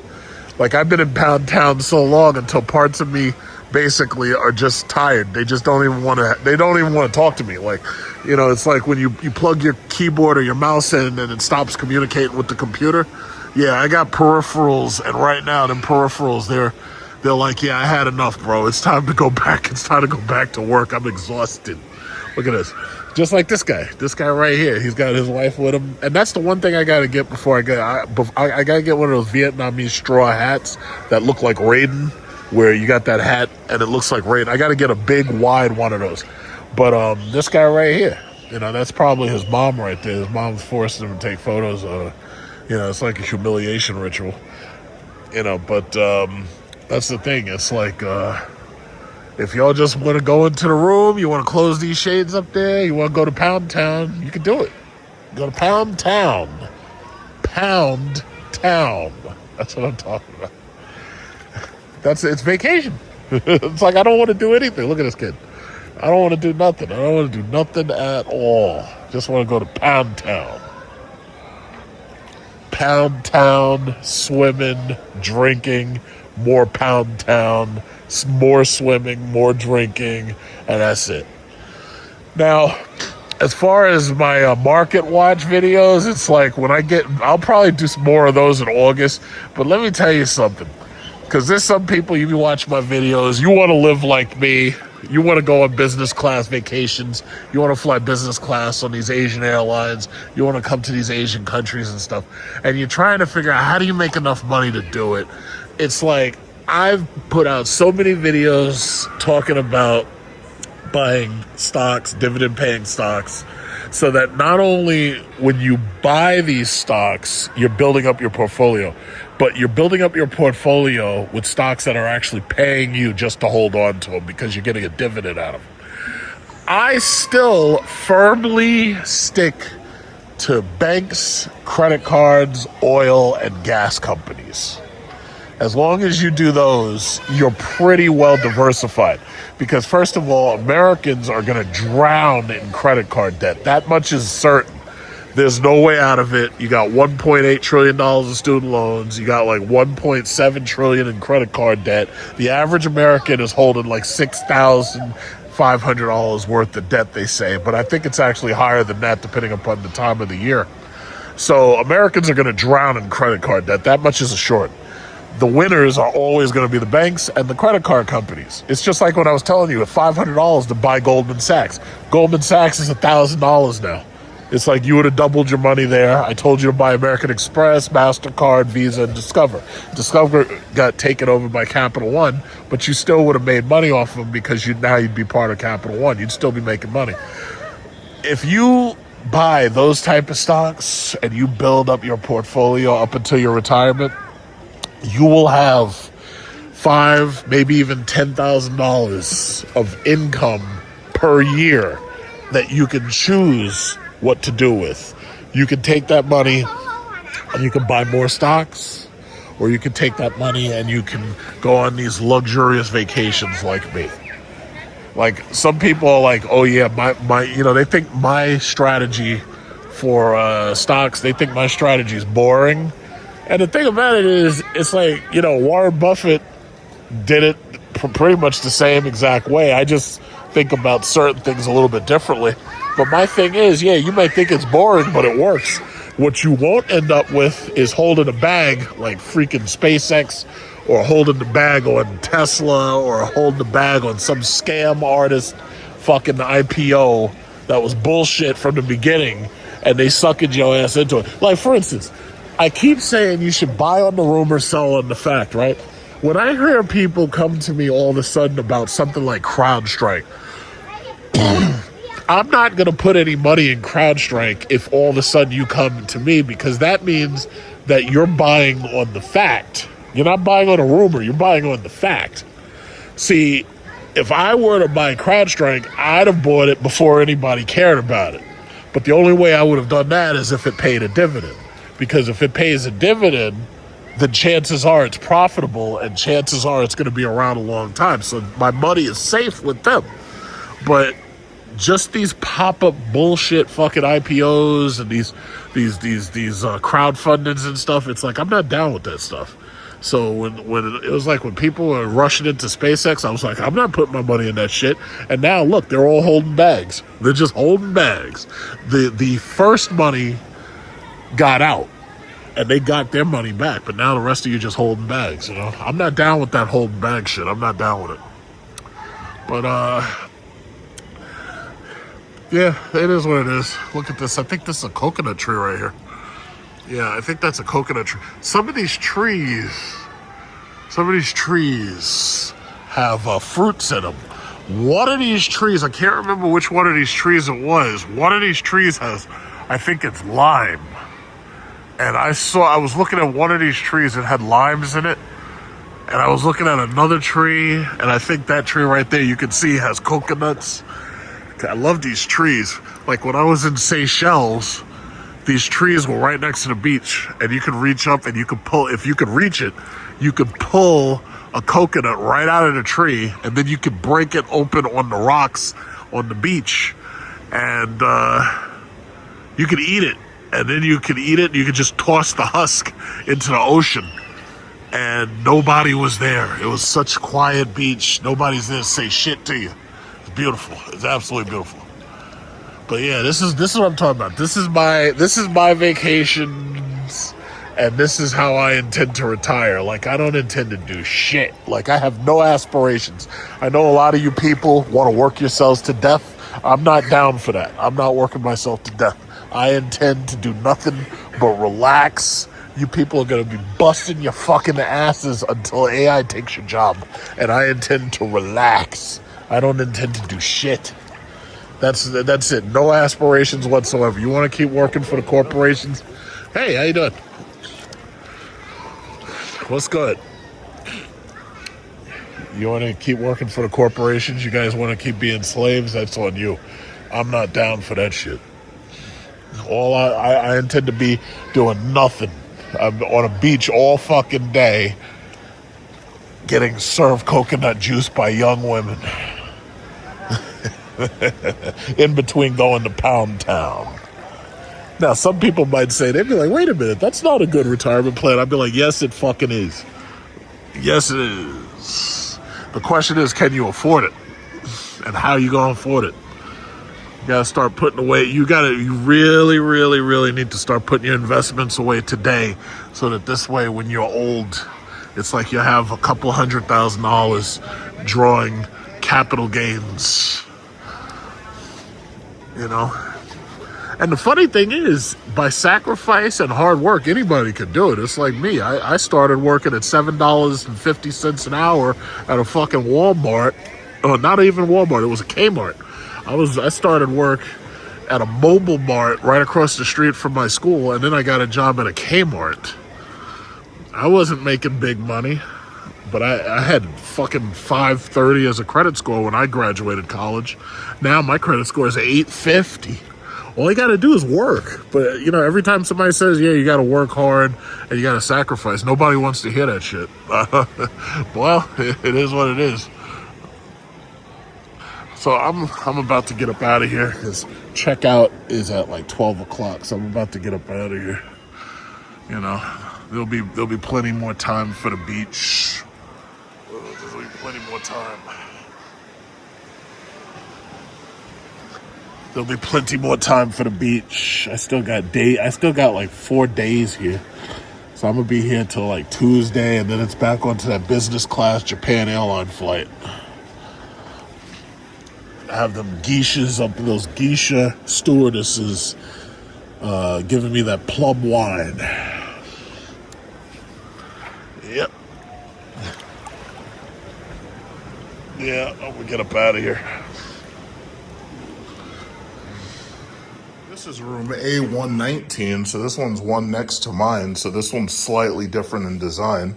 So you have the entire kitchen area is a little bit bigger, the kitchen area, and the bathroom area, about the same exact size, toilet separated. This one, I like this design a little bit better, and also this room is away from the main street, which means it's quieter. So you got the sitting sofa here, you got the desk right there, you got your patio right there, just like always. But the bedroom, as you can see, the bedroom is in here. So you got a TV right here, you got the bedroom right there, and you got a second TV. See, we only had one TV. So different rooms, I guess, have different prices attached to them. This one even has a second balcony. But, really, really nice. And I like the way that they do these closets so that when you close the closets, the light turns off because they have little sensors there, but you can see the light right through the door. But yeah, I like the way they model in here. It's really, really nice. the way they marble. And the furniture that they have is beautiful, the accent furniture. Yeah.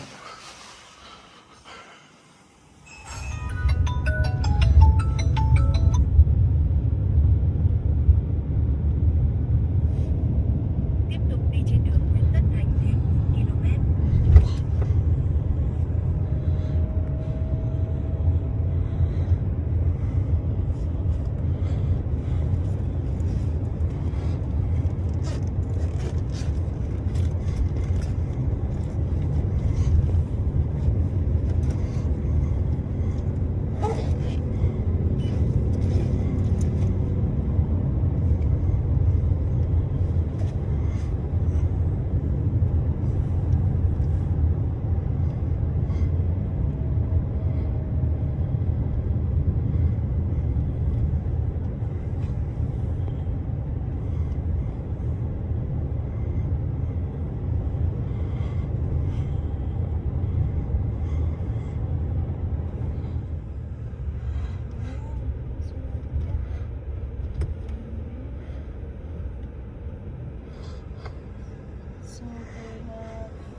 Sau 100 mét, vòng ngược lại bên trái. This is a charging station.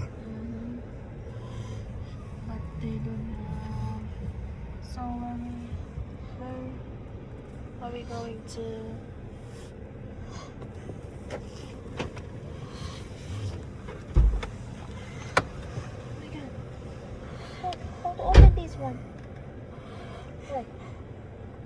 So are we going to just stay inside there? Can we go down? What did you say? Can we go down? What? Down the car. Can we go Yeah, out? Wait, yeah. wait, He probably has child locks on. Oh. Charging station, just get something to drink. See what they got up here. Well, I'm too short. It's not a big deal. Well, they got matcha. Oh, I want one of those. Cacao, mint cacao.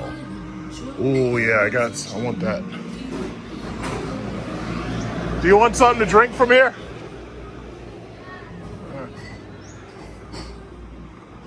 Yeah, see if they have an ATM right here. VinFast charging station. So basically, this is what they always should have done. They have a charging station. There's auto care at the charging station.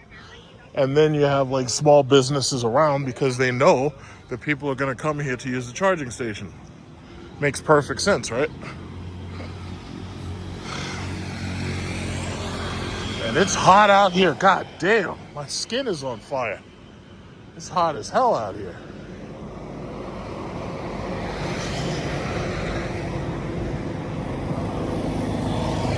Yeah, it's freaking hot. God damn, it's hot out here. All right, so yeah, he's charging his car. So we wait about 20, 30 minutes and boom, right back on the road. And, just get some drinks. But the problem is when you come to some of these areas, it's like they have fewer and fewer stores, you know? Or they have fewer and fewer stores set up with refrigerators where you can just grab some drinks and you can just throw it into a cooler, you know? I was looking for an ATM. Supposedly there's one not far. I might try walking to it.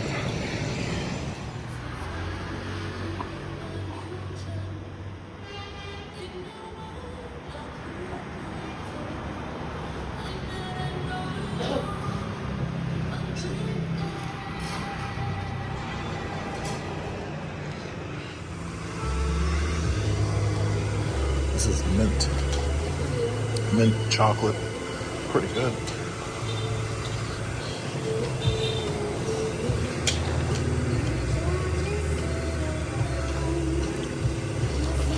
Yeah, this is really good.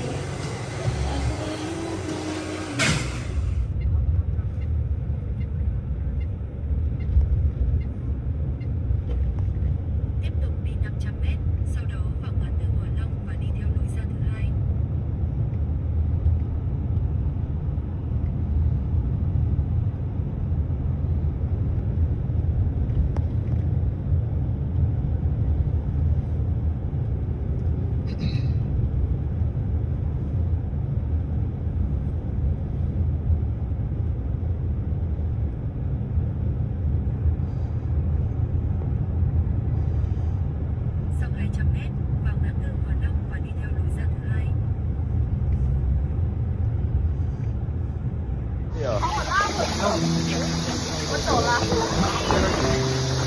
Hey, hey.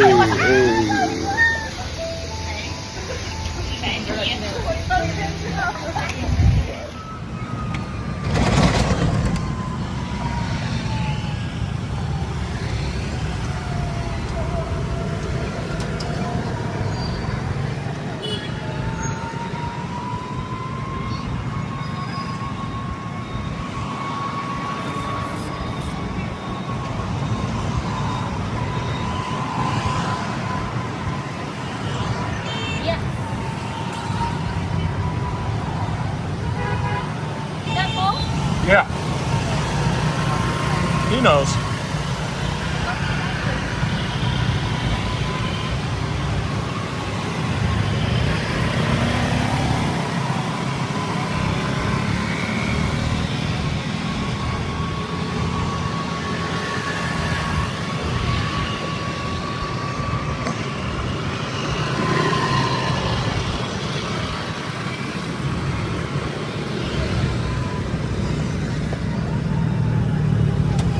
This guy must make a lot of money.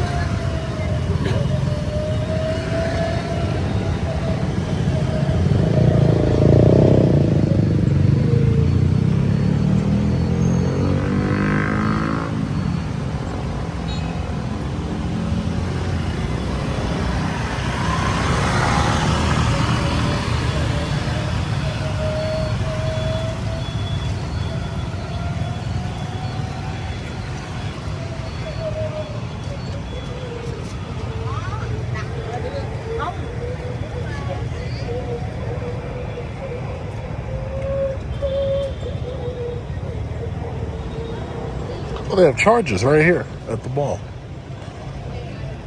Fast charging station. So we're at McDonald's. And as you can see, this is Vietnamese McDonald's.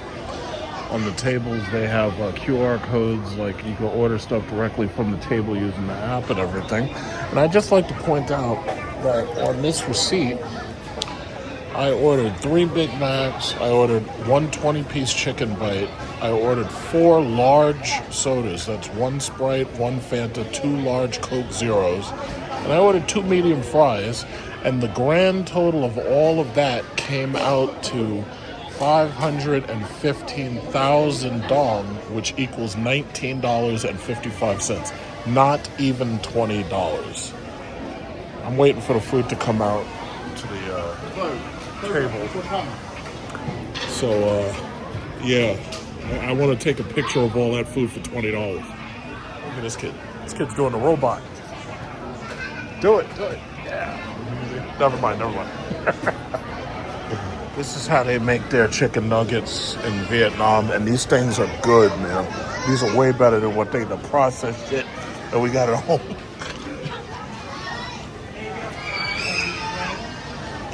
Okay, good. Okay, I ordered 3? Oh, okay, cool. I didn't know. I thought I only ordered 2, but I could be wrong. Whatever. It's fine. Thank you. I got 3 orders of fries. God damn. All of this is $20. I want you to keep that in mind. All of this, $20.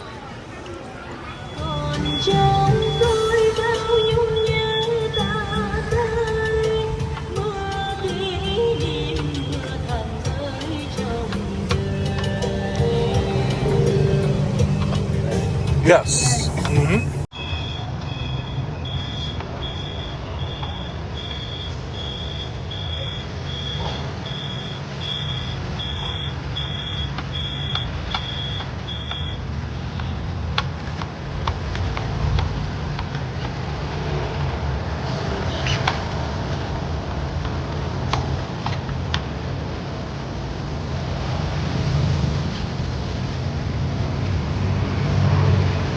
Yeah, one more up. Yeah, up further. Mm-hmm.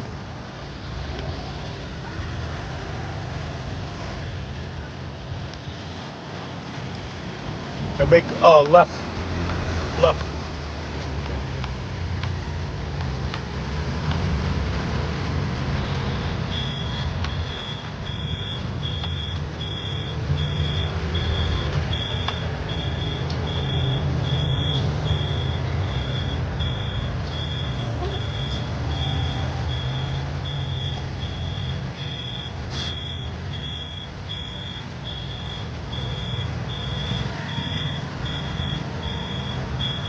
Yes.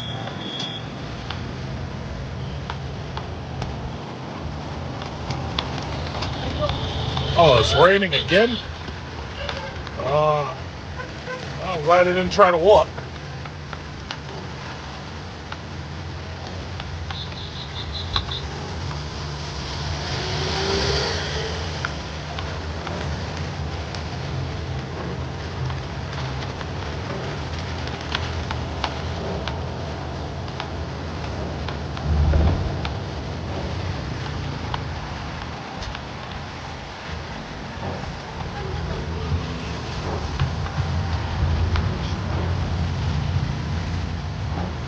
Yes, right here. Keep going. Right here, right here. Mm-hmm. All right.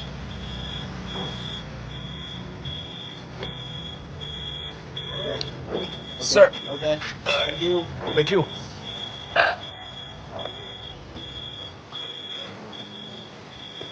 Oh, that was a quick rain.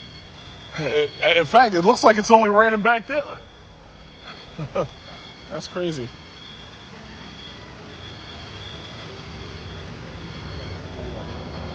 All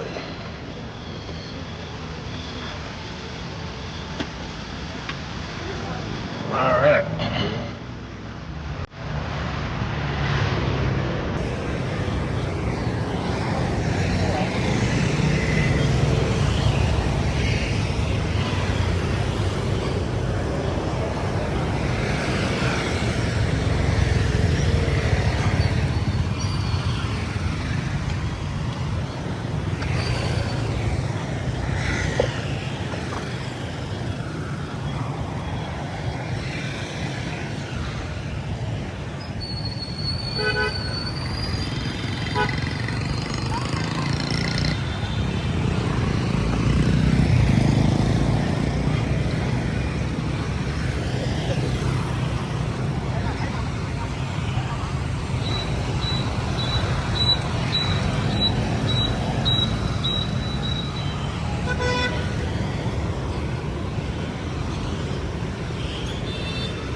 From the mall, and tomorrow's my last day here, and I got to get on the plane tomorrow night at 11.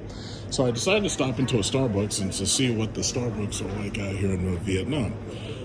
So I came from the mall, and right now I'm at Starbucks, and I was trying one of their mango, what's that shit called? Matcha.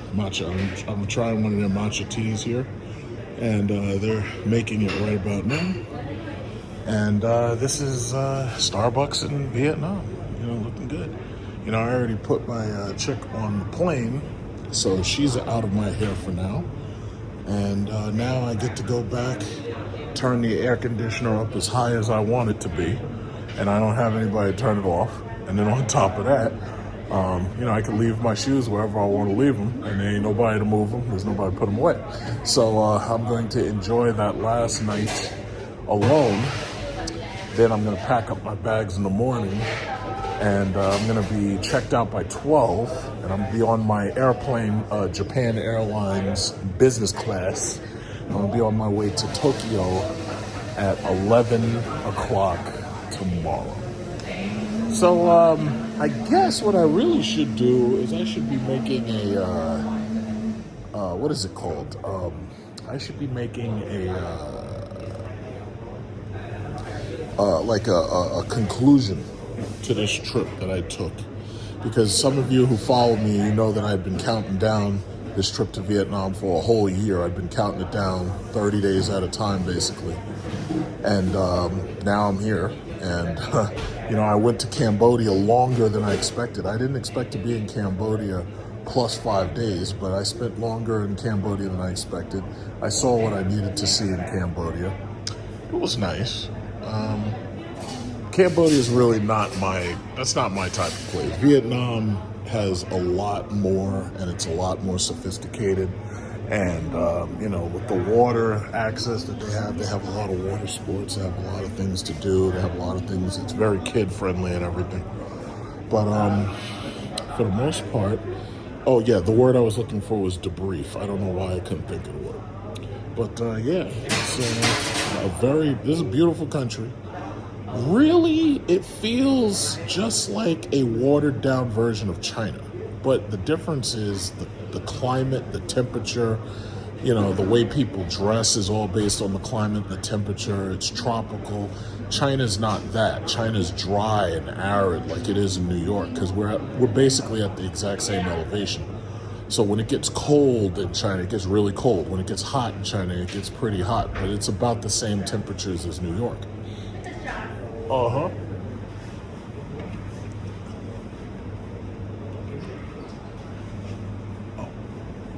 This little coconut mango little treat there, and then I got this matcha. Normally I would have had a larger size, but the only one they had was medium.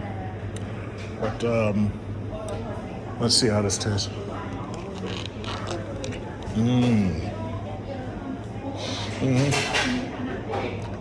Pretty good.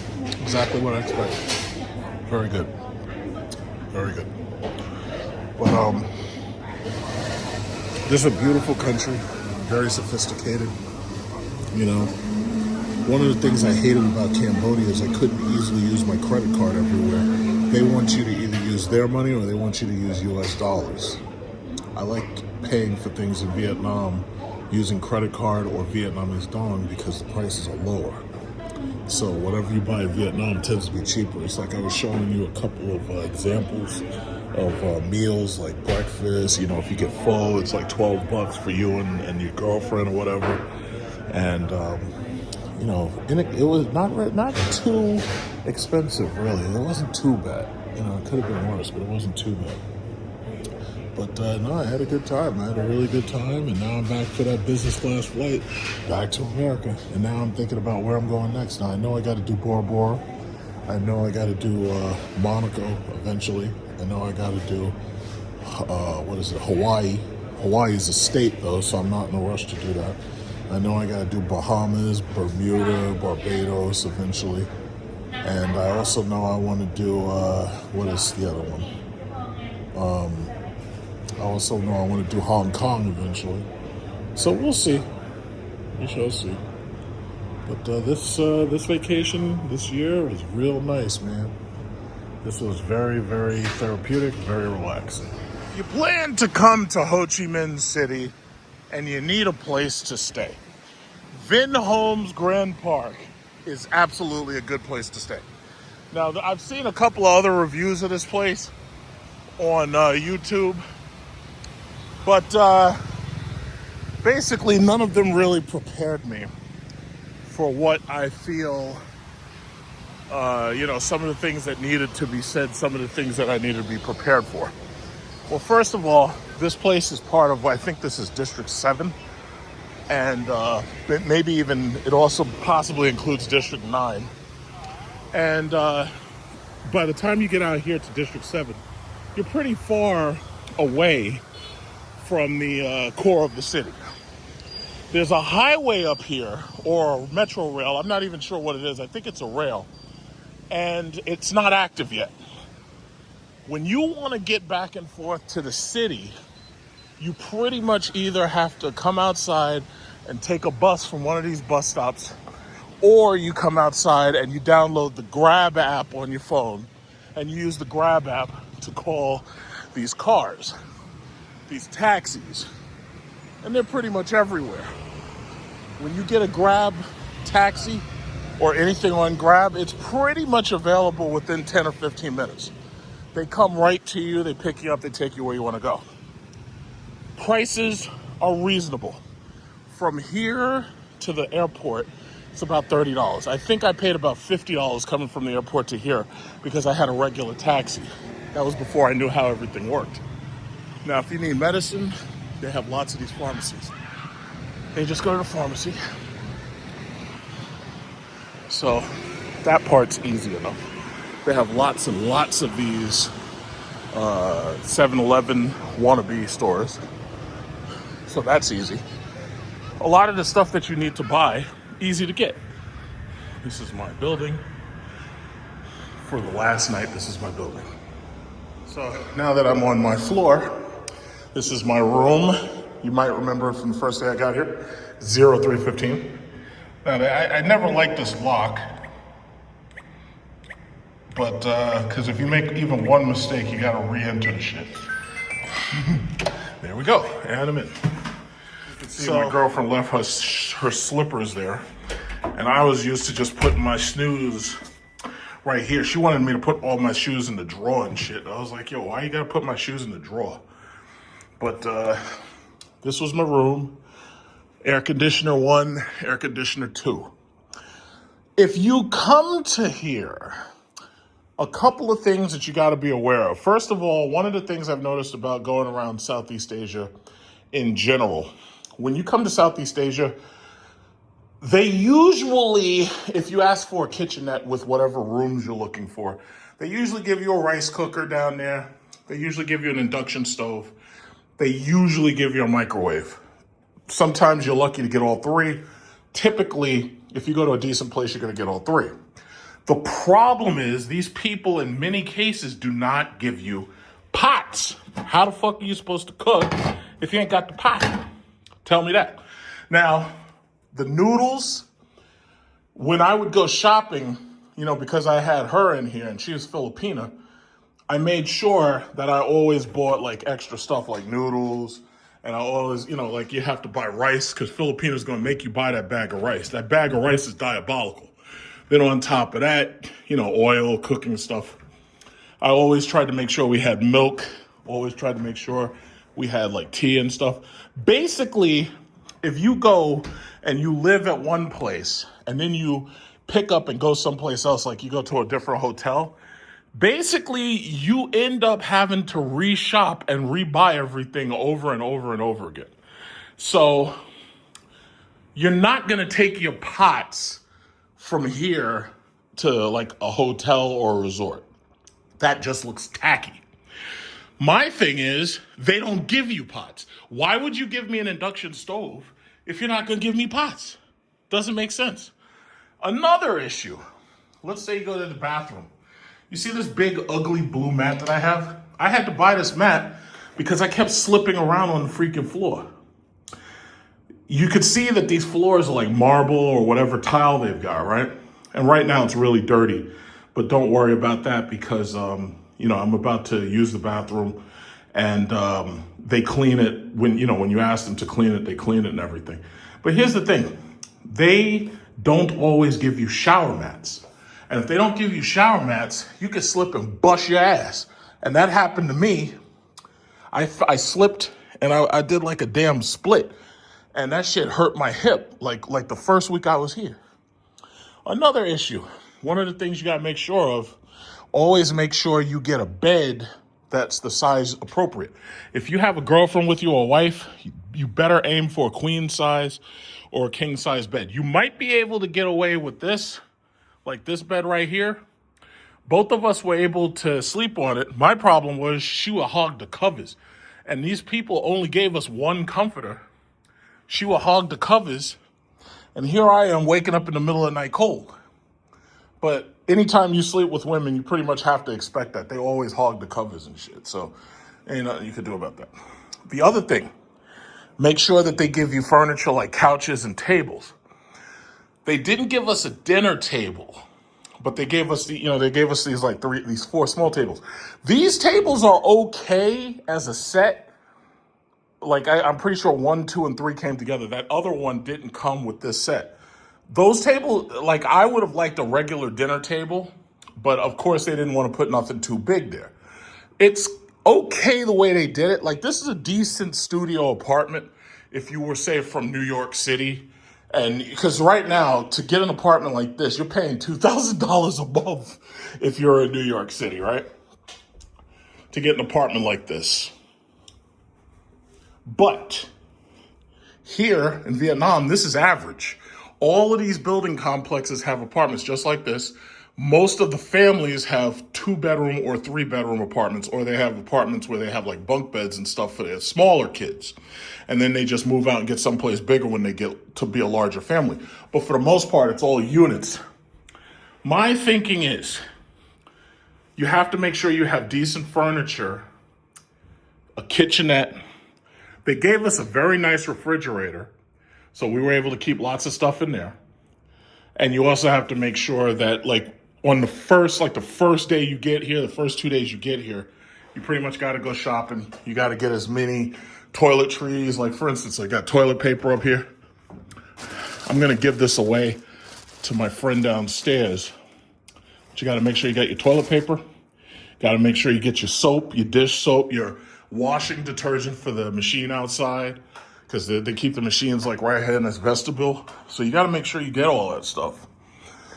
But this is where I've been for the last 30 days, minus the time that I've been in the hotels and the resorts. And it's worked. It's worked. The bed was probably my least favorite part. This couch was probably my least favorite part.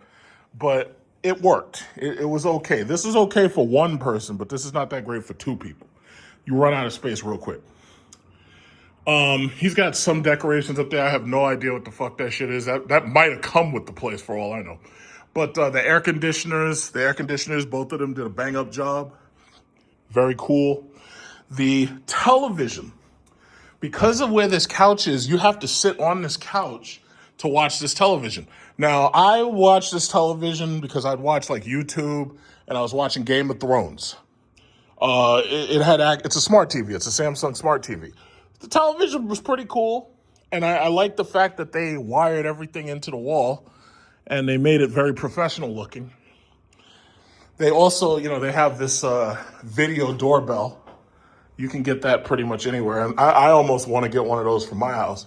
But I usually don't have stuff like that because if the cops come to my house and they're looking for footage and evidence and shit, I'm not giving them nothing. It's just that simple. I'm not giving nothing. You a lot of times like stuff like Ring, that stuff snitches on you. Puts you in jail. Like if you raise your voice at somebody, that shit will be evidence used against you. Fuck that. I'm not putting none of that shit in my house. So cops come to my house. Oh, excuse me. Did you happen to see what happened across the street? No. Get out of here. Bye. So that's it. But you also have to make sure that you have enough wiring. I have this charging station from Anker, 240 watts. You probably remember during Christmas, they advertised the shit out of these things. The problem is you're probably still gonna have to go to the DIY store, the hardware store, and get yourself a surge protector because the problem is plugging into these sockets tends to be a little bit tricky. And all of my electronics, I make sure all of them get a clean electric signal and I don't have to worry about anything shorting out. And they're surge protected. But you definitely have to get one of those like as soon as you come here. This is all good stuff. You're gonna spend a little bit of money. You're gonna basically spend $100 as soon as you come here for to furnish this place, to get the stuff that you're gonna need for you, because they're not giving you all this stuff, and depending upon where you go, they might not give you any of it. So just keep that in mind. But I have to say, it's been a great vacation. I'm ready to get back home. Ready to get on that business class Japan airline flight. Ready to get back home. And I'm going to take a nice shower. I'm going to wash this chlorine from the pool off of me. And I'm going to jump in bed, you know? So that's that. So I got to pack the rest of this shit up, and I'm out of here at 11 o'clock, you know? But yeah, we had a pretty good time. We had a really good time. We had a very, very good time. I like the way they do their bathrooms. This gives me ideas for at home. I might get my bathroom done something like this, but I would have the floor raised right there, so this way it has texture, so this way you don't have to worry about slipping. And I'd also have parts of this part of the floor raised for texture, because other than that, it's a pain in the ass just walking in here. But, you know, it is what it is, you know. I got plenty of soap. I got plenty of shampoo and everything. So yeah, I'm gonna take my shower, get ready to get to bed, and we're getting on that Japanese Airlines. Almost hurts to say goodbye to the pool area. I spent so much time here. You know, there were some days I'd swim for hours at a time. I actually came out here looking for somebody, but I don't see them. Oh man, this is like a really nice little marsh and a nice pool area. Very, very, very nice. So, pretty soon, I'll be on the plane. Gotta get on the plane sooner. I think I'll probably stay here till about 7. It takes about an hour to get to the airport, and then I'm out of here. This place was so relaxing, and this place was so therapeutic. Those are the best words I could use to describe. Oh, well, this is it. I gotta say goodbye. Say goodbye to Vietnam. My bathroom. Say goodbye to the bathroom. I had this bathroom for 30 days straight. Say goodbye, kick the carpet a little bit. Try to make it like, you know, a little bit neater. They're gonna have a cleaning service come in here. I think I got every single thing I was supposed to get. And all right, I left a little bit of money for them. And I'm gonna take something to drink, and we are out of here. Oh, I can't forget the Korean wine right there. Gotta make sure I drink that. All right, we are out of here.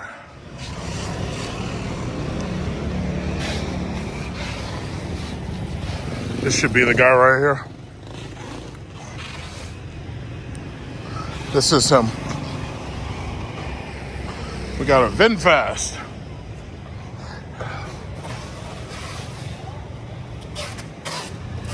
All right.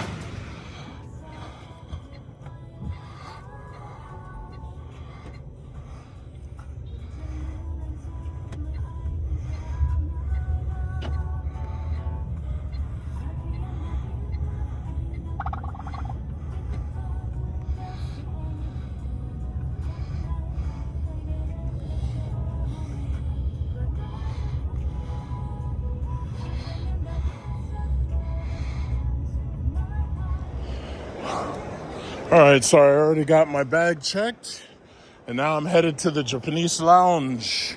They have 2 lounges, and I'm at gate 26. So, on the way to the lounge. I'm gonna get drunk before I get on that plane.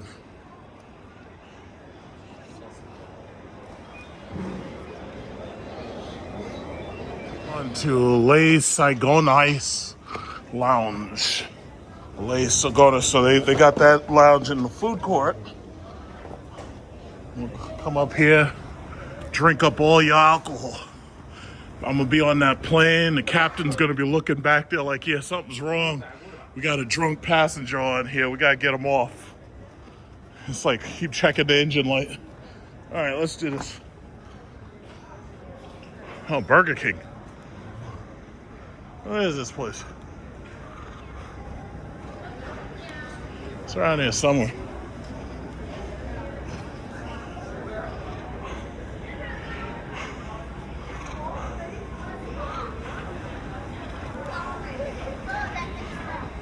Oh, here it is. Les Soganais. They got a spa.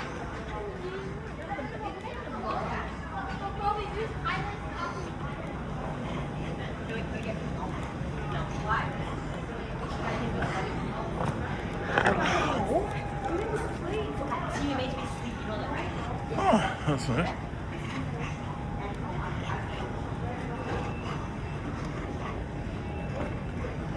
Oh, here we are. All right, let's roll up in there. See what kind of champagne we got.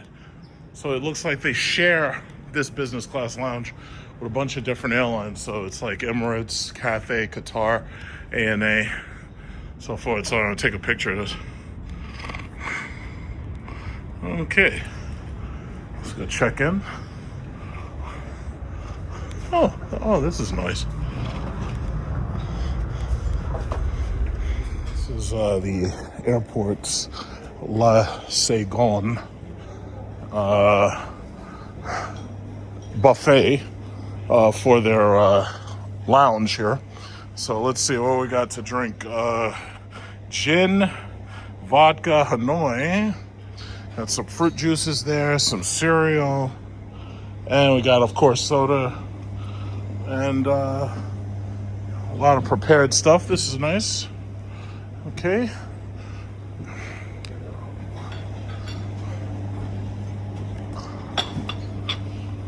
Oh, we got soda, some drinks, guava juice, milk, and you can make pho.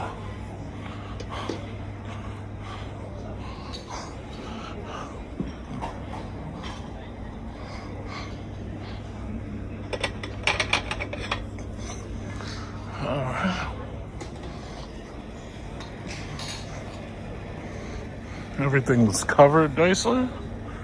All right. This is Japan Airlines. We're loading group 1. I think that I'm part of group 2. So we're loading. All right. Our plane. It's a Boeing 787. And about to get on our way home.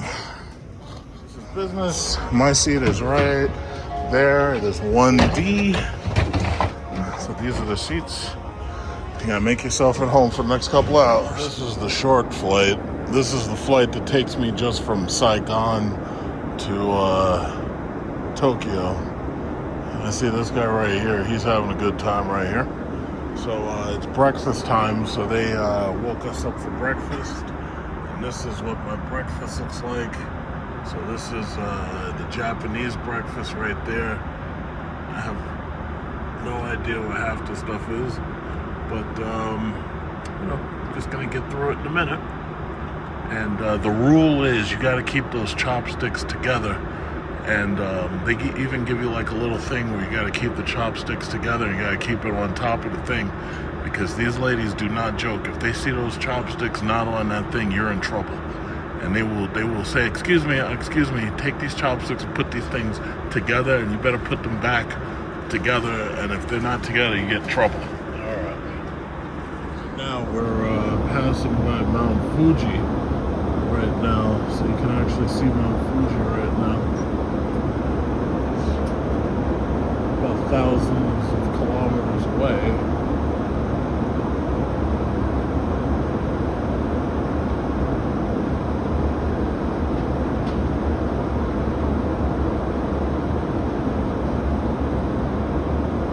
Going to the door to look at it because there's different windows. You can see.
787 right there just delivered us. And we are now in Tokyo, Japan. So it is early in the morning. And I have to go through immigration, I guess, to prepare for the next flight.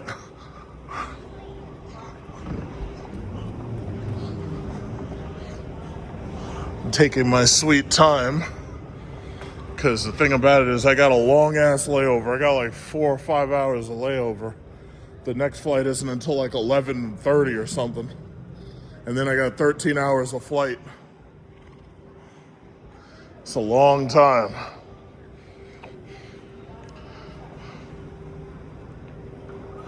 Yeah. You have to go to the Sakura Lounge, which is located near gate 147. So sure enough, it's all the way over there. But that's okay. I've got 4 hours to kill.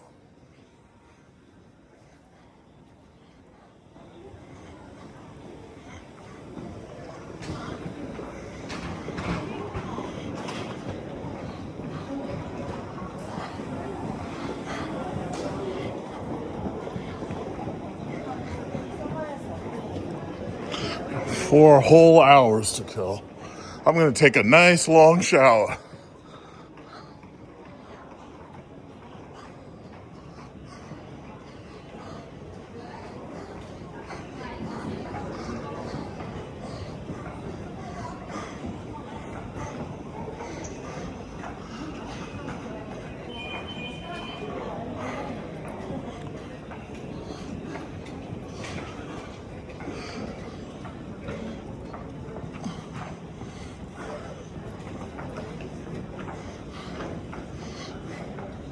We got lockers. Just gotta figure out where the showers are. So this is the Skyview Lounge. Gotta find a nice seat somewhere.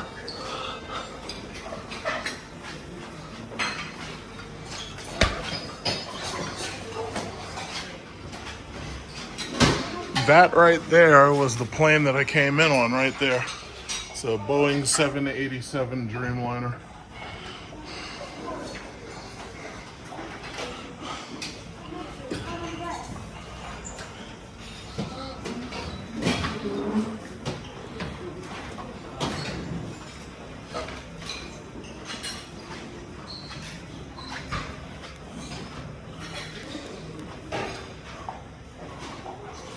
Nice couch so I can plug in my stuff. Yeah, this is good. Right.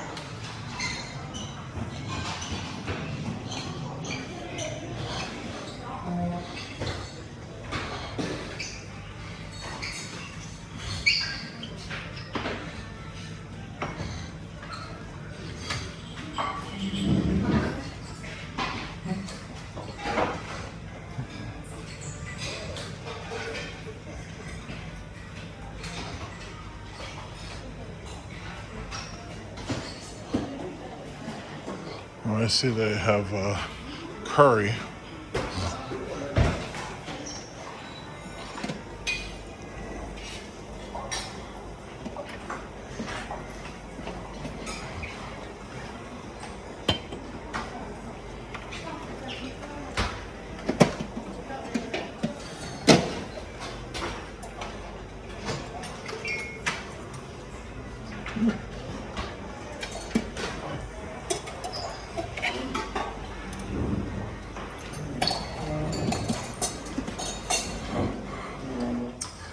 Okay, so this is the shower stall. So you get the Japanese toilet with the bidet, and of course, you know, the shower and the sink. It's a pretty nice space. They give you like one hanger, but this hanger is busted, so you gotta ask for another one. But they do give you a hand cloth. They give you a mid-sized towel, and then they give you a large towel. So yeah, it's plenty much stuff. And then as far as the amenities, they usually give you body soap, shampoo and conditioner. So if you didn't bring your own, you're pretty much covered. They also usually have toothbrushes here. But even if they don't, I know there's some upstairs in the other part of the lounge, so. And you can even set the air conditioning to what you want it to be. I would just like to point out that this toilet seat is heated. I sat on this toilet seat, and I'll be goddamn, but the toilet seat is freaking heated. You will join me on a journey to cleanse my bowel and to, basically to milk, oh my God, this bidet for as much as it's worth. Woo, man, that was a long ass flight. So, of course, gotta get into the shower, sing a couple of bars. But yeah, this is what we're doing when we talk about business class flight. This is what we're talking about. We're talking about no muss, no fuss, no aggravation, just relaxation the whole way. Yeah, oh boy, this thing is warm. See, and I've showed you these bidets before. This thing's got like buttons, and you just push the buttons, it sprays you right up the ass. I'm gonna find that button in a second. But yeah, it just sprays you right up the ass. Like, I don't know who thought of that, but that person must have been a sexual offender. Whoever came up with that idea, they're like, somebody said, hey, you know what we could do is we'll put toilet paper on the wall and people will take wads of toilet paper and they'll wash their ass. Somebody else says, no, I have a better idea. We'll use seashells and you'll scoop the poop out of your ass. And then this third person came up with this idea. The third person says, you know what, I got a better idea. What we'll do is we'll pump high pressure water right up your ass, and that'll clean your ass up. And the board must have looked at each other and they were like, that's a goddamn good idea. But see, that's part of the reason why the Japanese are so laid back and they're calm and they're able to come up with all these mathematical discoveries and everything. They're able to build the future. Americans ain't doing shit except dodging bullets. That's all Americans are doing. Americans ain't doing nothing. They're trying to talk up Elon Musk. That motherfucker's a grifter. And he hasn't come up with nothing. His technicians, his engineers, it's like, yeah, they figured out a way to reuse rockets, but the reality is space travel is not profitable. That's the reason why corporations haven't gone towards space travel. It's just not profitable. So the reality is, it's like you're giving this grifter all of this fucking applause and handing him all this money, and for what? At the end of the day, you got these other people are, doing better with what they have, and they're being resourceful. This idiot's trying to talk about going to fucking Mars. You ain't going to fucking Mars. It's like the Japanese are getting shit done. The Chinese are getting shit done. But Americans ain't doing nothing but dodging bullets from AR-15s and worried about electing communists, which is going to happen anyway, because I think that's inevitable at this point. But Americans ain't doing nothing. It makes me very, very ashamed. I'm very ashamed of these fuckers. Oh yeah, well, we've got a multi-trillion-dollar military-industrial complex. It's like, yeah, and you also have a $40 trillion bill. It's like you didn't do nothing but buy a bunch of weapons. It's like you ain't doing nothing. Everybody else is moving and shaking. Japanese, the reason why they're so calm and they're so cool and they always have that calm demeanor is because they sit on these toilets, these heated seats, and they spray themselves in the ass for hours every single day. And that's the reason why they're so calm and they're so cool and their demeanor is so good. See, Americans can't relax. You can't relax. Can't relax. I gotta fly 9,000 miles to relax. And meanwhile, you're shooting each other up in the Idaho in the In-N-Out burger. It's like you can't even go get a burger without getting shot. It's fucked up. But the Japanese, they're calm and they're cool and they just sit on the toilet and they just spray themselves up the ass for hours on end. And that's the reason why they're so cool, Very calm, very cool. Yeah, but I can take a nice leisurely poop. I had breakfast. I had some eggs, some pancakes. I can take a nice leisurely shit. I'm gonna go back up there. I'm gonna get more red wine. I'm gonna get some champagne. And I'm gonna sit at my computer. I'm probably gonna play a couple rounds, like Mega Man. I'm probably gonna play through Mega Man 1, Mega Man 2, because I got, an hour and a half to kill, 2 hours to kill, give or take. And by the time, it'll be time to, walk to the gate, get on the plane. And I'm just gonna take it easy. I'm just saying, take it easy. I'm still on vacation. I'm on vacation until the day after Labor Day. It's like I ain't got nothing to do. I'm gonna spend some time, visit some family, but oh man, I feel so good taking this big old poop. Take a big leisure. See, some people, you can't even take a leisurely poop. You gotta rush. You gotta take a shit and you gotta hurry up, wipe your ass, and you gotta run back to whatever slave job you're doing. Not me. I take leisurely poops. When I take a poop, it's like I get on there. It's like, yeah, where's the newspaper? Let me read what's happening in finance. Nice and leisurely. Okay, let's get this shower going. Let's see. How you turn this damn thing on? Okay. Don't wanna be all by myself. Don't wanna be back. Oh shit, they got freaking spinning jets and shit in this. Look at this motherfucker. Look at this thing. This shit got spinning jets. I know the women love this shit. This thing up there's got a massage sprayer and shit. You can reposition the motherfucker. Holy Christ. And you got the rainfall right there. Don't wanna be by myself. Okay, I think this is full power to the top, or you could do full power to the bottom. Wow, look at that. That is some crazy shit, man. And then if you're a woman, you just pull this off here and you have lots of fun with this basket. You pull this off there and go right up your cooch. It's like you already know who that's for. But then again, with these guys out here nowadays, honestly, you really don't know. But anyway, let's take a nice leisurely shower. Glub, glub, glub.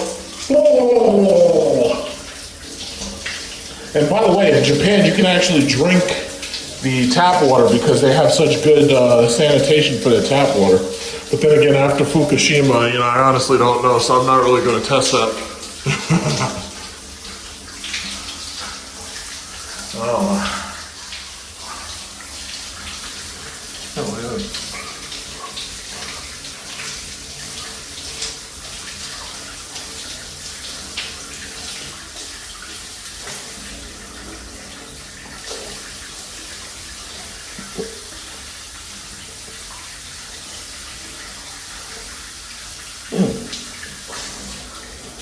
Trying to figure out how to turn this one on. Oh, wait.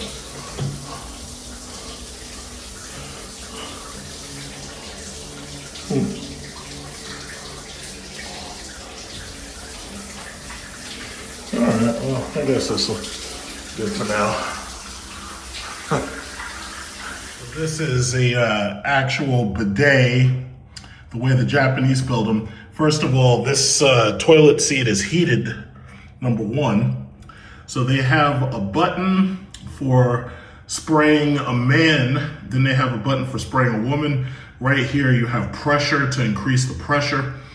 And in Japanese culture, they are very embarrassed about making fart sounds and fart noises. So their toilets play music. That's what this music button is for. And obviously the volume button is to increase the volume while you're playing the music. So yeah, this is what one of their full bidets looks like. So the ones that you see in Costco are the cheap models because these toilets are completely integrated into the counter. In order to flush it, you have to push the button that's in the counter. And they also integrated the sockets, power sockets and everything over there. So yeah, that's how these things work right here.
This is it. JAL 6 to John F. Kennedy. So that's my airplane right there. It's another one of these goddamn Boeing 787s.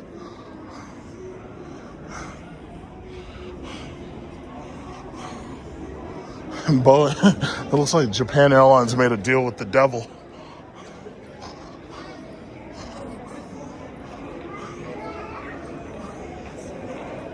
Just gotta find a seat somewhere. Could sit right there, maybe.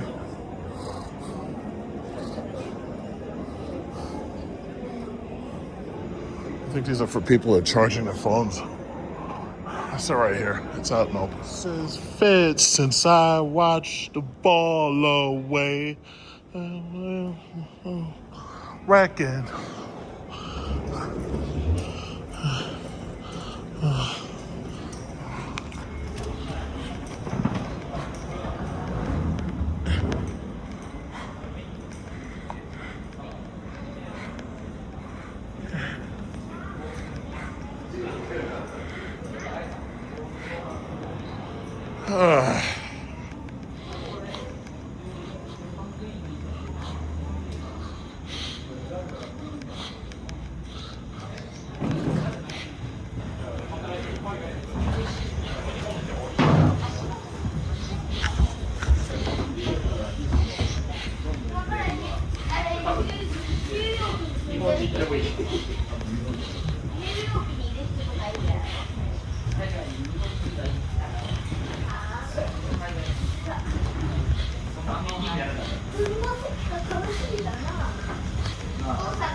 Okay, now we're talking. This is a different seat arrangement because I guess this is the old design.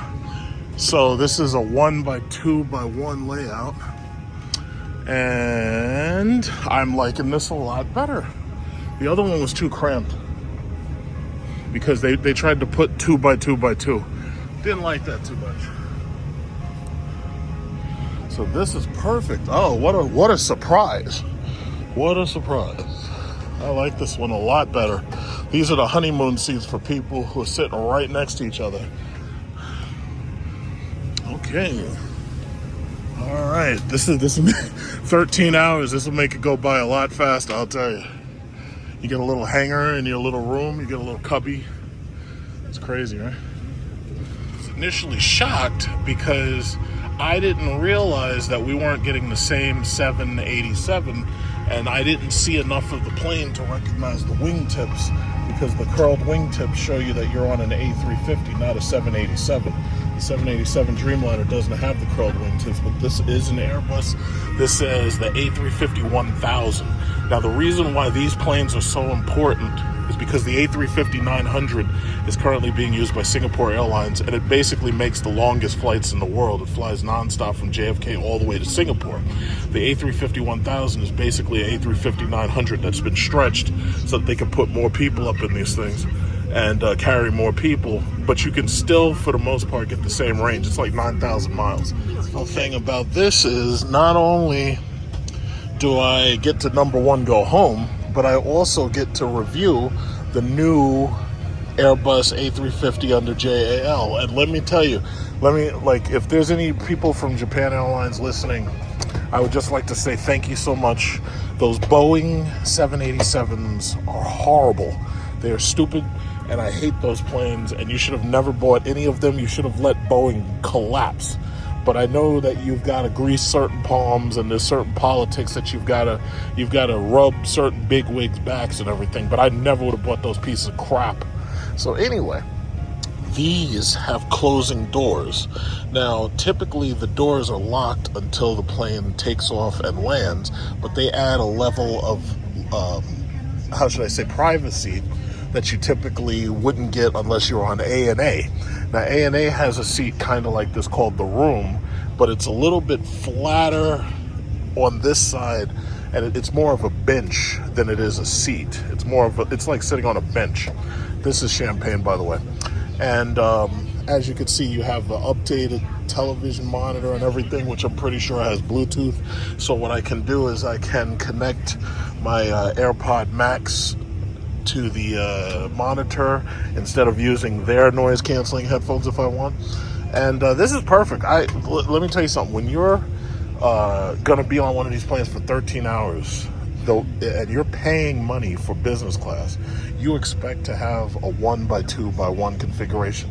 Everybody has access to the aisle, but what I will say is that because these partitions are so tall and thick, it kind of feels a little narrow getting through the aisle, but that's not really a big deal because once the plane gets going, the plane gets going.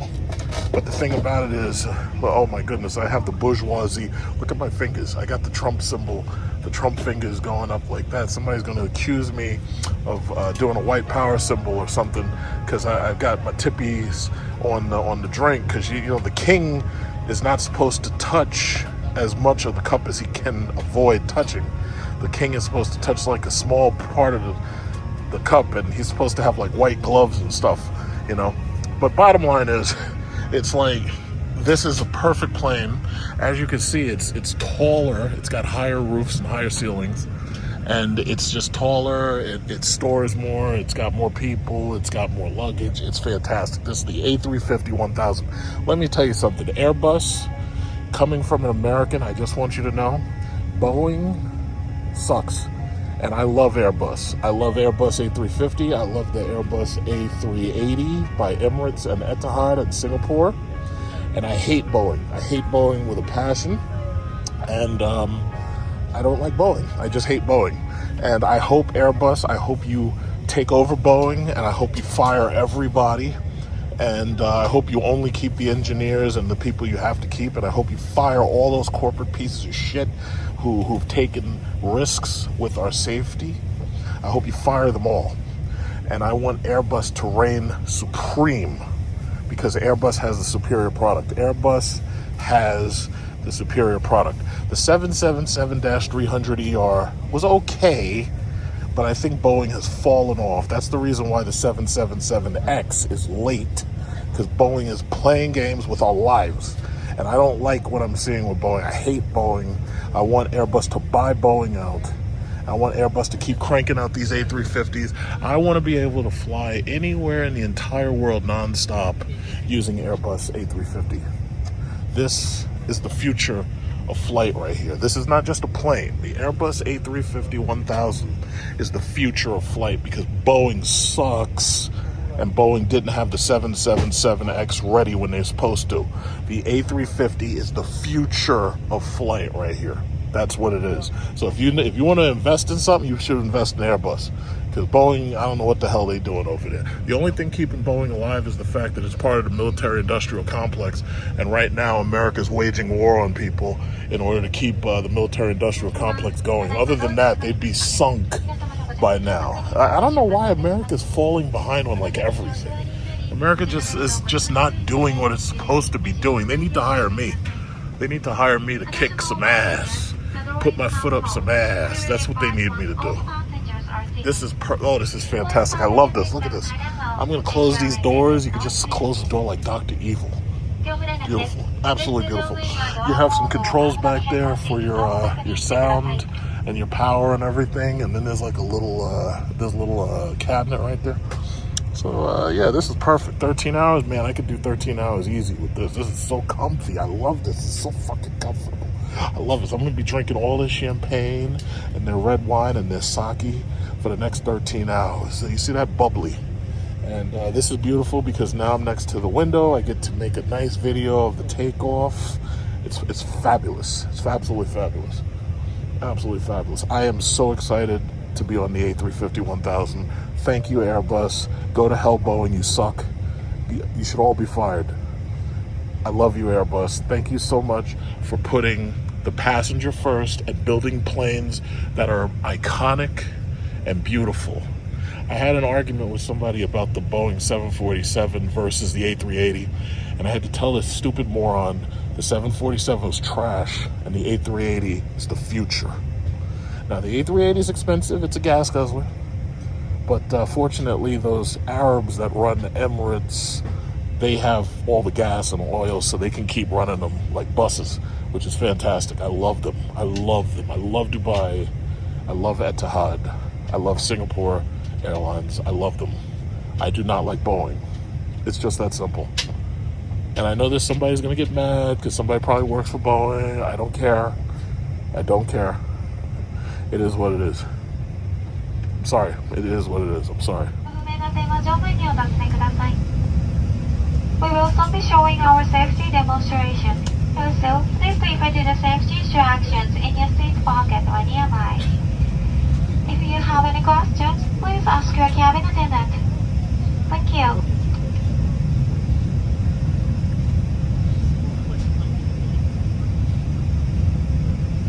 Protective brace position. 救命胴衣は座席下または横にあります。 Your life vest is located under or beside your seat. 頭からかぶり、留め具をかけ、しっかりと締めます。 Put the life vest over your head, fasten the buckle, and tighten the strap. 非常口で引き手を引いて膨らませます。 Hold the tab to inflate the life vest when exiting the aircraft. 膨らみが足りないときは、チューブから息を吹き込みます。 If necessary, blow into the tube to inflate the life vest. 前と後ろの非常口を確かめてください。 Check the location of the emergency exits in front of and behind you. 脱出時に荷物は持たないでください。 Leave your baggage when you evacuate. 荷物を持つと通路を塞ぎます。 Carrying baggage will block the aisle. 荷物やハイヒールでスライドが破れ、使えなくなる恐れがあります。 Baggage and high-heeled shoes may damage the slide. 脱出時の正しい姿勢です。両手を伸ばして前傾を意識し、必ず着地点を見て滑ります。 Three choices. You're given the choice to use your own Bluetooth speakers. You're given the choice to use their speakers, or you're given a choice to use the in-seat headrest speakers. Now, these can come in handy if you're eating or if you're doing something and you don't want anything on your head. Some of these people don't like having things covering their ears, or they don't like having things in their ears. So I might try the headrest speakers later on while I'm having, dinner or something.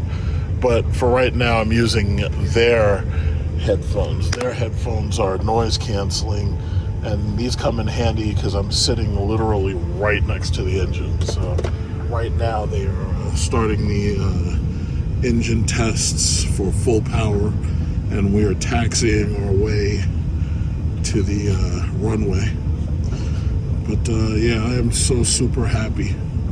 I am so super happy that this is the Airbus A350-1000.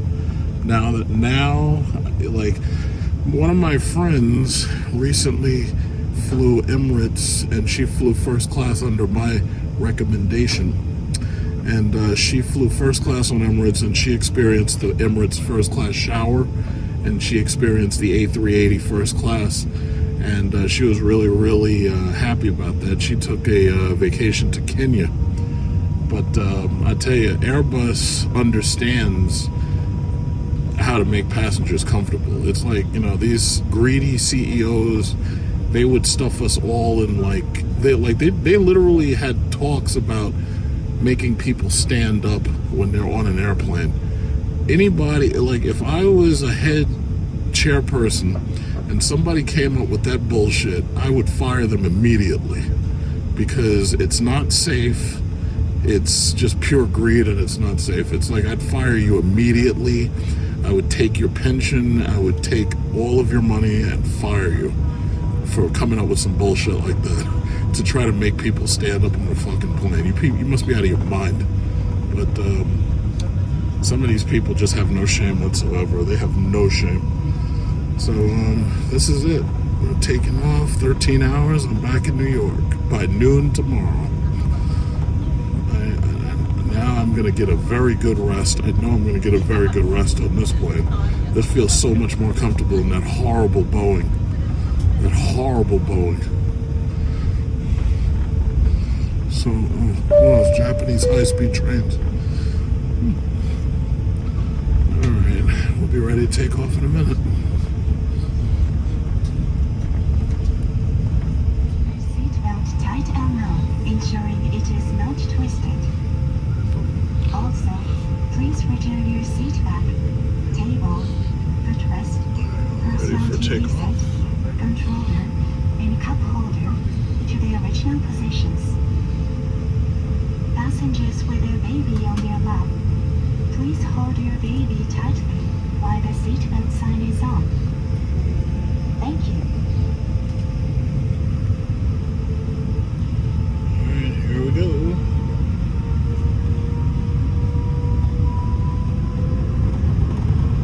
Here we go.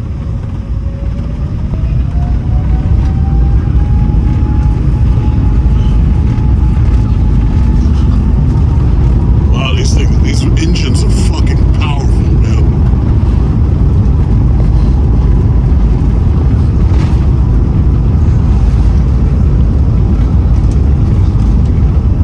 Holy shit, this thing is bouncing like it's ready to go. This thing's ready to go, boy, man. This thing ain't playing.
One thing I noticed just now is, like the 787, they have their own window dimming now. So with window dimming, you can control how dim your window is, like how bright it is or how opaque. And I also noticed that right on the window, they have it at the bottom, just like the Boeing 787 has. So let's see. If it might be locked right now. They might have it locked. But if I try to do it here, let's see.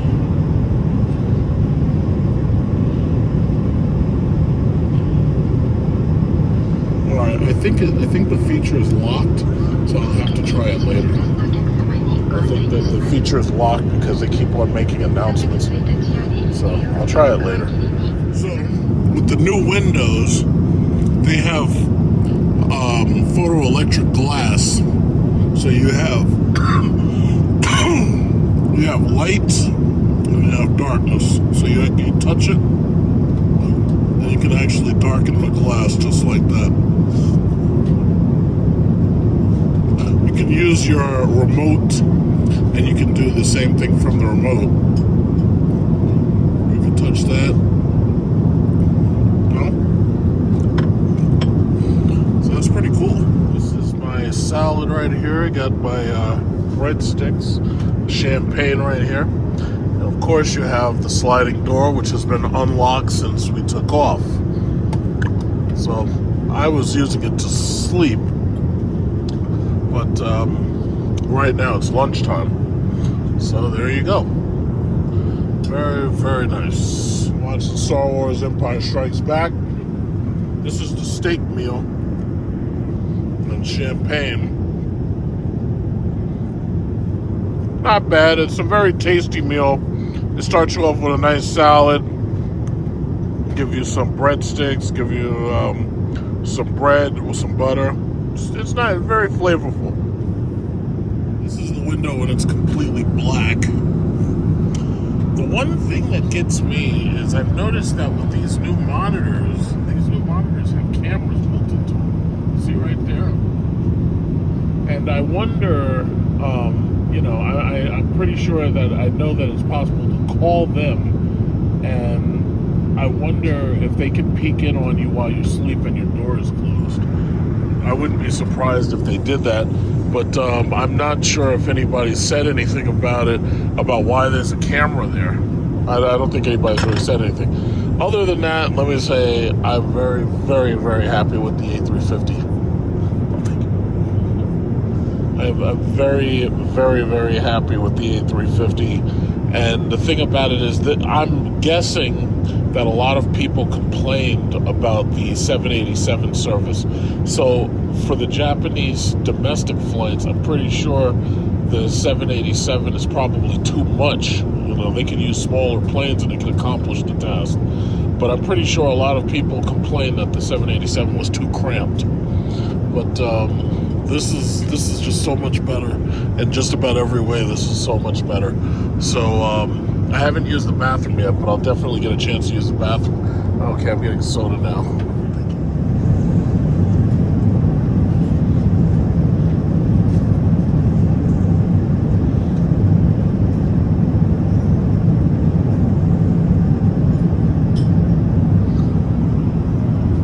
Let me tell you something.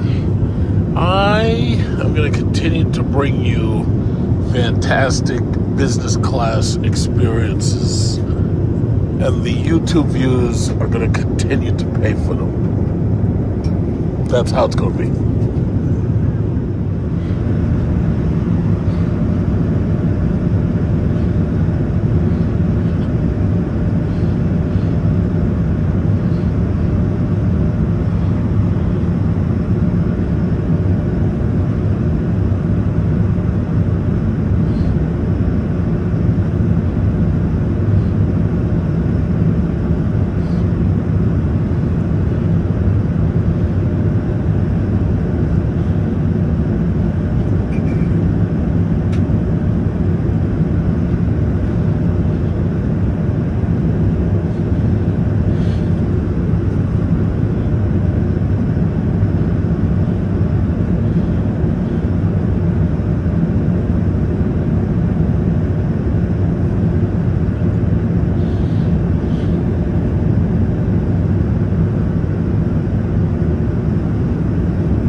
That's it. Vacation's over.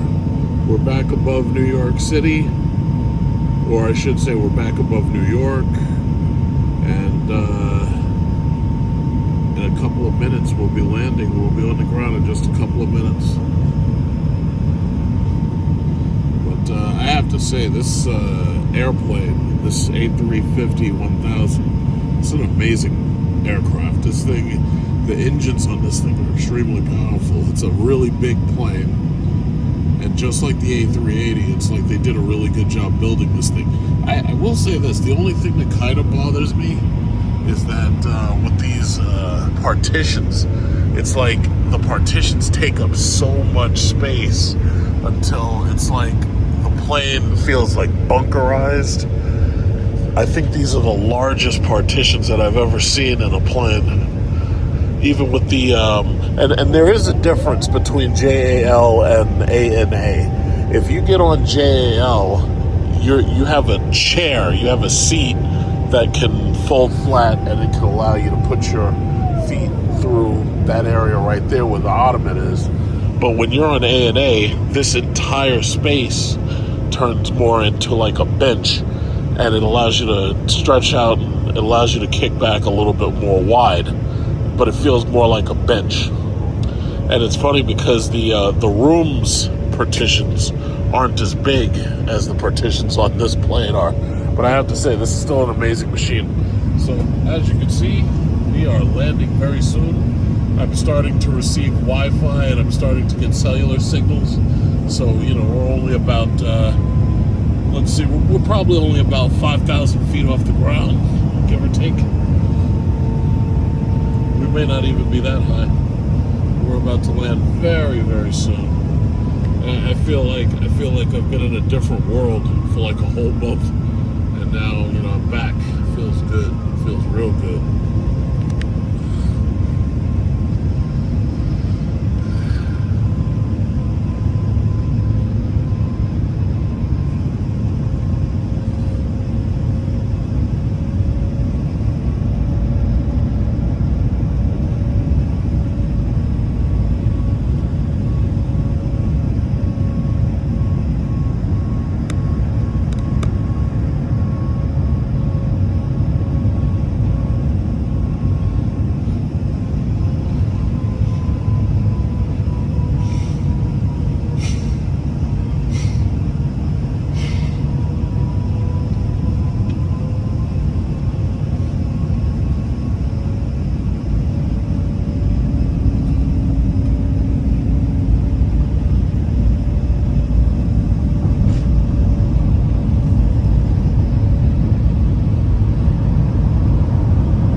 Okay, I know exactly where we are.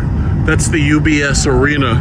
That's part of, the town is called Elmont. So I know exactly where we are. Okay, in fact, I know exactly what the glide path is too. You see that highway right there? You see that highway? Right where the tree line is? I'm pretty much pointing it right, I'm keeping the highway in the middle. That's the Cross Island Expressway. So I know exactly where we are. Yeah, that's the Cross Island Expressway right there, and then it becomes the Belt Parkway, and we are basically flying, yeah, I even recognize those buildings. I think that's Merrick Boulevard right there. Yep, that right there is Merrick Boulevard. And right over there, those buildings, those project buildings that I'm looking at in the center, that's Rochdale. Okay. So basically, we flew past my house. Or at least we flew past one of my houses. Oh, wait a minute. If that's Rochdale, I should be able to see my house from here. I just got to figure out which building. That building, okay, that's Springfield Gardens or Andrew Jackson High School. So if that's Rochdale, I'm looking for Baisley Pond Park. Oh, well, yeah, I think on this angle I'm not gonna see it. Yeah, no, okay, well, here we are. Final approach, thank God. Here we go. Landing, landing, landing. Everybody loves landing. This is the favorite part. Landing, landing, landing. Whee! Alright. 50, 40, 30, 20, 10. Retard. Retard. Thrust reverser, 100%. Wow, look at that engine.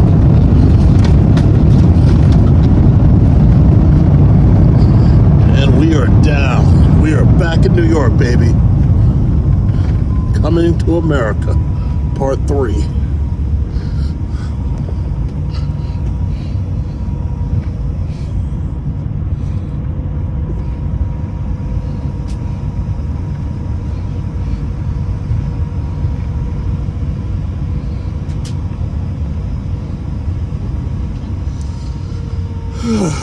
Feels good to be back home, I suppose.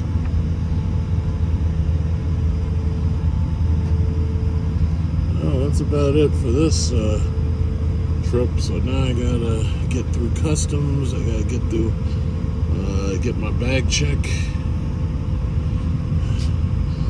Now, hopefully, they get us right into the. Hopefully they get us right into there, because last time I came Japan Airlines, we literally waited on the tarmac an entire hour. So I'm gonna wait until I see the Emirates A380 over there. That's the Emirates business class lounge over there. I see that. But last time I flew in here, we were on the tarmac for an entire hour. So what I'm gonna do is I'll wait until I'm walking in there, and then I'll call my pickup to pick me up. ただいまからすべての電子機器をご利用いただけます。また、お降りの際には、携帯電話などのお忘れ物をなさいませんよう、お座席周りをお確かめください。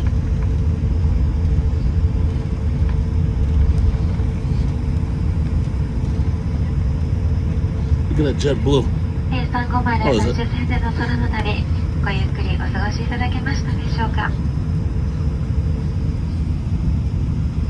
私ども乗務員一同、皆様の大切なお時間をご一緒させていただきましたことを心より感謝申し上げます。また、夏の活気あふれるニューヨークで皆様にとりまして素敵な時間が過ごせますことをお祈り申し上げます。今日もワンワールドアライアンスメンバー日本航空にご搭乗くださいまして誠にありがとうございました。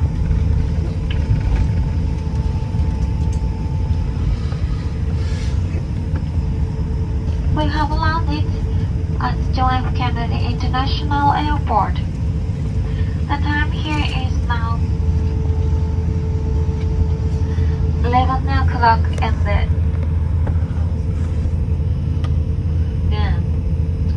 the morning, sorry. Please make sure to keep your seatbelt fastened until the aircraft stops completely and the seatbelt sign is off. Please take care when you open the overhead compartments as items may slip out. You may now use all electronic devices. Please check to make sure you leave nothing behind, especially cell phones and electronic devices. We hope you enjoy your stay in this exciting city during the beautiful summer season. Please take care in the warm weather and have a wonderful time here. It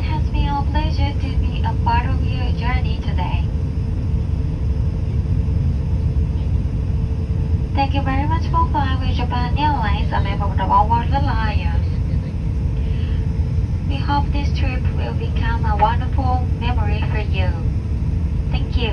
Many people are ahead of me for U.S. citizens. Ain't nobody here except me. This is perfect. See all other passports line over there. But as you can see, there's like nobody on the U.S. citizens line.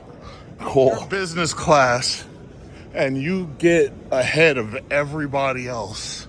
And there's nobody online for U.S. citizens. And you walk in, and it only takes 2 minutes to simply just walk in. And you get to get your bag before everybody else. This is just fucking fabulous. Where is my bag check? I'm not sure. Oh, JAL must be there. It must be baggage claim too.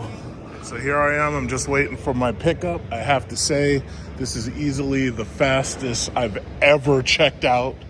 Ever. I didn't have to declare anything at customs. I didn't have to go through any bag checks whatsoever. I didn't really have to do much of anything. All I had to do was wait for my main suitcase, and once I got that was it, man. I think I got off that plane less than 10 minutes. I'm walking out of the place. Amazing. Fast, super fast. So that's it. Vacation's over. So I don't know what the next vacation, which one it's gonna be. I don't know where I'm gonna go next. But I got all of August. I got vacation still during the summer. And then after that, we'll see what happens. Spring break, we'll see what happens next summer. I don't know. But I had a good time. Vietnam was really, really cool. Cambodia was okay. But had a really, really good time.